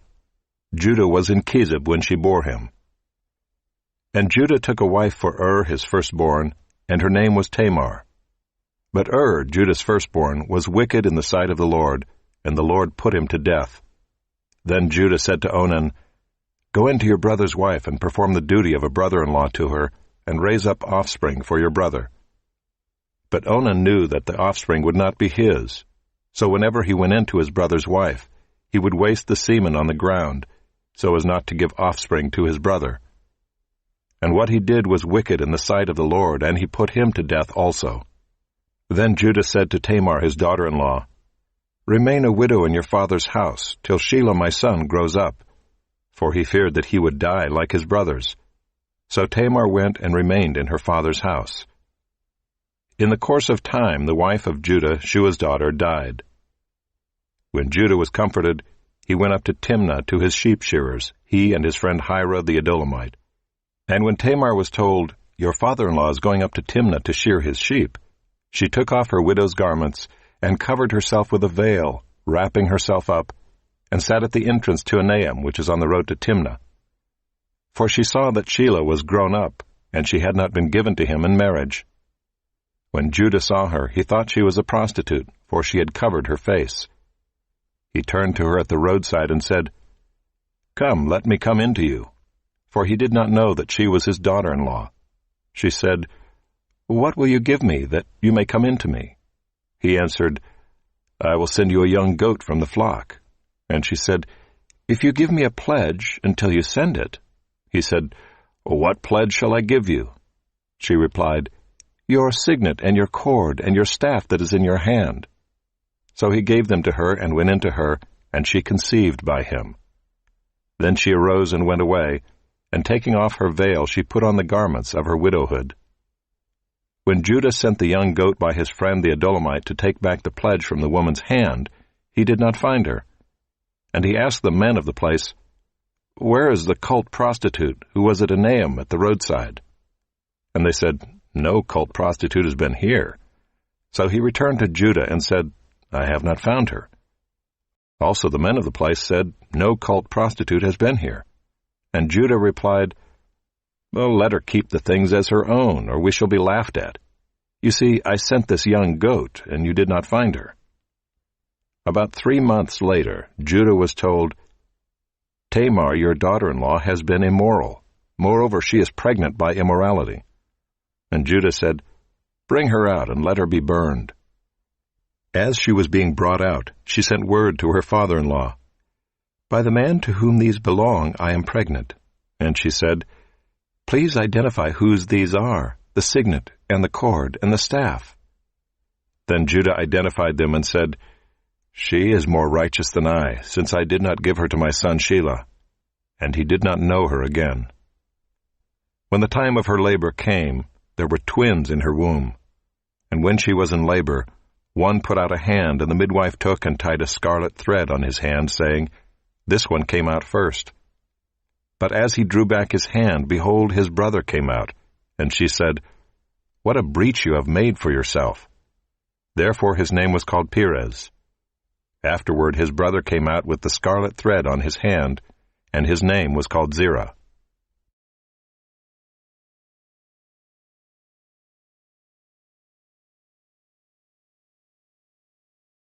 Chapter 39. Now Joseph had been brought down to Egypt, and Potiphar, an officer of Pharaoh, the captain of the guard, an Egyptian, had bought him from the Ishmaelites who had brought him down there. The Lord was with Joseph, and he became a successful man, and he was in the house of his Egyptian master. His master saw that the Lord was with him, and that the Lord caused all that he did to succeed in his hands. So Joseph found favor in his sight and attended him, and he made him overseer of his house, and put him in charge of all that he had. From the time that he made him overseer in his house and over all that he had, the Lord blessed the Egyptian's house for Joseph's sake. The blessing of the Lord was on all that he had, in house and field. So he left all that he had in Joseph's charge, and because of him he had no concern about anything but the food he ate. Now Joseph was handsome in form and appearance. And after a time his master's wife cast her eyes on Joseph and said, "Lie with me." But he refused and said to his master's wife, "Behold, because of me my master has no concern about anything in the house, and he has put everything that he has in my charge." He is not greater in this house than I am, nor has he kept back anything from me except you, because you are his wife. How then can I do this great wickedness and sin against God?" And as she spoke to Joseph day after day, he would not listen to her, to lie beside her, or to be with her. But one day, when he went into the house to do his work, and none of the men of the house was there in the house, she caught him by his garment, saying, "Lie with me." But he left his garment in her hand and fled and got out of the house. And as soon as she saw that he had left his garment in her hand and had fled out of the house, she called to the men of her household and said to them, "See, he has brought among us a Hebrew to laugh at us. He came in to lie with me, and I cried out with a loud voice. And as soon as he heard that I lifted up my voice and cried out, he left his garment beside me and fled and got out of the house." Then she laid up his garment by her until his master came home, and she told him the same story, saying, "The Hebrew servant whom you have brought among us came in to me to laugh at me. But as soon as I lifted up my voice and cried, he left his garment beside me and fled out of the house." As soon as his master heard the words that his wife spoke to him, "This is the way your servant treated me," his anger was kindled, and Joseph's master took him and put him into the prison, the place where the king's prisoners were confined, and he was there in prison. But the Lord was with Joseph and showed him steadfast love and gave him favor in the sight of the keeper of the prison. And the keeper of the prison put Joseph in charge of all the prisoners who were in the prison. Whatever was done there, he was the one who did it. The keeper of the prison paid no attention to anything that was in Joseph's charge, because the Lord was with him, and whatever he did, the Lord made it succeed.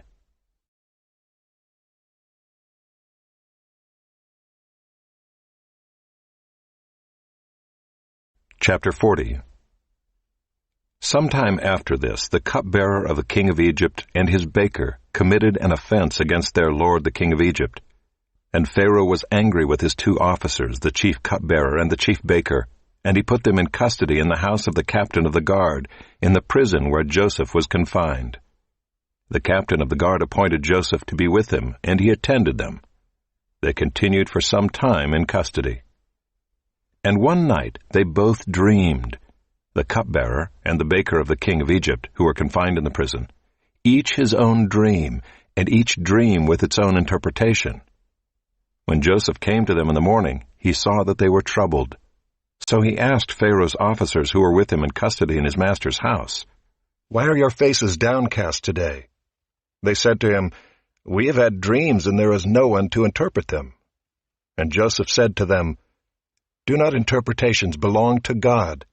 Please tell them to me." So the chief cupbearer told his dream to Joseph and said to him, "In my dream there was a vine before me, and on the vine there were 3 branches. As soon as it budded, its blossoms shot forth, and the clusters ripened into grapes. Pharaoh's cup was in my hand, and I took the grapes and pressed them into Pharaoh's cup, and placed the cup in Pharaoh's hand." Then Joseph said to him, "This is its interpretation. The 3 branches are 3 days.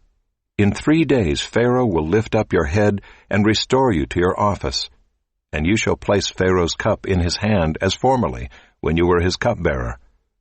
Only remember me when it is well with you, and please do me the kindness to mention me to Pharaoh, and so get me out of this house.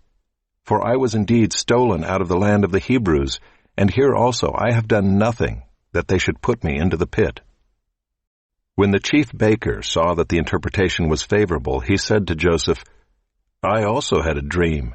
There were 3 cake baskets on my head, and in the uppermost basket there were all sorts of baked food for Pharaoh, but the birds were eating it out of the basket on my head." And Joseph answered and said, "This is its interpretation. The 3 baskets are 3 days.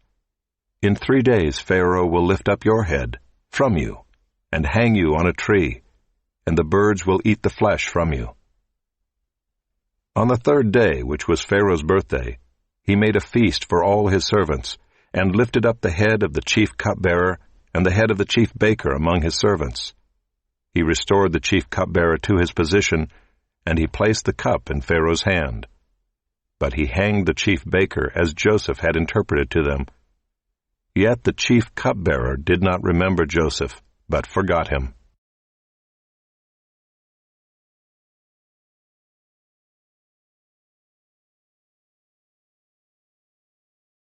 Chapter 41. After 2 whole years, Pharaoh dreamed that he was standing by the Nile.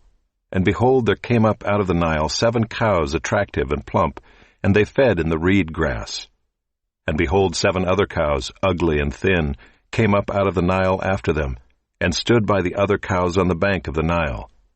And the ugly, thin cows ate up the 7 attractive, plump cows. And Pharaoh awoke. And he fell asleep and dreamed a second time. And behold, 7 ears of grain, plump and good, were growing on one stalk.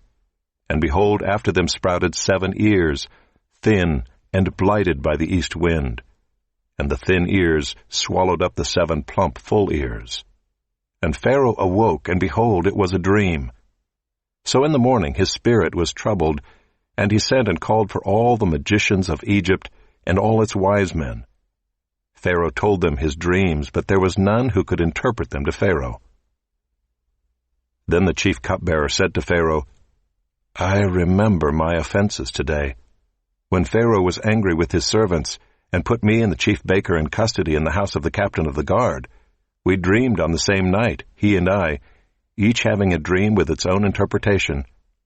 A young Hebrew was there with us, a servant of the captain of the guard. When we told him, he interpreted our dreams to us, giving an interpretation to each man according to his dream.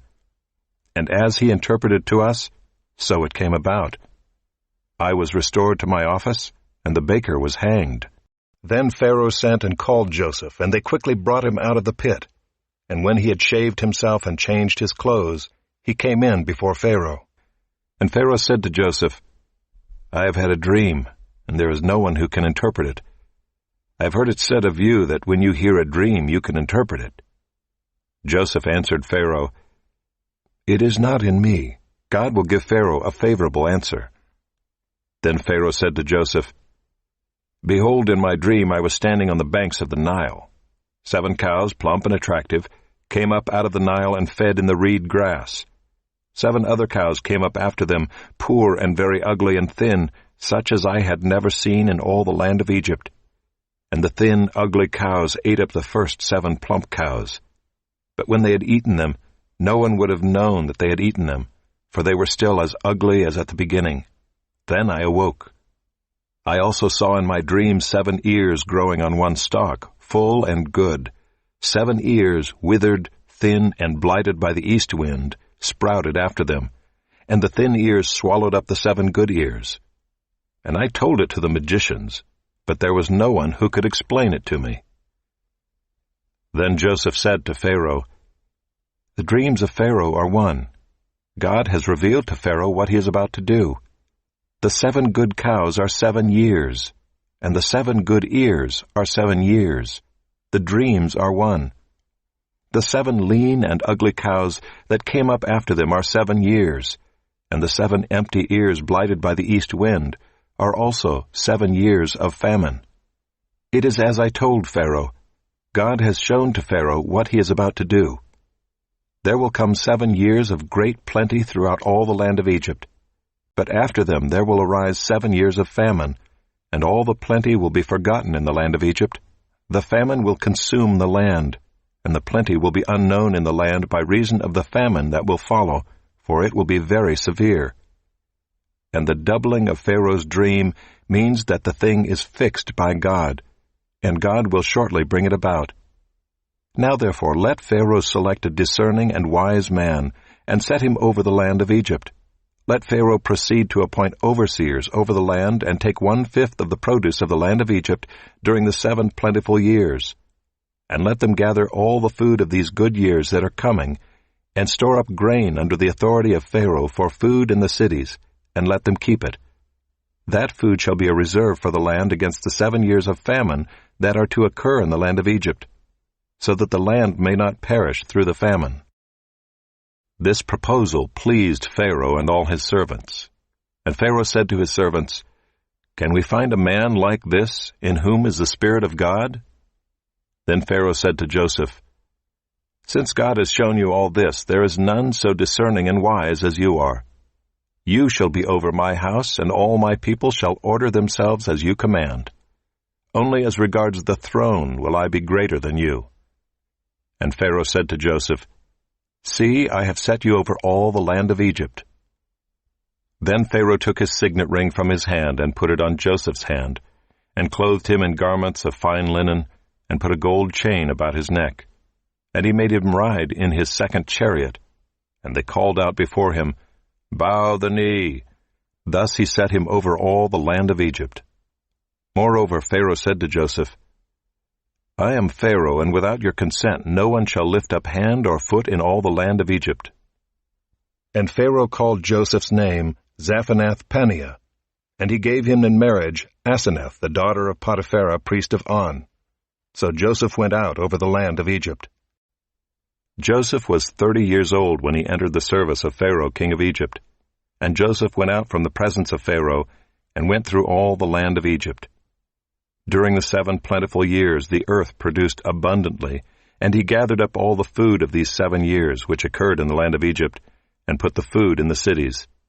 He put in every city the food from the fields around it. And Joseph stored up grain in great abundance, like the sand of the sea, until he ceased to measure it, for it could not be measured. Before the year of famine came, 2 sons were born to Joseph. Asenath, the daughter of Potiphera, priest of On, bore them to him. Joseph called the name of the firstborn Manasseh, for, he said, "God has made me forget all my hardship and all my father's house." The name of the second he called Ephraim, for God has made me fruitful in the land of my affliction. The 7 years of plenty that occurred in the land of Egypt came to an end, and the 7 years of famine began to come, as Joseph had said. There was famine in all lands, but in all the land of Egypt there was bread. When all the land of Egypt was famished, the people cried to Pharaoh for bread. Pharaoh said to all the Egyptians, "Go to Joseph. What he says to you, do." So when the famine had spread over all the land, Joseph opened all the storehouses and sold to the Egyptians, for the famine was severe in the land of Egypt. Moreover, all the earth came to Egypt to Joseph to buy grain, because the famine was severe over all the earth.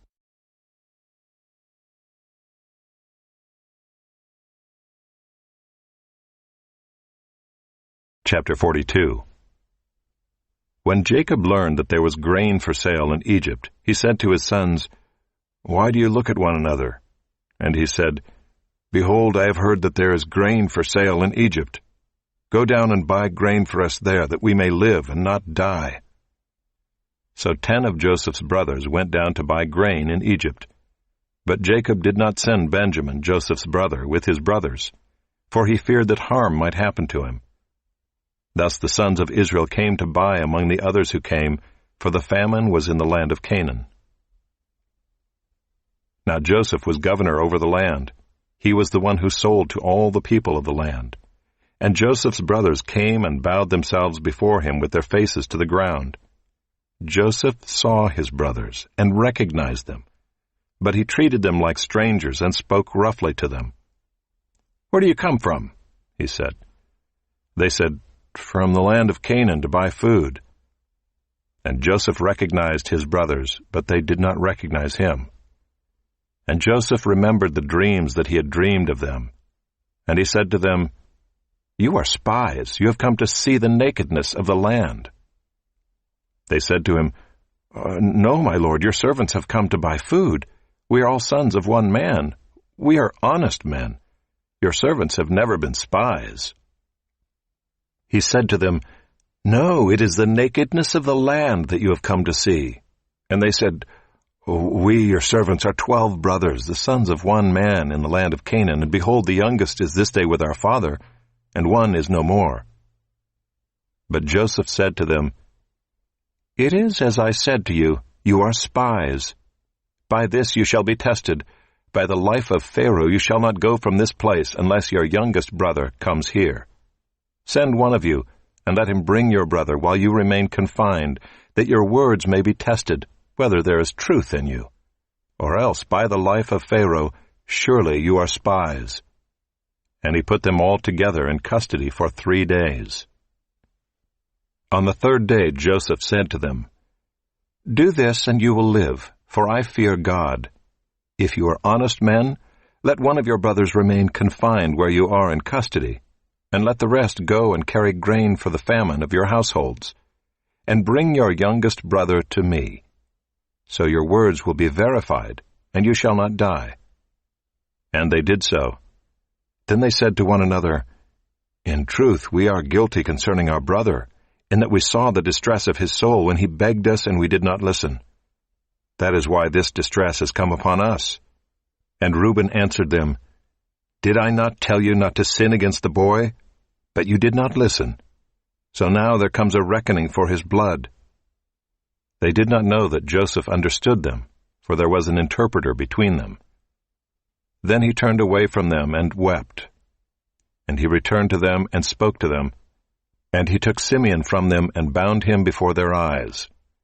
And Joseph gave orders to fill their bags with grain, and to replace every man's money in his sack, and to give them provisions for the journey. This was done for them. Then they loaded their donkeys with their grain and departed.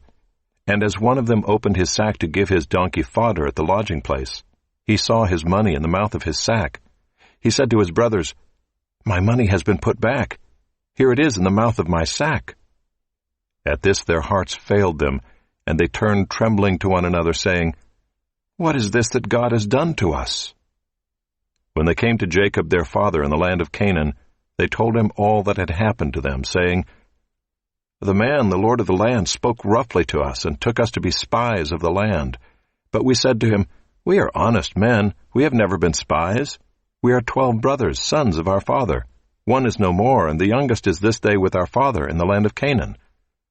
Then the man, the lord of the land, said to us, 'By this I shall know that you are honest men. Leave one of your brothers with me, and take grain for the famine of your households, and go your way. Bring your youngest brother to me. Then I shall know that you are not spies, but honest men, and I will deliver your brother to you, and you shall trade in the land.' As they emptied their sacks, behold, every man's bundle of money was in his sack. And when they and their father saw their bundles of money, they were afraid. And Jacob their father said to them, 'You have bereaved me of my children. Joseph is no more, and Simeon is no more, and now you would take Benjamin? All this has come against me.' Then Reuben said to his father, 'Kill my 2 sons if I do not bring him back to you. Put him in my hands, and I will bring him back to you.' But he said, 'My son shall not go down with you, for his brother is dead, and he is the only one left. If harm should happen to him on the journey that you are to make, you would bring down my gray hairs with sorrow to Sheol.'"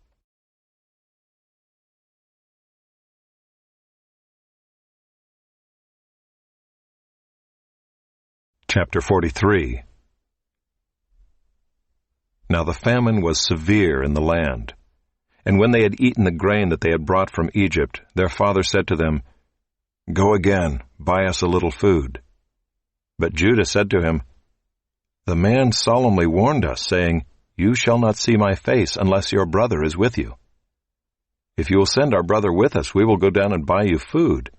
But if you will not send him, we will not go down, for the man said to us, 'You shall not see my face unless your brother is with you.'" Israel said, "Why did you treat me so badly as to tell the man that you had another brother?" They replied, "The man questioned us carefully about ourselves and our kindred, saying, 'Is your father still alive? Do you have another brother?' What we told him was in answer to these questions. Could we in any way know that he would say, 'Bring your brother down'?" And Judah said to Israel his father, "Send the boy with me, and we will arise and go, that we may live and not die, both we and you and also our little ones. I will be a pledge of his safety. From my hand you shall require him. If I do not bring him back to you and set him before you, then let me bear the blame forever. If we had not delayed, we would now have returned twice." Then their father Israel said to them, "If it must be so, then do this.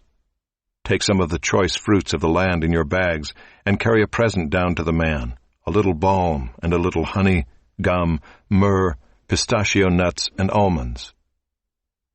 Take double the money with you. Carry back with you the money that was returned in the mouth of your sacks. Perhaps it was an oversight.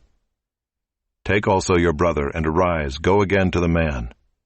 May God Almighty grant you mercy before the man, and may he send back your other brother and Benjamin.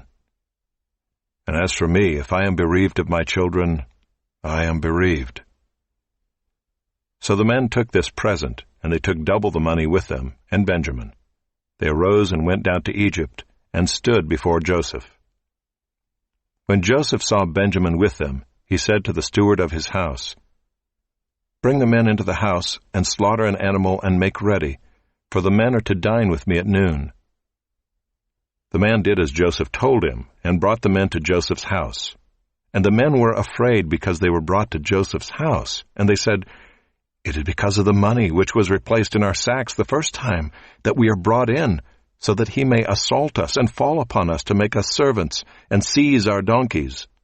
So they went up to the steward of Joseph's house and spoke with him at the door of the house, and said, "Oh, my lord, we came down the first time to buy food, and when we came to the lodging place we opened our sacks, and there was each man's money in the mouth of his sack, our money in full weight.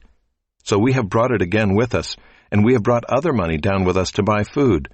We do not know who put our money in our sacks." He replied, "Peace to you, do not be afraid. Your God and the God of your father has put treasure in your sacks for you. I received your money." Then he brought Simeon out to them.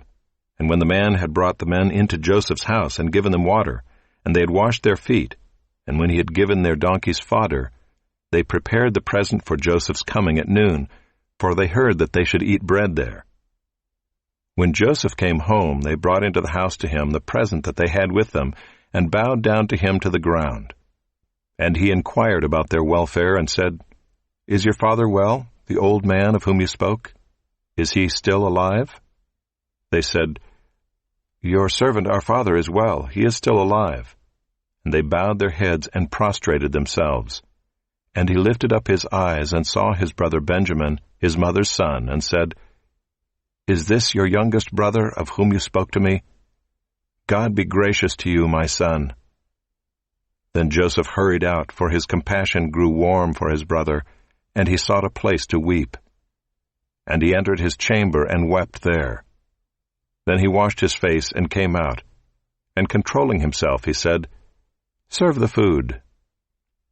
They served him by himself, and them by themselves, and the Egyptians who ate with him by themselves, because the Egyptians could not eat with the Hebrews, for that is an abomination to the Egyptians.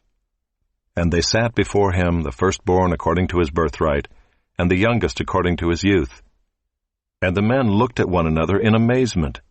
Portions were taken to them from Joseph's table, but Benjamin's portion was 5 times as much as any of theirs. And they drank and were merry with him.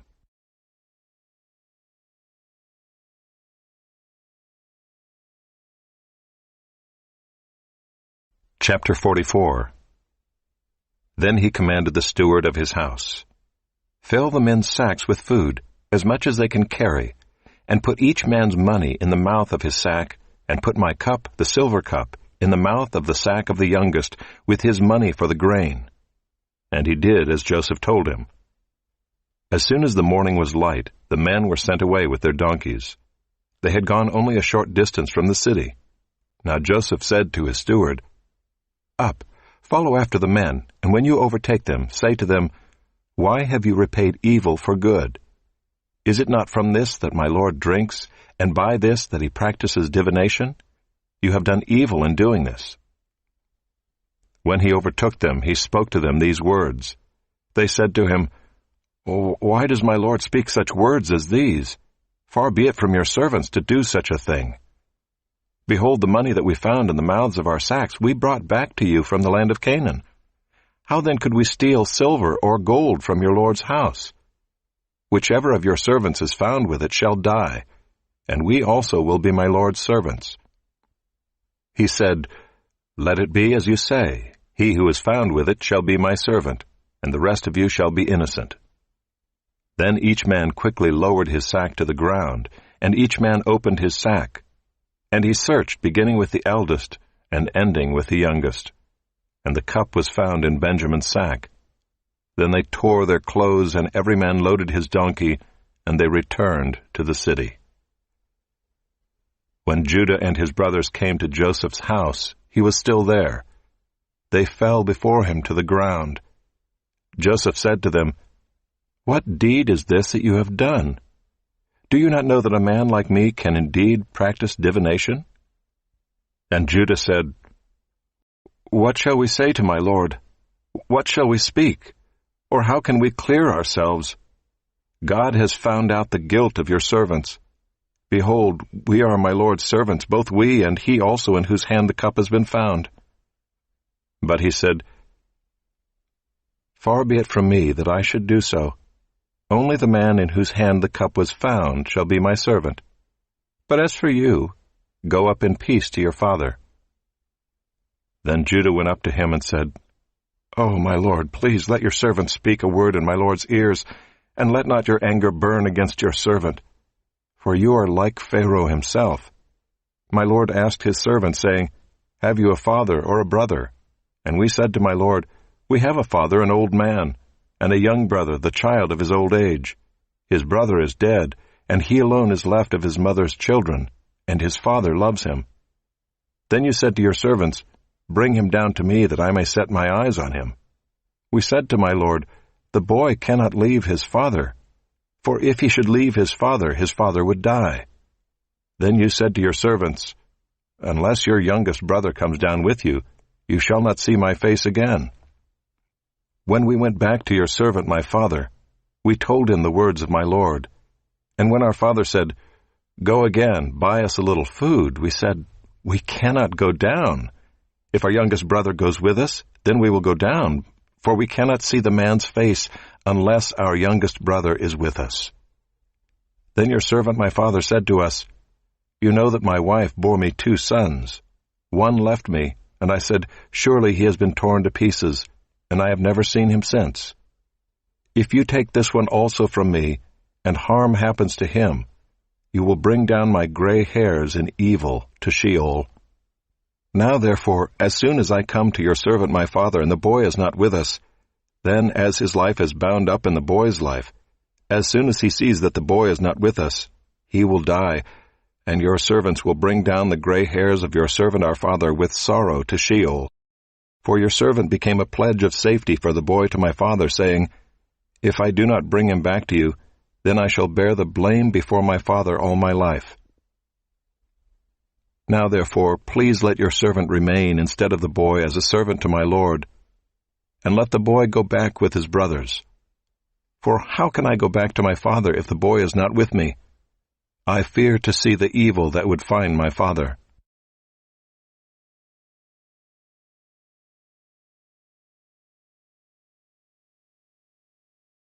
Chapter 45. Then Joseph could not control himself before all those who stood by him. He cried, "Make everyone go out from me." So no one stayed with him when Joseph made himself known to his brothers. And he wept aloud, so that the Egyptians heard it, and the household of Pharaoh heard it. And Joseph said to his brothers, "I am Joseph. Is my father still alive?" But his brothers could not answer him, for they were dismayed at his presence. So Joseph said to his brothers, "Come near to me, please." And they came near. And he said, "I am your brother, Joseph, whom you sold into Egypt. And now do not be distressed or angry with yourselves because you sold me here, for God sent me before you to preserve life. For the famine has been in the land these 2 years, and there are yet 5 years in which there will be neither plowing nor harvest. And God sent me before you to preserve for you a remnant on earth, and to keep alive for you many survivors. So it was not you who sent me here, but God. He has made me a father to Pharaoh, and lord of all his house, and ruler over all the land of Egypt. Hurry and go up to my father, and say to him, Thus says your son Joseph, God has made me lord of all Egypt. Come down to me, do not tarry. You shall dwell in the land of Goshen, and you shall be near me, you and your children, and your children's children, and your flocks, your herds, and all that you have. There I will provide for you, for there are yet 5 years of famine to come, so that you and your household and all that you have do not come to poverty. And now your eyes see, and the eyes of my brother Benjamin see, that it is my mouth that speaks to you. You must tell my father of all my honor in Egypt, and of all that you have seen. Hurry and bring my father down here. Then he fell upon his brother Benjamin's neck and wept, and Benjamin wept upon his neck. And he kissed all his brothers and wept upon them. After that his brothers talked with him. When the report was heard in Pharaoh's house, Joseph's brothers have come, it pleased Pharaoh and his servants. And Pharaoh said to Joseph, Say to your brothers, do this, load your beasts and go back to the land of Canaan, and take your father and your households and come to me, and I will give you the best of the land of Egypt, and you shall eat the fat of the land. And you, Joseph, are commanded to say, Do this, take wagons from the land of Egypt for your little ones and for your wives, and bring your father, and come. Have no concern for your goods, for the best of all the land of Egypt is yours.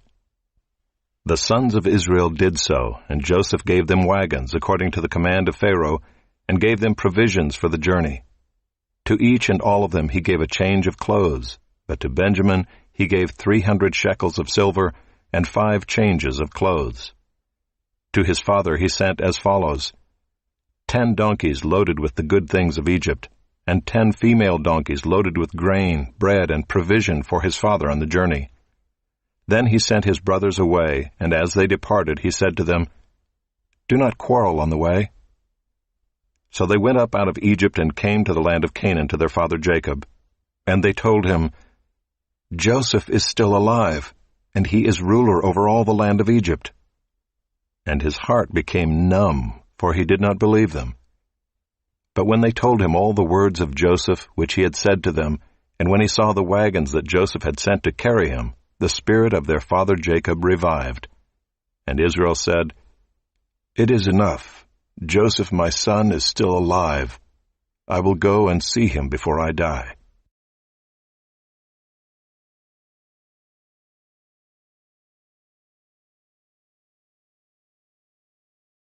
Chapter 46. So Israel took his journey with all that he had, and came to Beersheba, and offered sacrifices to the God of his father Isaac. And God spoke to Israel in visions of the night, and said, Jacob, Jacob. And he said, Here I am. Then he said, I am God, the God of your father.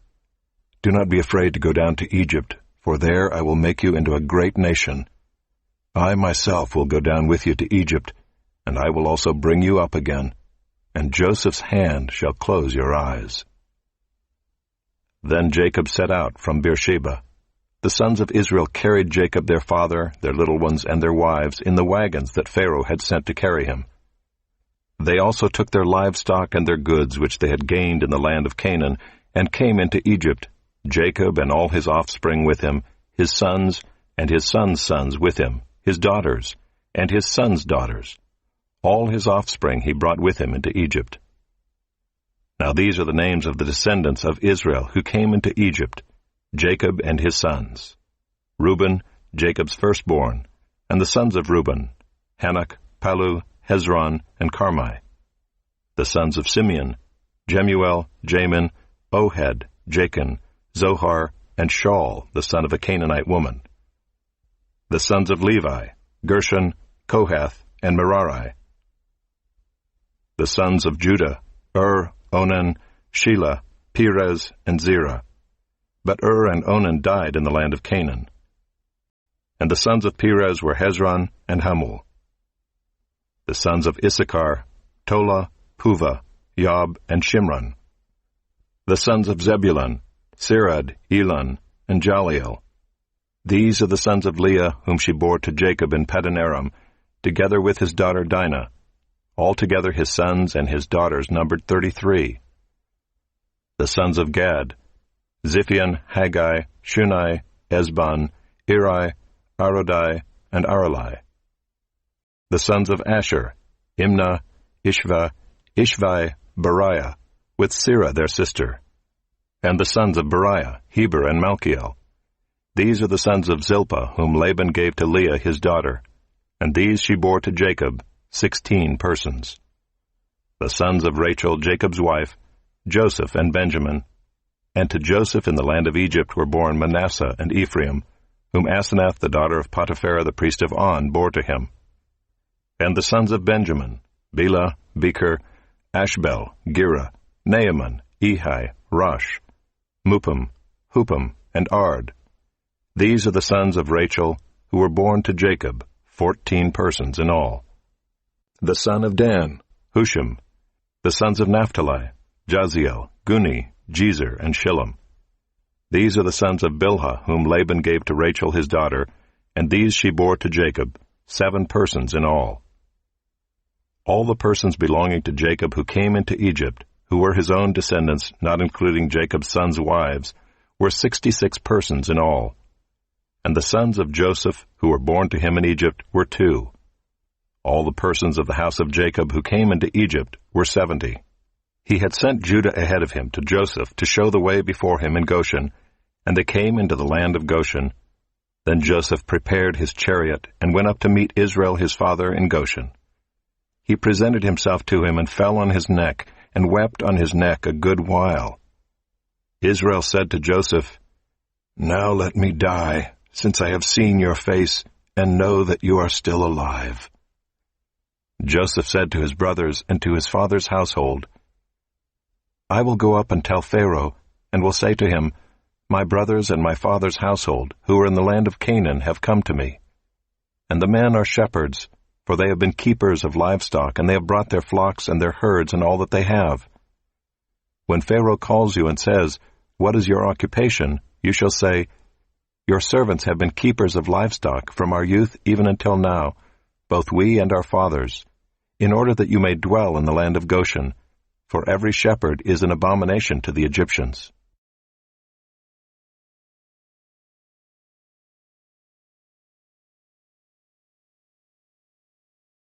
Chapter 47. So Joseph went in and told Pharaoh, "My father and my brothers, with their flocks and herds and all that they possess, have come from the land of Canaan. They are now in the land of Goshen." And from among his brothers he took 5 men and presented them to Pharaoh. Pharaoh said to his brothers, "What is your occupation?" And they said to Pharaoh, "Your servants are shepherds, as our fathers were." They said to Pharaoh, "We have come to sojourn in the land, for there is no pasture for your servants' flocks, for the famine is severe in the land of Canaan. And now please let your servants dwell in the land of Goshen." Then Pharaoh said to Joseph, "Your father and your brothers have come to you. The land of Egypt is before you. Settle your father and your brothers in the best of the land. Let them settle in the land of Goshen, and if you know any able men among them, put them in charge of my livestock." Then Joseph brought in Jacob his father and stood him before Pharaoh, and Jacob blessed Pharaoh. And Pharaoh said to Jacob, "How many are the days of the years of your life?" And Jacob said to Pharaoh, "The days of the years of my sojourning are 130 years. Few and evil have been the days of the years of my life, and they have not attained to the days of the years of the life of my fathers in the days of their sojourning." And Jacob blessed Pharaoh and went out from the presence of Pharaoh. Then Joseph settled his father and his brothers and gave them a possession in the land of Egypt, in the best of the land, in the land of Ramesses, as Pharaoh had commanded. And Joseph provided his father, his brothers, and all his father's household with food, according to the number of their dependents. Now there was no food in all the land, for the famine was very severe, so that the land of Egypt and the land of Canaan languished by reason of the famine.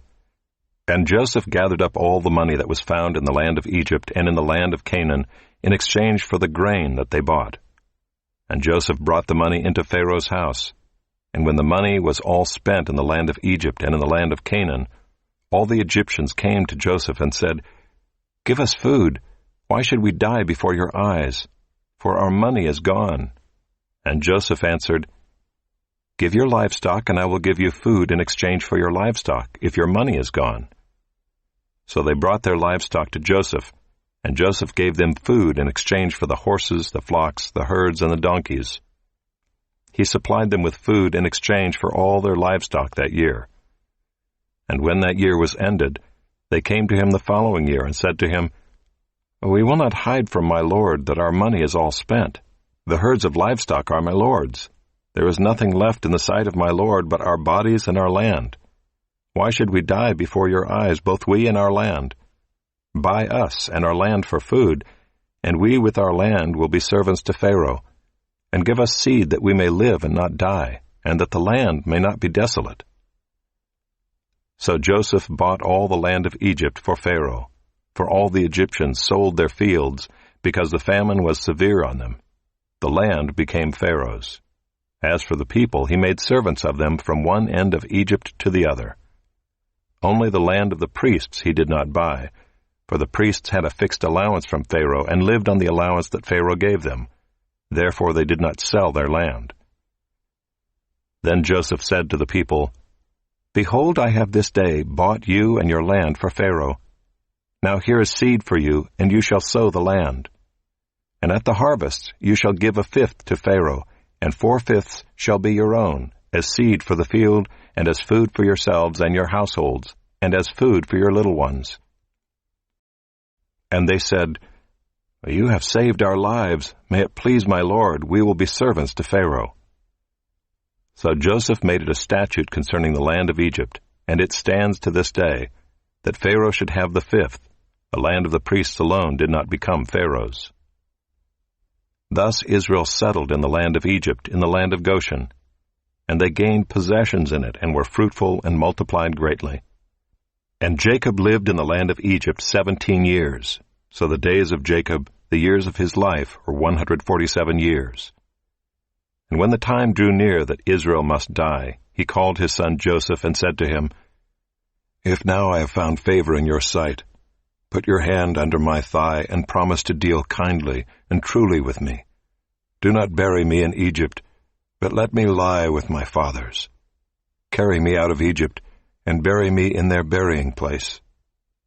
He answered, "I will do as you have said." And he said, "Swear to me."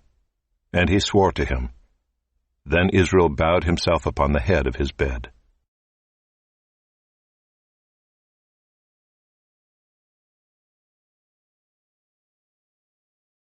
Chapter 48. After this Joseph was told, "Behold, your father is ill." So he took with him his 2 sons, Manasseh and Ephraim. And it was told to Jacob, "Your son Joseph has come to you." Then Israel summoned his strength and sat up in bed.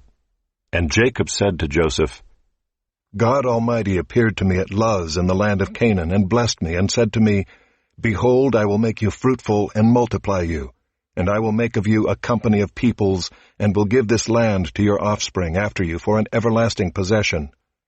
And now your 2 sons, who were born to you in the land of Egypt before I came to you in Egypt, are mine. Ephraim and Manasseh shall be mine, as Reuben and Simeon are. And the children that you fathered after them shall be yours.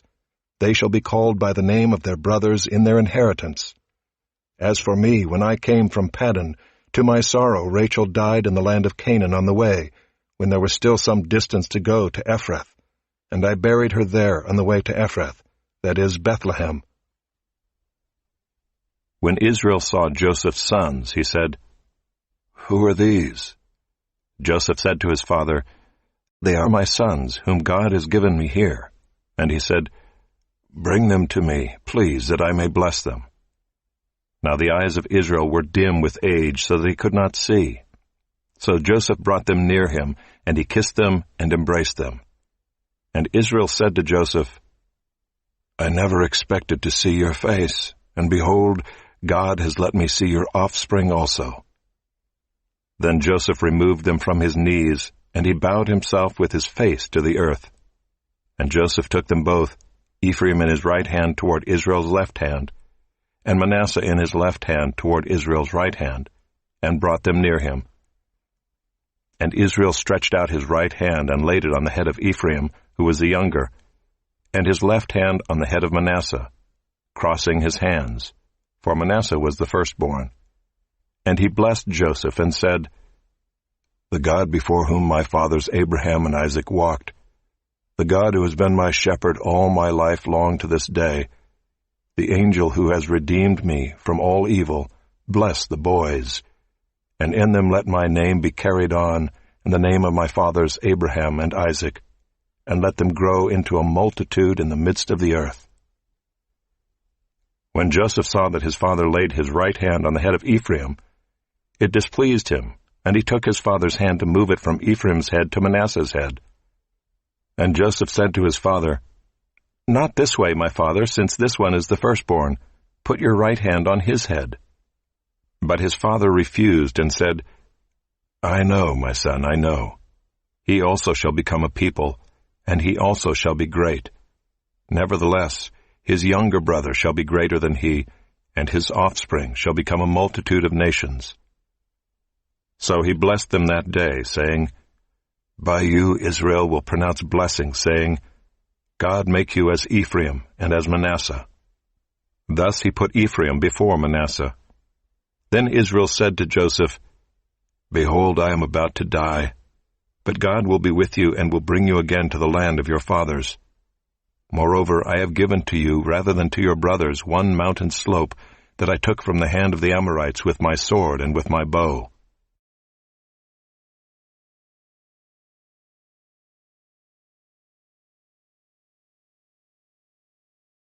Chapter 49. Then Jacob called his sons and said, "Gather yourselves together, that I may tell you what shall happen to you in days to come. Assemble and listen, O sons of Jacob, listen to Israel your father. Reuben, you are my firstborn, my might, and the firstfruits of my strength, preeminent in dignity and preeminent in power.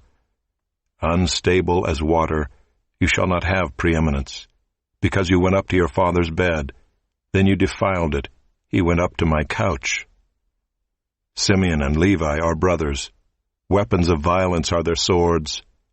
Let my soul come not into their counsel. O my glory, be not joined to their company. For in their anger they killed men, and in their willfulness they hamstrung oxen. Cursed be their anger, for it is fierce, and their wrath, for it is cruel. I will divide them in Jacob and scatter them in Israel. Judah, your brothers shall praise you. Your hand shall be on the neck of your enemies.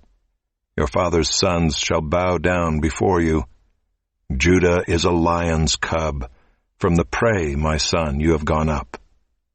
He stooped down, he crouched as a lion and as a lioness. Who dares rouse him? The scepter shall not depart from Judah, nor the ruler's staff from between his feet, until tribute comes to him, and to him shall be the obedience of the peoples. Binding his foal to the vine, and his donkey's colt to the choice vine, he has washed his garments in wine, and his vesture in the blood of grapes. His eyes are darker than wine, and his teeth whiter than milk. Zebulun shall dwell at the shore of the sea. He shall become a haven for ships, and his border shall be at Sidon. Issachar is a strong donkey, crouching between the sheepfolds. He saw that a resting place was good, and that the land was pleasant. So he bowed his shoulder to bear, and became a servant at forced labor. Dan shall judge his people as one of the tribes of Israel. Dan shall be a serpent in the way, a viper by the path, that bites the horse's heels, so that his rider falls backward. I wait for your salvation, O Lord. Raiders shall raid Gad, but he shall raid at their heels. Asher's food shall be rich, and he shall yield royal delicacies. Naphtali is a doe let loose that bears beautiful fawns. Joseph is a fruitful bough by a spring. His branches run over the wall. The archers bitterly attacked him, shot at him, and harassed him severely. Yet his bow remained unmoved. His arms were made agile by the hands of the mighty one of Jacob. From there is the shepherd, the stone of Israel. By the God of your father who will help you, by the Almighty, who will bless you with blessings of heaven above, blessings of the deep that crouches beneath, blessings of the breasts and of the womb. The blessings of your father are mighty beyond the blessings of my parents, up to the bounties of the everlasting hills. May they be on the head of Joseph, and on the brow of him who was set apart from his brothers. Benjamin is a ravenous wolf, in the morning devouring the prey, and at evening dividing the spoil. All these are the 12 tribes of Israel. This is what their father said to them as he blessed them, blessing each with the blessing suitable to him. Then he commanded them and said to them, I am to be gathered to my people. Bury me with my fathers in the cave that is in the field of Ephron the Hittite, in the cave that is in the field at Machpelah, to the east of Mamre in the land of Canaan, which Abraham bought with the field from Ephron the Hittite to possess as a burying place. There they buried Abraham and Sarah his wife. There they buried Isaac and Rebekah his wife. And there I buried Leah. The field and the cave that is in it were bought from the Hittites. When Jacob finished commanding his sons, he drew up his feet into the bed and breathed his last, and was gathered to his people.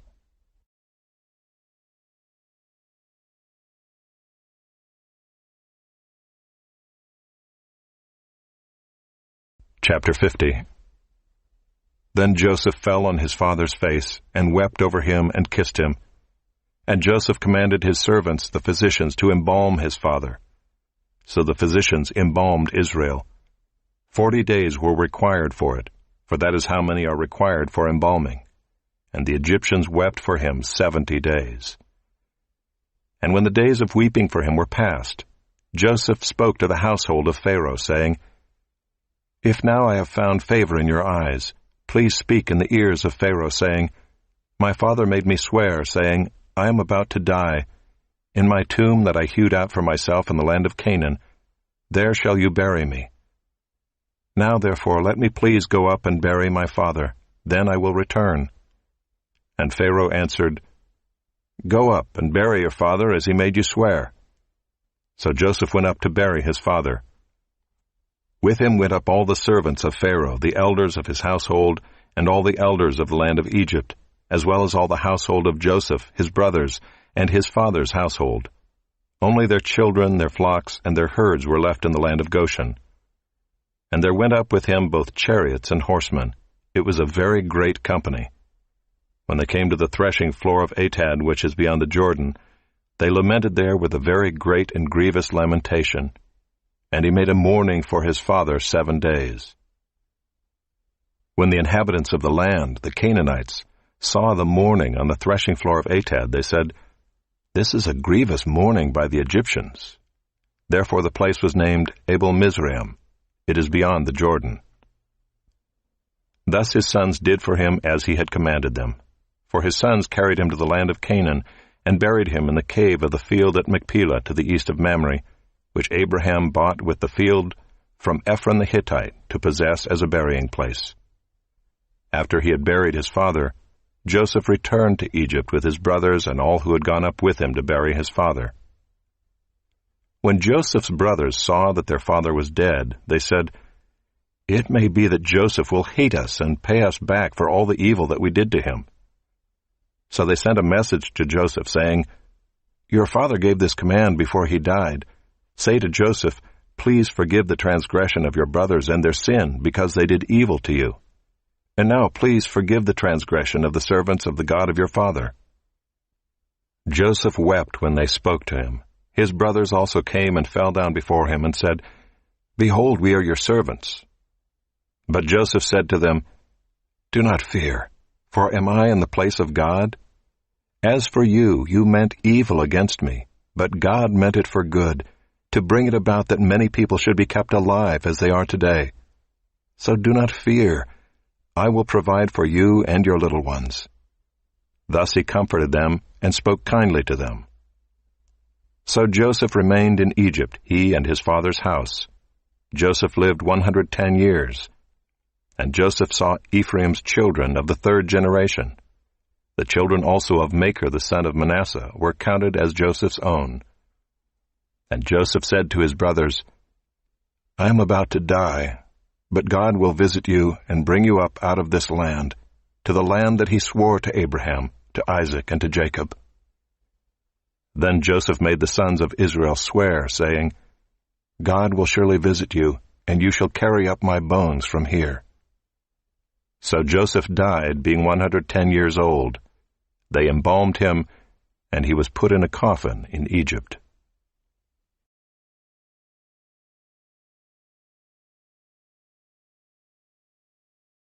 Exodus, chapter 1. These are the names of the sons of Israel who came to Egypt with Jacob, each with his household: Reuben, Simeon, Levi and Judah, Issachar, Zebulun and Benjamin, Dan and Naphtali, Gad and Asher. All the descendants of Jacob were 70 persons. Joseph was already in Egypt. Then Joseph died, and all his brothers, and all that generation. But the people of Israel were fruitful and increased greatly. They multiplied and grew exceedingly strong, so that the land was filled with them. Now there arose a new king over Egypt, who did not know Joseph. And he said to his people, Behold, the people of Israel are too many and too mighty for us. Come, let us deal shrewdly with them, lest they multiply, and if war breaks out, they join our enemies and fight against us, and escape from the land. Therefore they set taskmasters over them to afflict them with heavy burdens. They built for Pharaoh store cities, Pithom and Ramses. But the more they were oppressed, the more they multiplied, and the more they spread abroad. And the Egyptians were in dread of the people of Israel. So they ruthlessly made the people of Israel work as slaves, and made their lives bitter with hard service, in mortar and brick, and in all kinds of work in the field. In all their work they ruthlessly made them work as slaves. Then the king of Egypt said to the Hebrew midwives, one of whom was named Shiphrah, and the other Puah, When you serve as midwife to the Hebrew women, and see them on the birth stool, if it is a son, you shall kill him, but if it is a daughter, she shall live. But the midwives feared God and did not do as the king of Egypt commanded them, but let the male children live. So the king of Egypt called the midwives and said to them, Why have you done this, and let the male children live? The midwives said to Pharaoh, Because the Hebrew women are not like the Egyptian women, for they are vigorous and give birth before the midwife comes to them. So God dealt well with the midwives, and the people multiplied and grew very strong. And because the midwives feared God, he gave them families. Then Pharaoh commanded all his people, Every son that is born to the Hebrews you shall cast into the Nile, but you shall let every daughter live.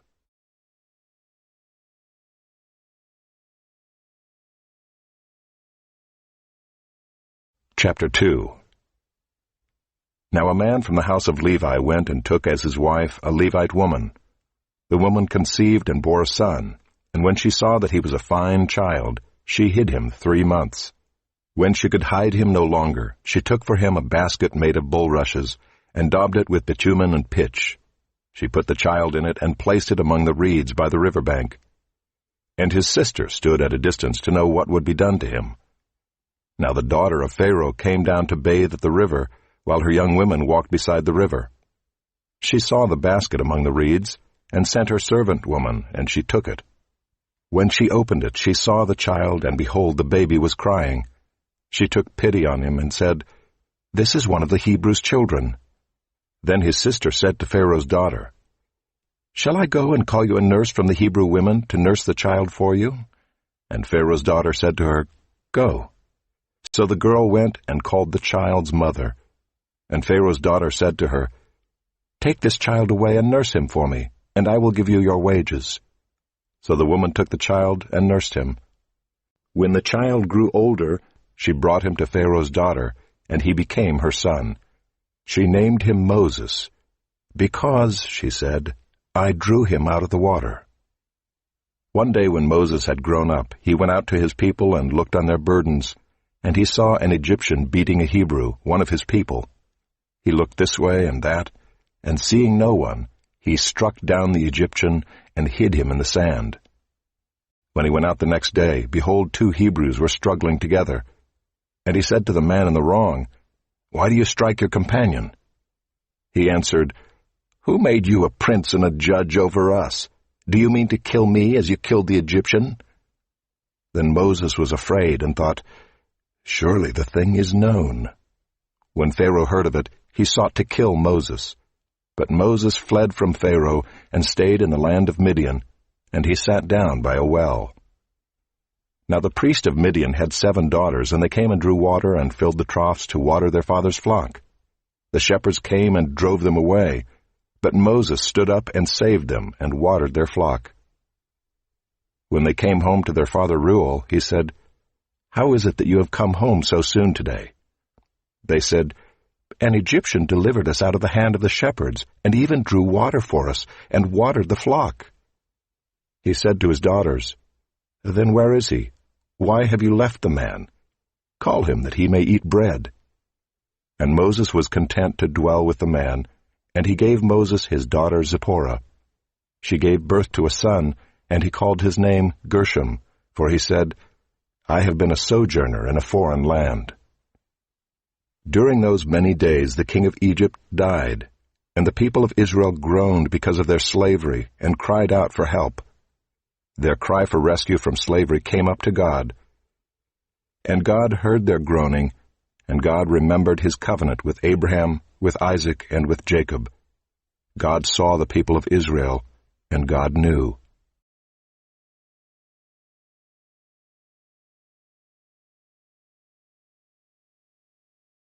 Chapter 3. Now Moses was keeping the flock of his father-in-law Jethro, the priest of Midian, and he led his flock to the west side of the wilderness, and came to Horeb, the mountain of God. And the angel of the Lord appeared to him in a flame of fire out of the midst of a bush. He looked, and behold, the bush was burning, yet it was not consumed. And Moses said, I will turn aside to see this great sight, why the bush is not burned. When the Lord saw that he turned aside to see, God called to him out of the bush, Moses, Moses. And he said, Here I am. Then he said, Do not come near. Take your sandals off your feet, for the place on which you are standing is holy ground. And he said, I am the God of your father, the God of Abraham, the God of Isaac, and the God of Jacob. And Moses hid his face, for he was afraid to look at God. Then the Lord said, I have surely seen the affliction of my people who are in Egypt, and have heard their cry because of their taskmasters. I know their sufferings, and I have come down to deliver them out of the hand of the Egyptians, and to bring them up out of that land to a good and broad land, a land flowing with milk and honey, to the place of the Canaanites, the Hittites, the Amorites, the Perizzites, the Hivites, and the Jebusites. And now, behold, the cry of the people of Israel has come to me, and I have also seen the oppression with which the Egyptians oppress them. Come, I will send you to Pharaoh, that you may bring my people, the children of Israel, out of Egypt. But Moses said to God, Who am I that I should go to Pharaoh and bring the children of Israel out of Egypt? He said, But I will be with you, and this shall be the sign for you that I have sent you. When you have brought the people out of Egypt, you shall serve God on this mountain. Then Moses said to God, If I come to the people of Israel and say to them, The God of your fathers has sent me to you, and they ask me, What is his name? What shall I say to them? God said to Moses, I am who I am. And he said, Say this to the people of Israel, I am has sent me to you. God also said to Moses, Say this to the people of Israel, The Lord, the God of your fathers, the God of Abraham, the God of Isaac, and the God of Jacob, has sent me to you. This is my name forever, and thus I am to be remembered throughout all generations. Go and gather the elders of Israel together and say to them, The Lord, the God of your fathers, the God of Abraham, of Isaac, and of Jacob, has appeared to me, saying, I have observed you and what has been done to you in Egypt, And I promise that I will bring you up out of the affliction of Egypt to the land of the Canaanites, the Hittites, the Amorites, the Perizzites, the Hivites, and the Jebusites, a land flowing with milk and honey. And they will listen to your voice, and you and the elders of Israel shall go to the king of Egypt and say to him, The Lord, the God of the Hebrews, has met with us, and now please let us go a 3 days' journey into the wilderness, that we may sacrifice to the Lord our God. But I know that the king of Egypt will not let you go unless compelled by a mighty hand.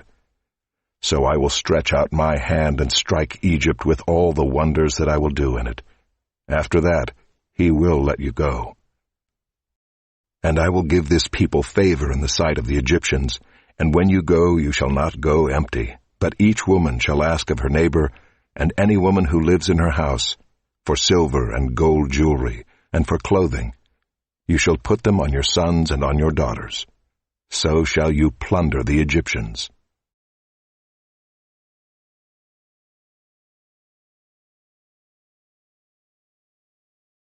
Chapter 4. Then Moses answered, But behold, they will not believe me or listen to my voice, for they will say, The Lord did not appear to you. The Lord said to him, What is that in your hand? He said, A staff. And he said, Throw it on the ground. So he threw it on the ground, and it became a serpent, and Moses ran from it. But the Lord said to Moses, Put out your hand and catch it by the tail. So he put out his hand and caught it, and it became a staff in his hand. That they may believe that the Lord, the God of their fathers, the God of Abraham, the God of Isaac, and the God of Jacob, has appeared to you. Again the Lord said to him, Put your hand inside your cloak. And he put his hand inside his cloak, and when he took it out, behold, his hand was leprous like snow.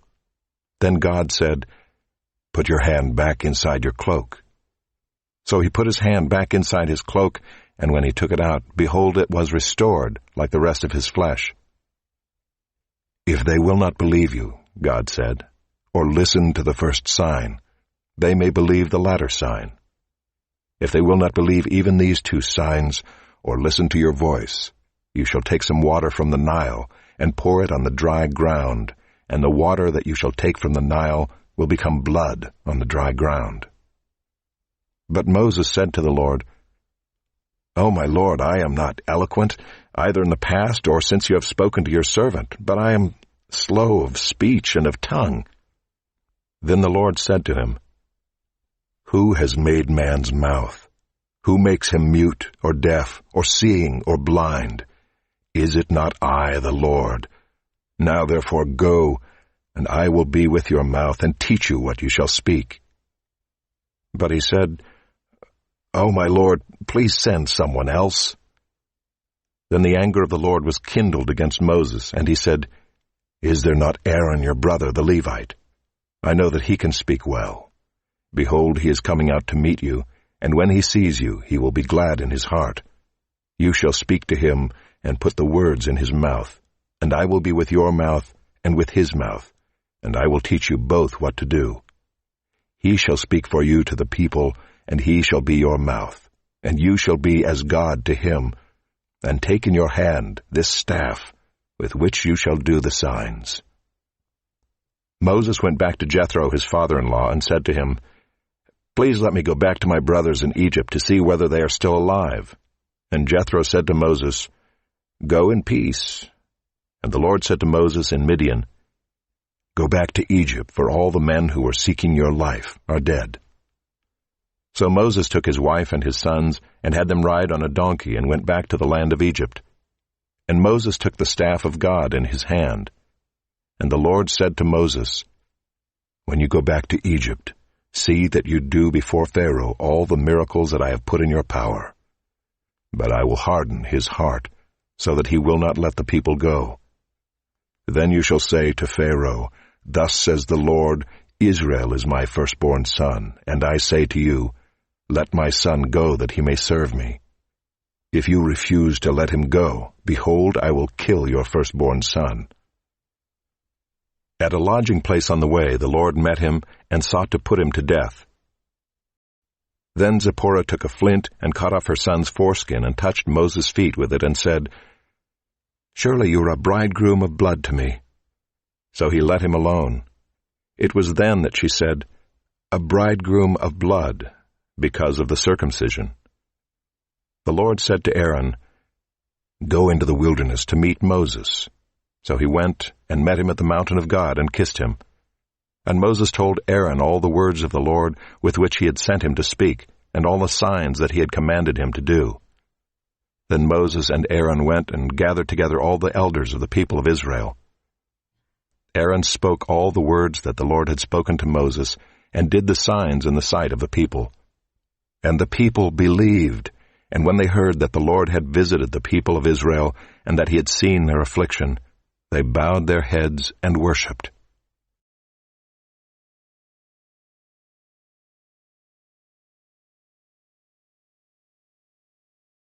Chapter 5.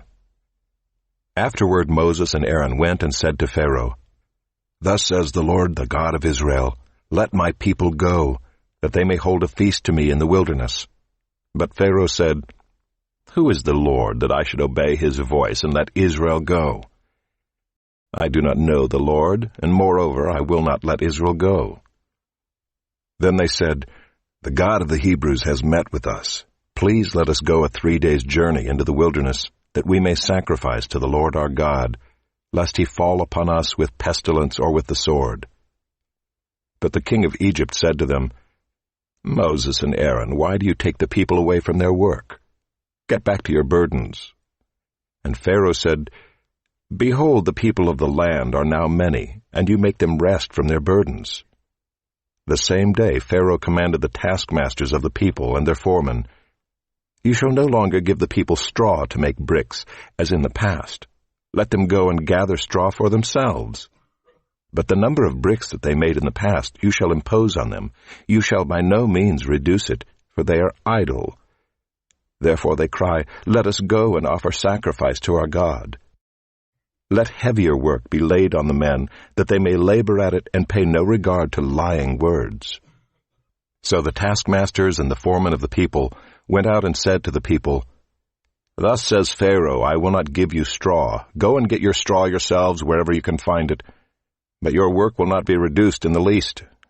So the people were scattered throughout all the land of Egypt to gather stubble for straw. The taskmasters were urgent, saying, "Complete your work, your daily task each day, as when there was straw." And the foremen of the people of Israel, whom Pharaoh's taskmasters had set over them, were beaten and were asked, "Why have you not done all your task of making bricks today and yesterday, as in the past?" Then the foreman of the people of Israel came and cried to Pharaoh, "Why do you treat your servants like this? No straw is given to your servants, yet they say to us, 'Make bricks,' and behold, your servants are beaten, but the fault is in your own people." But he said, "You are idle, you are idle. That is why you say, 'Let us go and sacrifice to the Lord.' Go now and work. No straw will be given you, but you must still deliver the same number of bricks." The foremen of the people of Israel saw that they were in trouble when they said, "You shall by no means reduce your number of bricks, your daily task each day." They met Moses and Aaron, who were waiting for them as they came out from Pharaoh, and they said to them, "The Lord look on you and judge, because you have made us stink in the sight of Pharaoh and his servants, and have put a sword in their hand to kill us." Then Moses turned to the Lord and said, "O Lord, why have you done evil to this people? Why did you ever send me? For since I came to Pharaoh to speak in your name, he has done evil to this people, and you have not delivered your people at all."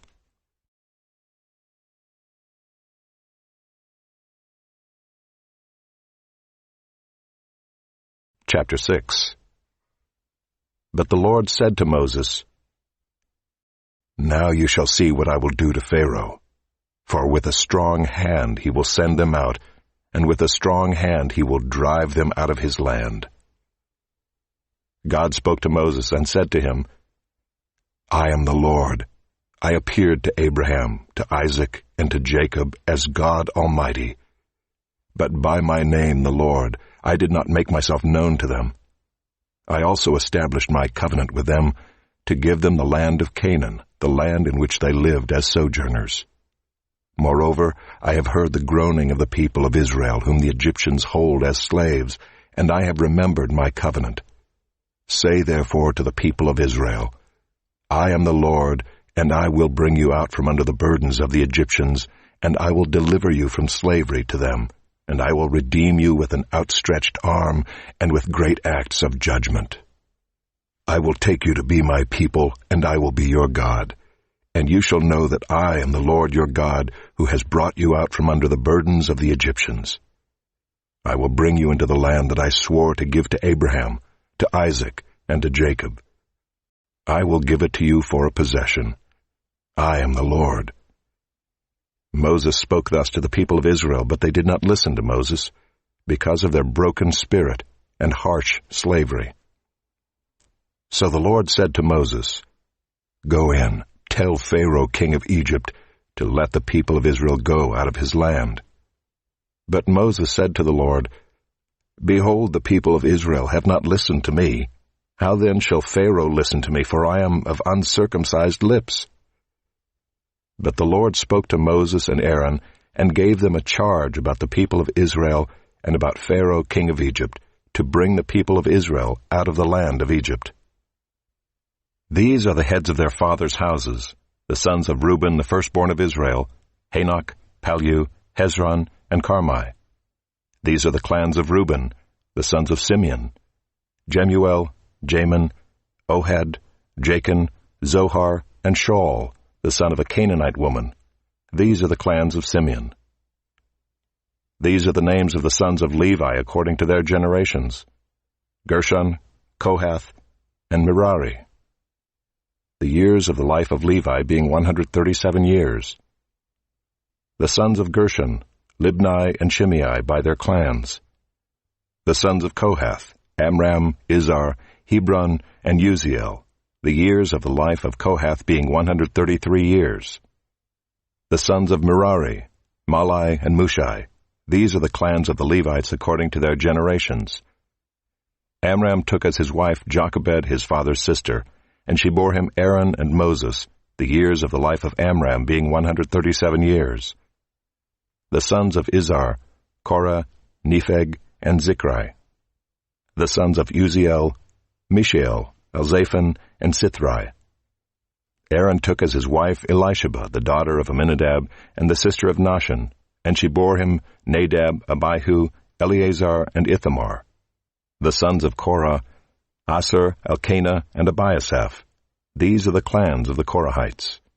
Eleazar, Aaron's son, took as his wife one of the daughters of Putiel, and she bore him Phinehas. These are the heads of the fathers' houses of the Levites by their clans. These are the Aaron and Moses to whom the Lord said, Bring out the people of Israel from the land of Egypt by their hosts. It was they who spoke to Pharaoh king of Egypt about bringing out the people of Israel from Egypt, this Moses and this Aaron. On the day when the Lord spoke to Moses in the land of Egypt, the Lord said to Moses, I am the Lord. Tell Pharaoh king of Egypt all that I say to you. But Moses said to the Lord, Behold, I am of uncircumcised lips. How will Pharaoh listen to me?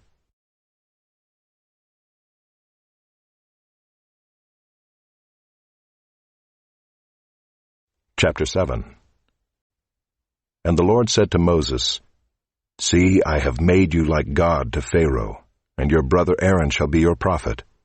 You shall speak all that I command you, and your brother Aaron shall tell Pharaoh to let the people of Israel go out of his land. But I will harden Pharaoh's heart, and though I multiply my signs and wonders in the land of Egypt, Pharaoh will not listen to you. Then I will lay my hand on Egypt, and bring my hosts, my people, the children of Israel, out of the land of Egypt by great acts of judgment. The Egyptians shall know that I am the Lord when I stretch out my hand against Egypt and bring out the people of Israel from among them. Moses and Aaron did so. They did just as the Lord commanded them.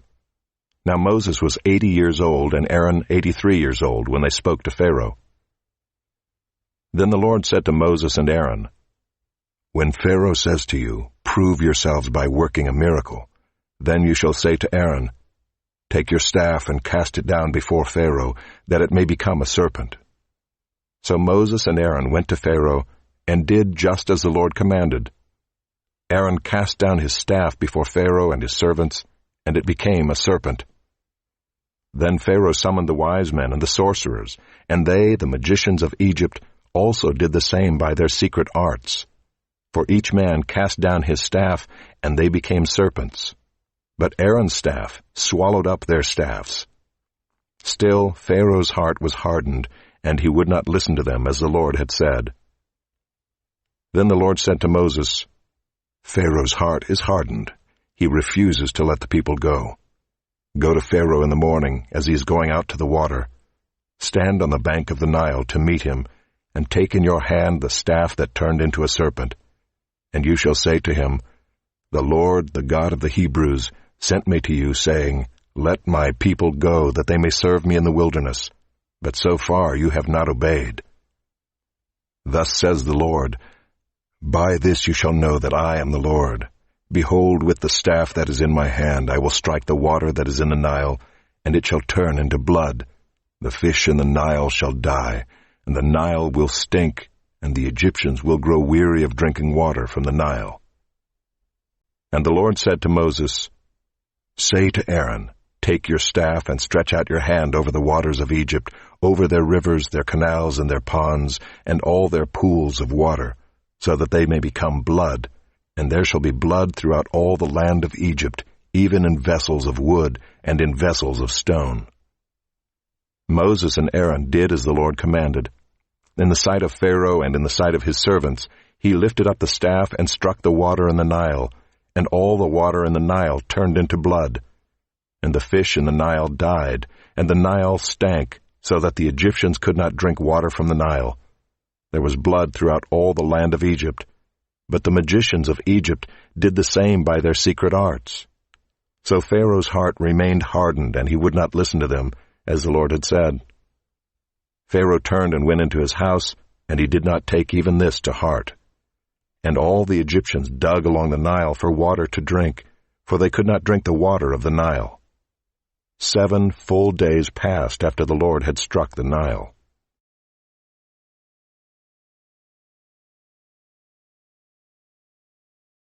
Chapter 8. Then the Lord said to Moses, Go into Pharaoh and say to him, Thus says the Lord, Let my people go, that they may serve me. But if you refuse to let them go, behold, I will plague all your country with frogs. The Nile shall swarm with frogs that shall come up into your house, and into your bedroom, and on your bed, and into the houses of your servants and your people, and into your ovens and your kneading bowls. The frogs shall come up on you and on your people, and on all your servants.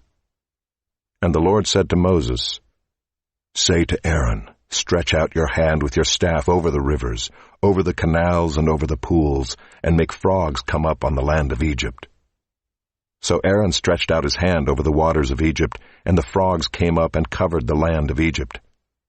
But the magicians did the same by their secret arts, and made frogs come up on the land of Egypt. Then Pharaoh called Moses and Aaron and said, Plead with the Lord to take away the frogs from me and from my people, and I will let the people go to sacrifice to the Lord.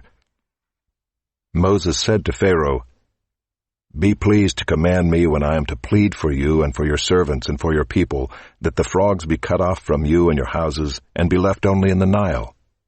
And he said, Tomorrow. Moses said, Be it as you say, so that you may know that there is no one like the Lord our God. The frogs shall go away from you and your houses and your servants and your people. They shall be left only in the Nile. So Moses and Aaron went out from Pharaoh, and Moses cried to the Lord about the frogs, as he had agreed with Pharaoh. And the Lord did according to the word of Moses. The frogs died out in the houses, the courtyards, and the fields. And they gathered them together in heaps, and the land stank.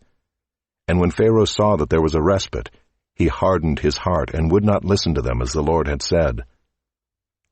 Then the Lord said to Moses, Say to Aaron, Stretch out your staff and strike the dust of the earth, so that it may become gnats in all the land of Egypt. And they did so. Aaron stretched out his hand with his staff and struck the dust of the earth, and there were gnats on man and beast. All the dust of the earth became gnats in all the land of Egypt. The magicians tried by their secret arts to produce gnats, but they could not. So there were gnats on man and beast. Then the magician said to Pharaoh, "Well, this is the finger of God." But Pharaoh's heart was hardened, and he would not listen to them as the Lord had said. Then the Lord said to Moses, "Rise up early in the morning and present yourself to Pharaoh as he goes out to the water, and say to him, 'Thus says the Lord, let my people go, that they may serve me. Or else if you will not let my people go, behold, I will send swarms of flies on you and your servants and your people and into your houses. And the houses of the Egyptians shall be filled with swarms of flies, and also the ground on which they stand. But on that day I will set apart the land of Goshen, where my people dwell, so that no swarms of flies shall be there, that you may know that I am the Lord in the midst of the earth. Thus I will put a division between my people and your people. Tomorrow this sign shall happen.' And the Lord did so. There came great swarms of flies into the house of Pharaoh and into his servants' houses. Throughout all the land of Egypt the land was ruined by the swarms of flies. Then Pharaoh called Moses and Aaron and said, 'Go, sacrifice to your God within the land.' But Moses said, 'It would not be right to do so, for the offerings we shall sacrifice to the Lord our God are an abomination to the Egyptians. If we sacrifice offerings abominable to the Egyptians before their eyes, will they not stone us? We must go 3 days' journey into the wilderness and sacrifice to the Lord our God as he tells us.' So Pharaoh said, 'I will let you go to sacrifice to the Lord your God in the wilderness, only you must not go very far away. Plead for me.' Then Moses said, 'Behold, I am going out from you, and I will plead with the Lord, that the swarms of flies may depart from Pharaoh, from his servants, and from his people tomorrow. Only let not Pharaoh cheat again by not letting the people go to sacrifice to the Lord.' So Moses went out from Pharaoh and prayed to the Lord. And the Lord did as Moses asked, and removed the swarms of flies from Pharaoh, from his servants, and from his people. Not one remained. But Pharaoh hardened his heart this time also, and did not let the people go.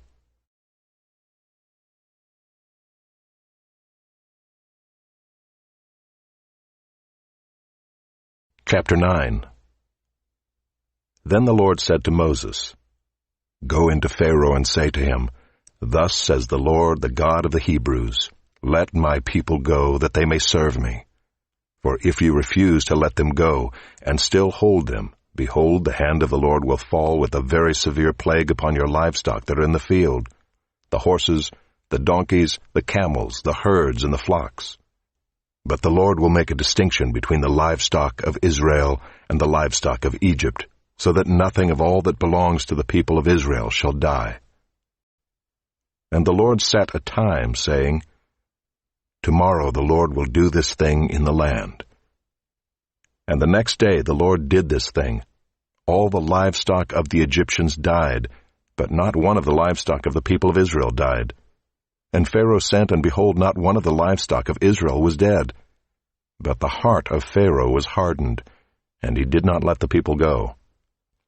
And the Lord said to Moses and Aaron, 'Take handfuls of soot from the kill, and let Moses throw them in the air in the sight of Pharaoh. It shall become fine dust over all the land of Egypt, and become boils breaking out in sores on man and beast throughout all the land of Egypt.' So they took the soot from the kill and stood before Pharaoh. And Moses threw it in the air, and it became boils breaking out in sores on man and beast. And the magicians could not stand before Moses because of the boils, for the boils came upon the magicians and upon all the Egyptians. But the Lord hardened the heart of Pharaoh, and he did not listen to them, as the Lord had spoken to Moses. Then the Lord said to Moses, "Rise up early in the morning and present yourself before Pharaoh and say to him, 'Thus says the Lord, the God of the Hebrews, let my people go, that they may serve me. For this time I will send all my plagues on you yourself, and on your servants, and your people, so that you may know that there is none like me in all the earth. For by now I could have put out my hand and struck you and your people with pestilence, and you would have been cut off from the earth. But for this purpose I have raised you up, to show you my power, so that my name may be proclaimed in all the earth.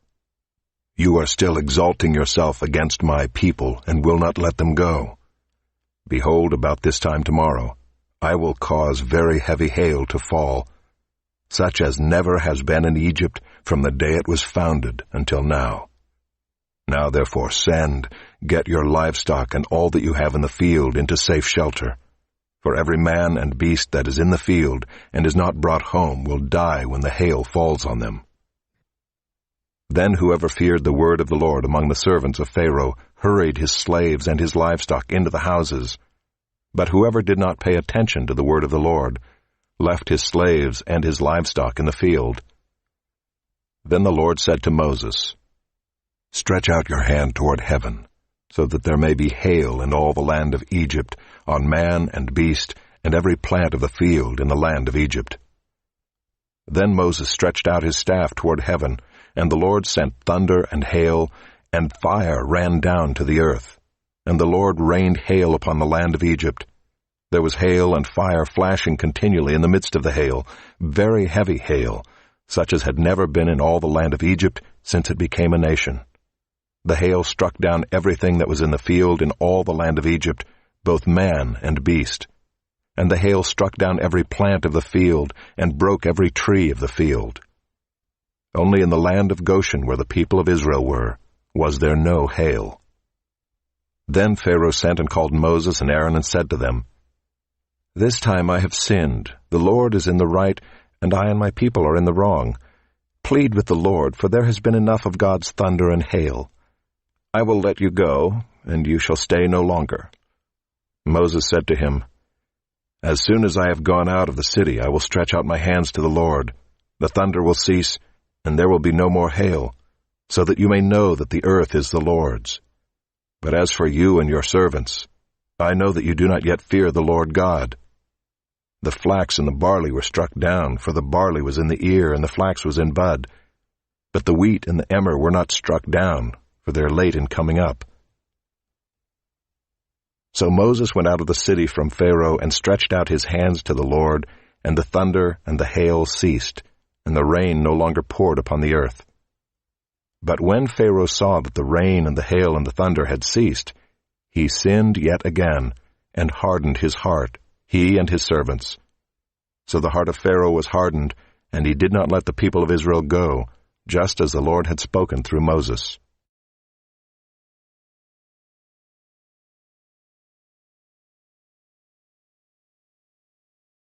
Chapter 10. Then the Lord said to Moses, Go into Pharaoh, for I have hardened his heart and the heart of his servants, that I may show these signs of mine among them, and that you may tell in the hearing of your son and of your grandson how I have dealt harshly with the Egyptians, and what signs I have done among them, that you may know that I am the Lord. So Moses and Aaron went in to Pharaoh and said to him, Thus says the Lord, the God of the Hebrews, How long will you refuse to humble yourself before me? Let my people go, that they may serve me. For if you refuse to let my people go, behold, tomorrow I will bring locusts into your country, and they shall cover the face of the land, so that no one can see the land. And they shall eat what is left to you after the hail, and they shall eat every tree of yours that grows in the field. And they shall fill your houses and the houses of all your servants, and of all the Egyptians, as neither your fathers nor your grandfathers have seen, from the day they came on earth to this day. Then he turned and went out from Pharaoh. Then Pharaoh's servants said to him, How long shall this man be a snare to us? Let the man go, that they may serve the Lord their God. Do you not yet understand that Egypt is ruined? So Moses and Aaron were brought back to Pharaoh, and he said to them, Go, serve the Lord your God. But which ones are to go? Moses said, We will go with our young and our old.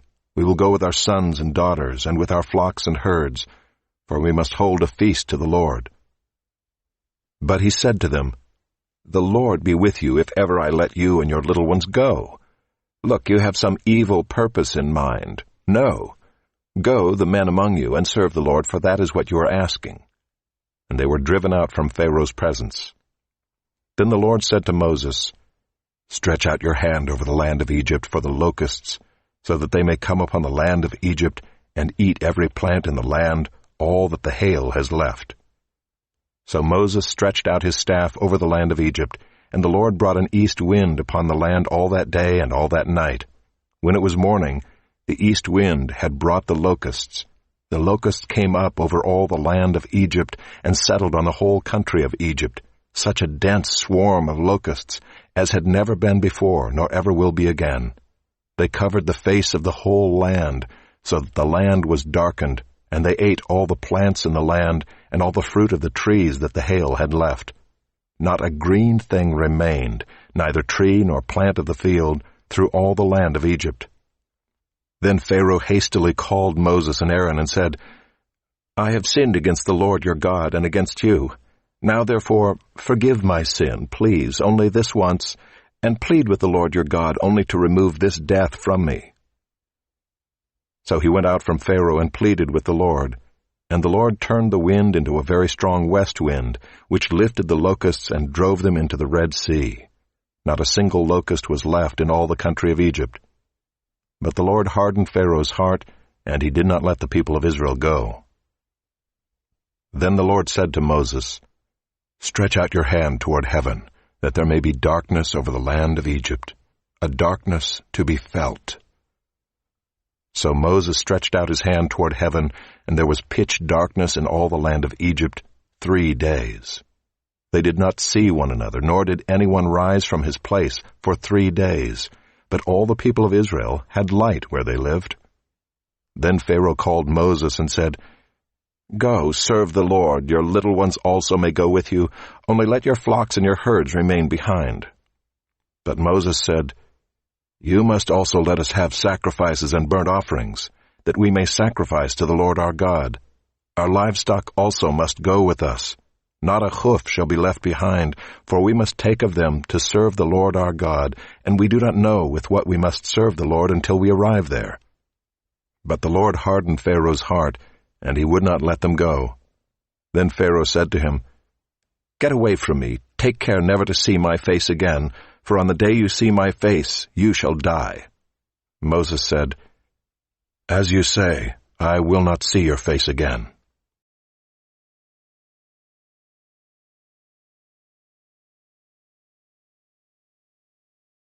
Chapter 11.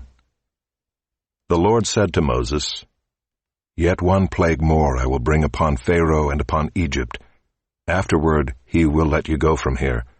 When he lets you go, he will drive you away completely. Speak now in the hearing of the people, that they ask every man of his neighbor and every woman of her neighbor for silver and gold jewelry." And the Lord gave the people favor in the sight of the Egyptians.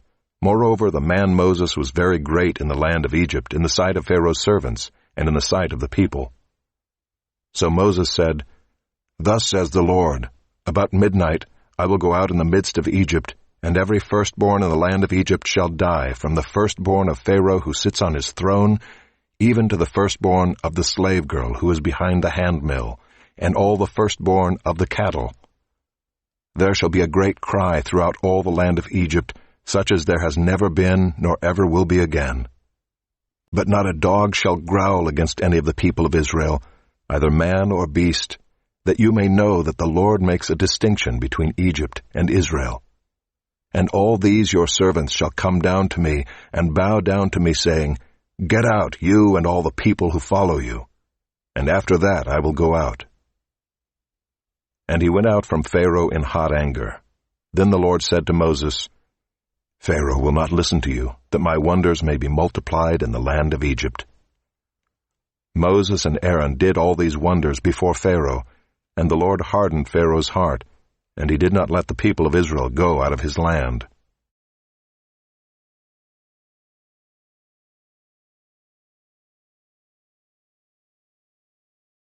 Chapter 12. The Lord said to Moses and Aaron in the land of Egypt, "This month shall be for you the beginning of months. It shall be the first month of the year for you. Tell all the congregation of Israel that on the 10th day of this month every man shall take a lamb according to their fathers' houses, a lamb for a household. And if the household is too small for a lamb, then he and his nearest neighbor shall take according to the number of persons. According to what each can eat, you shall make your count for the lamb. Your lamb shall be without blemish, a male a year old. You may take it from the sheep or from the goats, and you shall keep it until the 14th day of this month, when the whole assembly of the congregation of Israel shall kill their lambs at twilight. Then they shall take some of the blood and put it on the 2 doorposts and the lintel of the houses in which they eat it. They shall eat the flesh that night, roasted on the fire. With unleavened bread and bitter herbs they shall eat it. Do not eat any of it raw or boiled in water, but roasted, its head with its legs and its inner parts. And you shall let none of it remain until the morning. Anything that remains until the morning you shall burn. In this manner you shall eat it, with your belt fastened, your sandals on your feet, and your staff in your hand. And you shall eat it in haste. It is the Lord's Passover. For I will pass through the land of Egypt that night, and I will strike all the firstborn in the land of Egypt, both man and beast. And on all the gods of Egypt I will execute judgments. I am the Lord. The blood shall be a sign for you, on the houses where you are. And when I see the blood, I will pass over you, and no plague will befall you to destroy you, when I strike the land of Egypt. This day shall be for you a memorial day, and you shall keep it as a feast to the Lord. Throughout your generations, as a statute forever, you shall keep it as a feast. 7 days you shall eat unleavened bread. On the first day you shall remove leaven out of your houses. For if anyone eats what is leavened, from the first day until the 7th day, that person shall be cut off from Israel. On the first day you shall hold a holy assembly, and on the 7th day a holy assembly. No work shall be done on those days. But what everyone needs to eat, that alone may be prepared by you. And you shall observe the feast of unleavened bread, for on this very day I brought your hosts out of the land of Egypt. Therefore you shall observe this day throughout your generations as a statute forever. In the first month, from the 14th day of the month at evening, you shall eat unleavened bread until the 21st day of the month at evening. For 7 days no leaven is to be found in your houses. If anyone eats what is leavened, that person will be cut off from the congregation of Israel, whether he is a sojourner or a native of the land. You shall eat nothing leavened. In all your dwelling places you shall eat unleavened bread. Then Moses called all the elders of Israel and said to them, Go and select lambs for yourselves according to your clans, and kill the Passover lamb. Take a bunch of hyssop and dip it in the blood that is in the basin, and touch the lintel and the 2 doorposts with the blood that is in the basin. None of you shall go out of the door of his house until the morning. For the Lord will pass through to strike the Egyptians, and when he sees the blood on the lintel and on the 2 doorposts, the Lord will pass over the door, and will not allow the destroyer to enter your houses to strike you. You shall observe this rite as a statute for you and for your sons forever. And when you come to the land that the Lord will give you, as he has promised, you shall keep this service. And when your children say to you, What do you mean by this service? You shall say, It is the sacrifice of the Lord's Passover, for he passed over the houses of the people of Israel in Egypt, when he struck the Egyptians, but spared our houses. And the people bowed their heads and worshipped. Then the people of Israel went and did so, as the Lord had commanded Moses and Aaron, so they did. At midnight the Lord struck down all the firstborn in the land of Egypt, from the firstborn of Pharaoh who sat on his throne, to the firstborn of the captive who was in the dungeon, and all the firstborn of the livestock. And Pharaoh rose up in the night, he and all his servants and all the Egyptians, and there was a great cry in Egypt, for there was not a house where someone was not dead.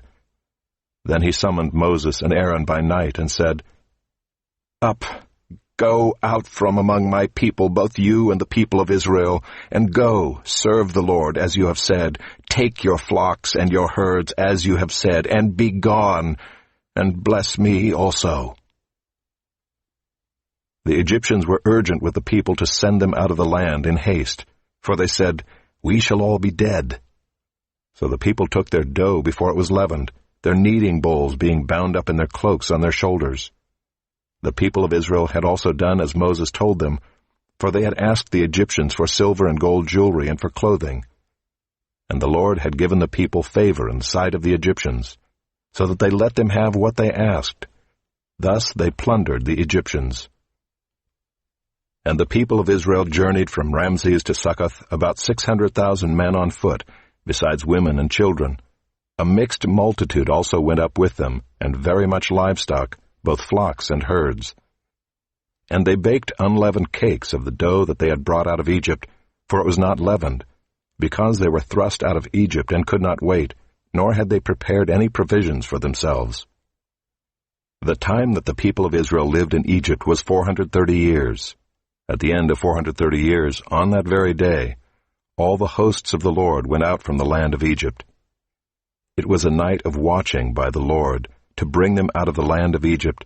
So this same night is a night of watching kept to the Lord by all the people of Israel throughout their generations. And the Lord said to Moses and Aaron, "This is the statute of the Passover. No foreigner shall eat of it, but every slave that is bought for money may eat of it after you have circumcised him. No foreigner or hired worker may eat of it. It shall be eaten in one house. You shall not take any of the flesh outside the house, and you shall not break any of its bones. All the congregation of Israel shall keep it. If a stranger shall sojourn with you and would keep the Passover to the Lord, let all his males be circumcised. Then he may come near and keep it. He shall be as a native of the land. But no uncircumcised person shall eat of it. There shall be one law for the native and for the stranger who sojourns among you." All the people of Israel did just as the Lord commanded Moses and Aaron, and on that very day the Lord brought the people of Israel out of the land of Egypt by their hosts.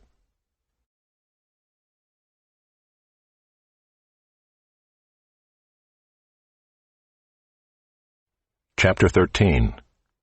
The Lord said to Moses, "Consecrate to me all the firstborn. Whatever is the first to open the womb among the people of Israel, both of man and of beast, is mine." Then Moses said to the people, "Remember this day in which you came out from Egypt, out of the house of slavery, for by a strong hand the Lord brought you out from this place. No leavened bread shall be eaten.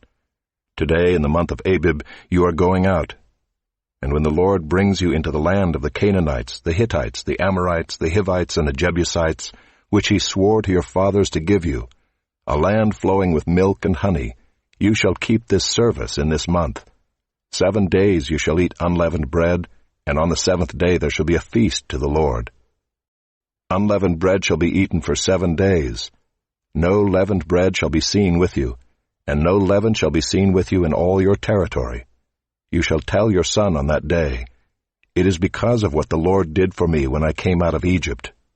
And it shall be to you as a sign on your hand, and as a memorial between your eyes, that the law of the Lord may be in your mouth. For with a strong hand the Lord has brought you out of Egypt.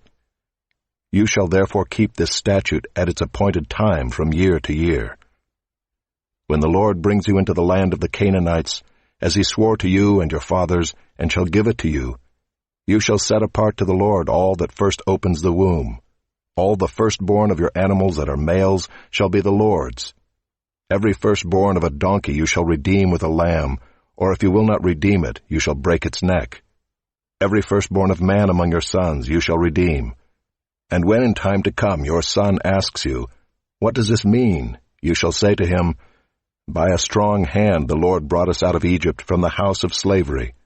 For when Pharaoh stubbornly refused to let us go, the Lord killed all the firstborn in the land of Egypt, both the firstborn of man and the firstborn of animals. Therefore I sacrifice to the Lord all the males that first open the womb, but all the firstborn of my sons I redeem.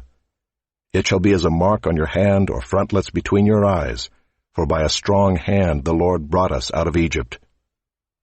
When Pharaoh let the people go, God did not lead them by way of the land of the Philistines, although that was near.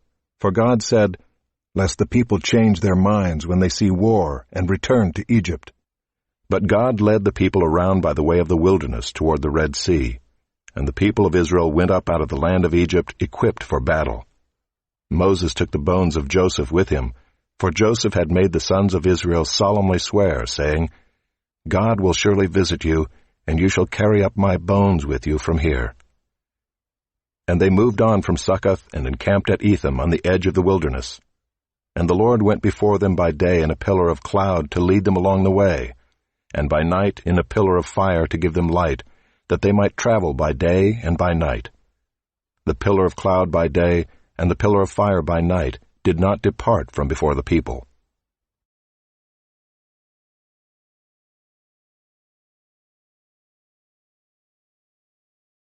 Chapter 14. Then the Lord said to Moses, Tell the people of Israel to turn back and encamp in front of Pi-hahiroth, between Migdol and the sea, in front of Baal-zephon. You shall encamp facing it by the sea.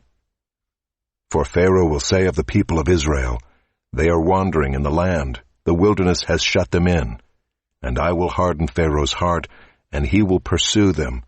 And I will get glory over Pharaoh and all his host. And the Egyptians shall know that I am the Lord. And they did so. When the king of Egypt was told that the people had fled, the mind of Pharaoh and his servants was changed toward the people, and they said, What is this we have done, that we have let Israel go from serving us? So he made ready his chariot, and took his army with him, and took 600 chosen chariots, and all the other chariots of Egypt, with officers over all of them. And the Lord hardened the heart of Pharaoh king of Egypt, and he pursued the people of Israel, while the people of Israel were going out defiantly. The Egyptians pursued them, all Pharaoh's horses and chariots, and his horsemen and his army, and overtook them encamped at the sea, by Pi-hahiroth in front of Baal-zephon. When Pharaoh drew near, the people of Israel lifted up their eyes, and behold, the Egyptians were marching after them, and they feared greatly. And the people of Israel cried out to the Lord. They said to Moses, Is it because there are no graves in Egypt that you have taken us away to die in the wilderness? What have you done to us in bringing us out of Egypt? Is not this what we said to you in Egypt? Leave us alone that we may serve the Egyptians? For it would have been better for us to serve the Egyptians than to die in the wilderness. And Moses said to the people, Fear not, stand firm, and see the salvation of the Lord, which he will work for you today. For the Egyptians whom you see today, you shall never see again. The Lord will fight for you, and you have only to be silent. The Lord said to Moses, Why do you cry to me? Tell the people of Israel to go forward. Lift up your staff and stretch out your hand over the sea, and divide it, that the people of Israel may go through the sea on dry ground. And I will harden the hearts of the Egyptians, so that they shall go in after them, and I will get glory over Pharaoh and all his host, his chariots and his horsemen. And the Egyptians shall know that I am the Lord, when I have gotten glory over Pharaoh, his chariots, and his horsemen. Then the angel of God who was going before the host of Israel moved and went behind them, and the pillar of cloud moved from before them and stood behind them, coming between the host of Egypt and the host of Israel.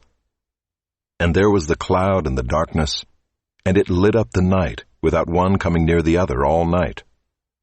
Then Moses stretched out his hand over the sea, and the Lord drove the sea back by a strong east wind all night, and made the sea dry land, and the waters were divided.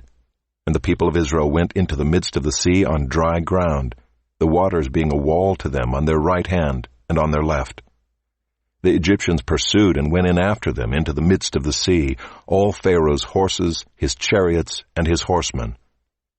And in the morning watch the Lord in the pillar of fire and of cloud looked down on the Egyptian forces, and threw the Egyptian forces into a panic, clogging their chariot wheels, so that they drove heavily. And the Egyptians said, Let us flee from before Israel, for the Lord fights for them against the Egyptians. Then the Lord said to Moses, Stretch out your hand over the sea, that the water may come back upon the Egyptians, upon their chariots, and upon their horsemen. So Moses stretched out his hand over the sea, and the sea returned to its normal course when the morning appeared, And as the Egyptians fled into it, the Lord threw the Egyptians into the midst of the sea. The waters returned and covered the chariots and the horsemen. Of all the host of Pharaoh that had followed them into the sea, not one of them remained. But the people of Israel walked on dry ground through the sea, the waters being a wall to them on their right hand and on their left. Thus the Lord saved Israel that day from the hand of the Egyptians, and Israel saw the Egyptians dead on the seashore. Israel saw the great power that the Lord used against the Egyptians, so the people feared the Lord, and they believed in the Lord and in his servant Moses.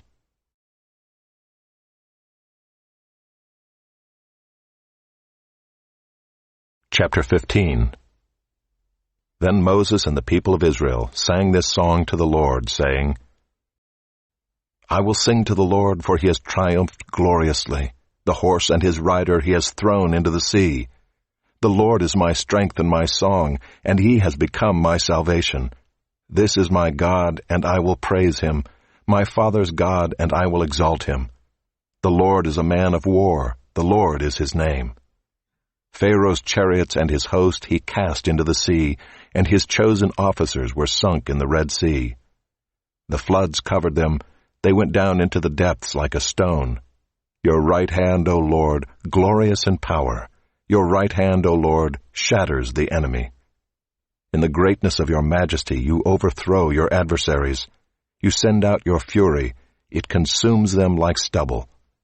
At the blast of your nostrils the waters piled up, the floods stood up in a heap, the deeps congealed in the heart of the sea. The enemy said, I will pursue, I will overtake, I will divide the spoil, my desire shall have its fill of them. I will draw my sword, my hand shall destroy them. You blew with your wind, the sea covered them. They sank like lead in the mighty waters. Who is like you, O Lord, among the gods? Who is like you, majestic in holiness, awesome in glorious deeds, doing wonders? You stretched out your right hand, the earth swallowed them. You have led in your steadfast love the people whom you have redeemed. You have guided them by your strength to your holy abode. The peoples have heard, they tremble. Pangs have seized the inhabitants of Philistia. Now are the chiefs of Edom dismayed. Trembling seizes the leaders of Moab. All the inhabitants of Canaan have melted away. Terror and dread fall upon them. Because of the greatness of your arm, they are still as a stone. Till your people, O Lord, pass by, till the people pass by whom you have purchased. You will bring them in and plant them on your own mountain, the place, O Lord, which you have made for your abode, the sanctuary, O Lord, which your hands have established. The Lord will reign forever and ever. For when the horses of Pharaoh with his chariots and his horsemen went into the sea, the Lord brought back the waters of the sea upon them, but the people of Israel walked on dry ground in the midst of the sea. Then Miriam the prophetess, the sister of Aaron, took a tambourine in her hand, and all the women went out after her with tambourines and dancing. And Miriam sang to them, Sing to the Lord, for he has triumphed gloriously. The horse and his rider he has thrown into the sea. Then Moses made Israel set out from the Red Sea, and they went into the wilderness of Shur. They went 3 days in the wilderness and found no water. When they came to Marah, they could not drink the water of Marah because it was bitter. Therefore it was named Marah. And the people grumbled against Moses, saying, What shall we drink? And he cried to the Lord, and the Lord showed him a log, and he threw it into the water, and the water became sweet. There the Lord made for them a statute and a rule, and there he tested them, saying, If you will diligently listen to the voice of the Lord your God, and do that which is right in his eyes, and give ear to his commandments, and keep all his statutes, I will put none of the diseases on you that I put on the Egyptians, for I am the Lord your healer.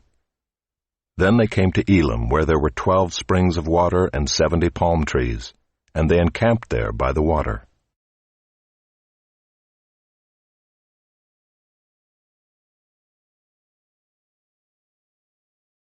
Chapter 16. They set out from Elim, and all the congregation of the people of Israel came to the wilderness of Sin, which is between Elim and Sinai, on the 15th day of the 2nd month after they had departed from the land of Egypt. And the whole congregation of the people of Israel grumbled against Moses and Aaron in the wilderness. And the people of Israel said to them, "Would that we had died by the hand of the Lord in the land of Egypt, when we sat by the meat pots and ate bread to the full. For you have brought us out into this wilderness to kill this whole assembly with hunger." Then the Lord said to Moses, "Behold, I am about to rain bread from heaven for you, and the people shall go out and gather a day's portion every day, that I may test them, whether they will walk in my law or not. On the 6th day, when they prepare what they bring in, it will be twice as much as they gather daily."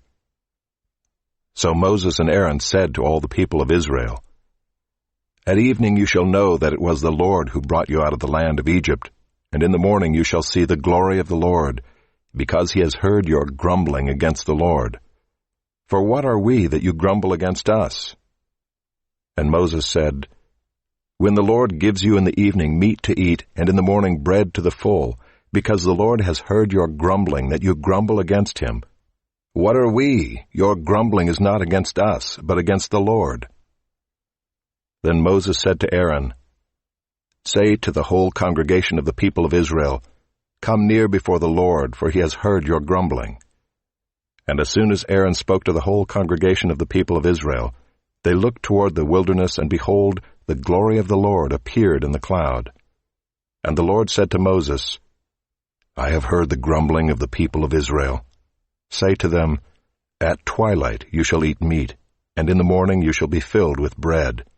Then you shall know that I am the Lord your God." In the evening quail came up and covered the camp, and in the morning dew lay around the camp. And when the dew had gone up, there was on the face of the wilderness a fine, flake-like thing, fine as frost on the ground. When the people of Israel saw it, they said to one another, "What is it?" For they did not know what it was.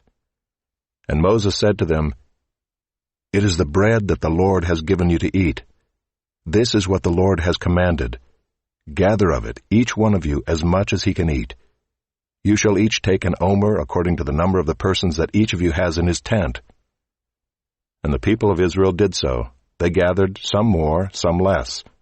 But when they measured it with an omer, whoever gathered much had nothing left over, and whoever gathered little had no lack. Each of them gathered as much as he could eat. And Moses said to them, "Let no one leave any of it over till the morning." But they did not listen to Moses. Some left part of it till the morning, and it bred worms and stank. And Moses was angry with them. Morning by morning they gathered it, each as much as he could eat.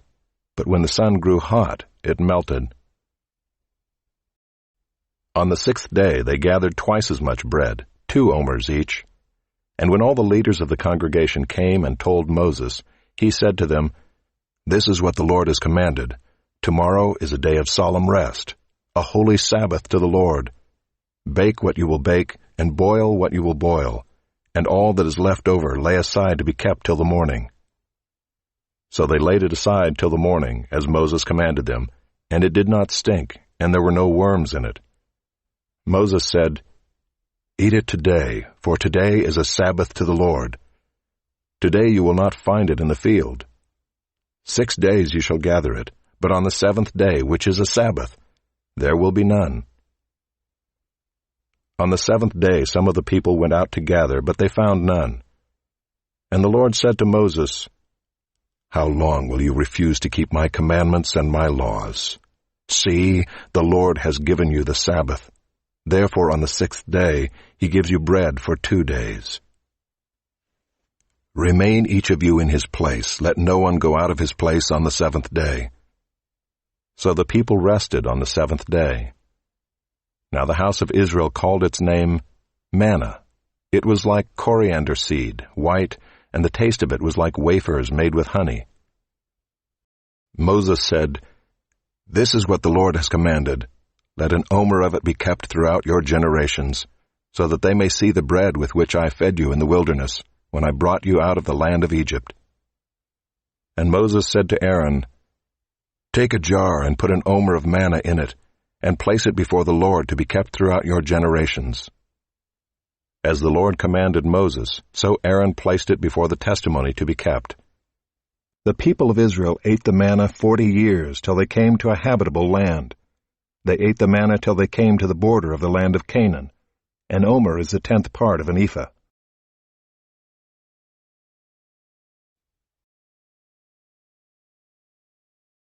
Chapter 17. All the congregation of the people of Israel moved on from the wilderness of Sin by stages, according to the commandment of the Lord, and camped at Rephidim, but there was no water for the people to drink.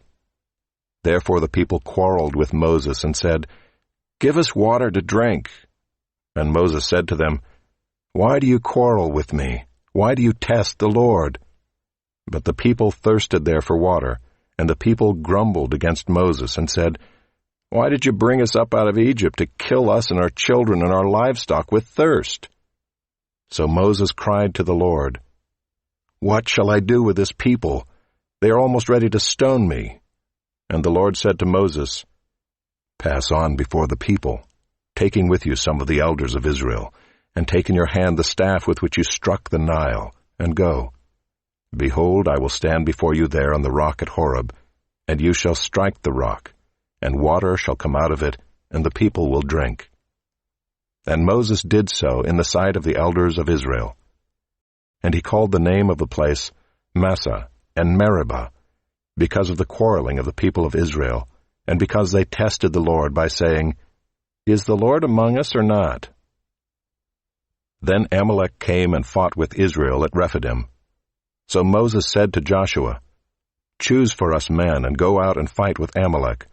Tomorrow I will stand on the top of the hill with the staff of God in my hand." So Joshua did as Moses told him, and fought with Amalek, while Moses, Aaron, and Hur went up to the top of the hill. Whenever Moses held up his hand, Israel prevailed, and whenever he lowered his hand, Amalek prevailed. But Moses' hands grew weary, so they took a stone and put it under him, and he sat on it, while Aaron and Hur held up his hands, one on one side and the other on the other side. So his hands were steady until the going down of the sun. And Joshua overwhelmed Amalek and his people with the sword. Then the Lord said to Moses, "Write this as a memorial in a book, and recite it in the ears of Joshua, that I will utterly blot out the memory of Amalek from under heaven." And Moses built an altar and called the name of it, "The Lord is my banner," saying, "A hand upon the throne of the Lord. The Lord will have war with Amalek from generation to generation."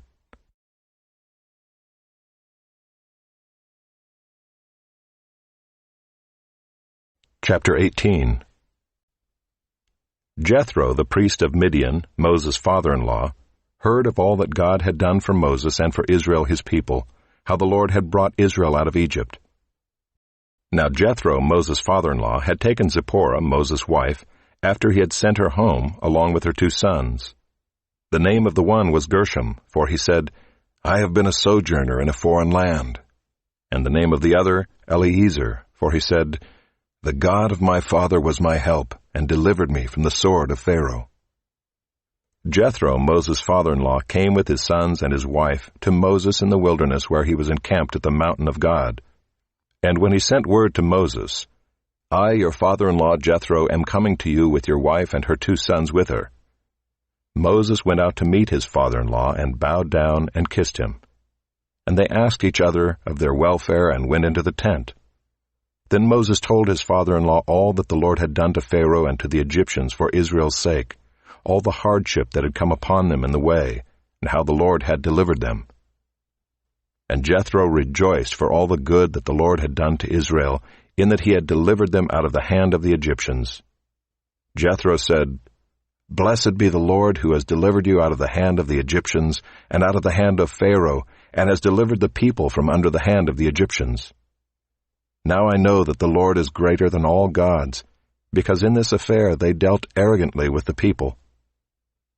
And Jethro, Moses' father-in-law, brought a burnt offering and sacrifices to God. And Aaron came with all the elders of Israel to eat bread with Moses' father-in-law before God.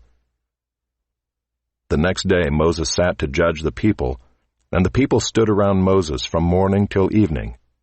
When Moses' father-in-law saw all that he was doing for the people, he said, "What is this that you are doing for the people? Why do you sit alone, and all the people stand around you from morning till evening?" And Moses said to his father-in-law, "Because the people come to me to inquire of God. When they have a dispute, they come to me, and I decide between one person and another, and I make them know the statutes of God and his laws." Moses' father-in-law said to him, "What you are doing is not good. You and the people with you will certainly wear yourselves out, for the thing is too heavy for you. You are not able to do it alone. Now obey my voice. I will give you advice, and God be with you. You shall represent the people before God and bring their cases to God, and you shall warn them about the statutes and the laws, and make them know the way in which they must walk and what they must do. Moreover, look for able men from all the people, men who fear God, who are trustworthy and hate a bribe, and place such men over the people as chiefs of thousands, of hundreds, of fifties, and of tens. And let them judge the people at all times. Every great matter they shall bring to you, but any small matter they shall decide themselves. So it will be easier for you, and they will bear the burden with you. If you do this, God will direct you, you will be able to endure, and all this people also will go to their place in peace." So Moses listened to the voice of his father-in-law, and did all that he had said. Moses chose able men out of all Israel, and made them heads over the people, chiefs of thousands, of hundreds, of fifties, and of tens. And they judged the people at all times. Any hard case they brought to Moses, but any small matter they decided themselves. Then Moses let his father-in-law depart, and he went away to his own country.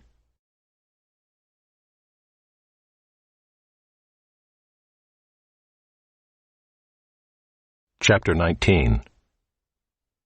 On the third new moon after the people of Israel had gone out of the land of Egypt, on that day they came into the wilderness of Sinai. They set out from Rephidim and came into the wilderness of Sinai, and they encamped in the wilderness. There Israel encamped before the mountain, while Moses went up to God. The Lord called to him out of the mountain, saying, "Thus you shall say to the house of Jacob, and tell the people of Israel, You yourselves have seen what I did to the Egyptians, and how I bore you on eagle's wings and brought you to myself.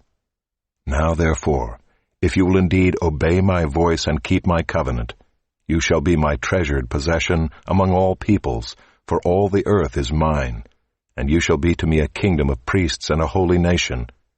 These are the words that you shall speak to the people of Israel." So Moses came and called the elders of the people and set before them all these words that the Lord had commanded him. All the people answered together and said, "All that the Lord has spoken we will do." And Moses reported the words of the people to the Lord. And the Lord said to Moses, "Behold, I am coming to you in a thick cloud, that the people may hear when I speak with you, and may also believe you forever." When Moses told the words of the people to the Lord said to Moses, "Go to the people and consecrate them today and tomorrow, and let them wash their garments and be ready for the third day. For on the third day the Lord will come down on Mount Sinai in the sight of all the people, and you shall set limits for the people all around, saying, Take care not to go up into the mountain or touch the edge of it. Whoever touches the mountain shall be put to death. No hand shall touch him, but he shall be stoned or shot, whether beast or man, he shall not live. When the trumpet sounds a long blast, they shall come up to the mountain." So Moses went down from the mountain to the people and consecrated the people, and they washed their garments. And he said to the people, "Be ready for the third day. Do not go near a woman." On the morning of the third day there were thunders and lightnings and a thick cloud in the mountain, and a very loud trumpet blast, so that all the people in the camp trembled. Then Moses brought the people out of the camp to meet God, and they took their stand at the foot of the mountain. Now Mount Sinai was wrapped in smoke, because the Lord had descended on it in fire. The smoke of it went up like the smoke of a kill, and the whole mountain trembled greatly. And as the sound of the trumpet grew louder and louder, Moses spoke, and God answered him in thunder. The Lord came down on Mount Sinai to the top of the mountain. And the Lord called Moses to the top of the mountain, and Moses went up. And the Lord said to Moses, Go down and warn the people, lest they break through to the Lord to look, and many of them perish. Also let the priests who come near to the Lord consecrate themselves, lest the Lord break out against them. And Moses said to the Lord, The people cannot come up to Mount Sinai, for you yourself warned us, saying, Set limits around the mountain and consecrate it. And the Lord said to him, Go down and come up, bringing Aaron with you, but do not let the priests and the people break through to come up to the Lord, lest he break out against them. So Moses went down to the people and told them.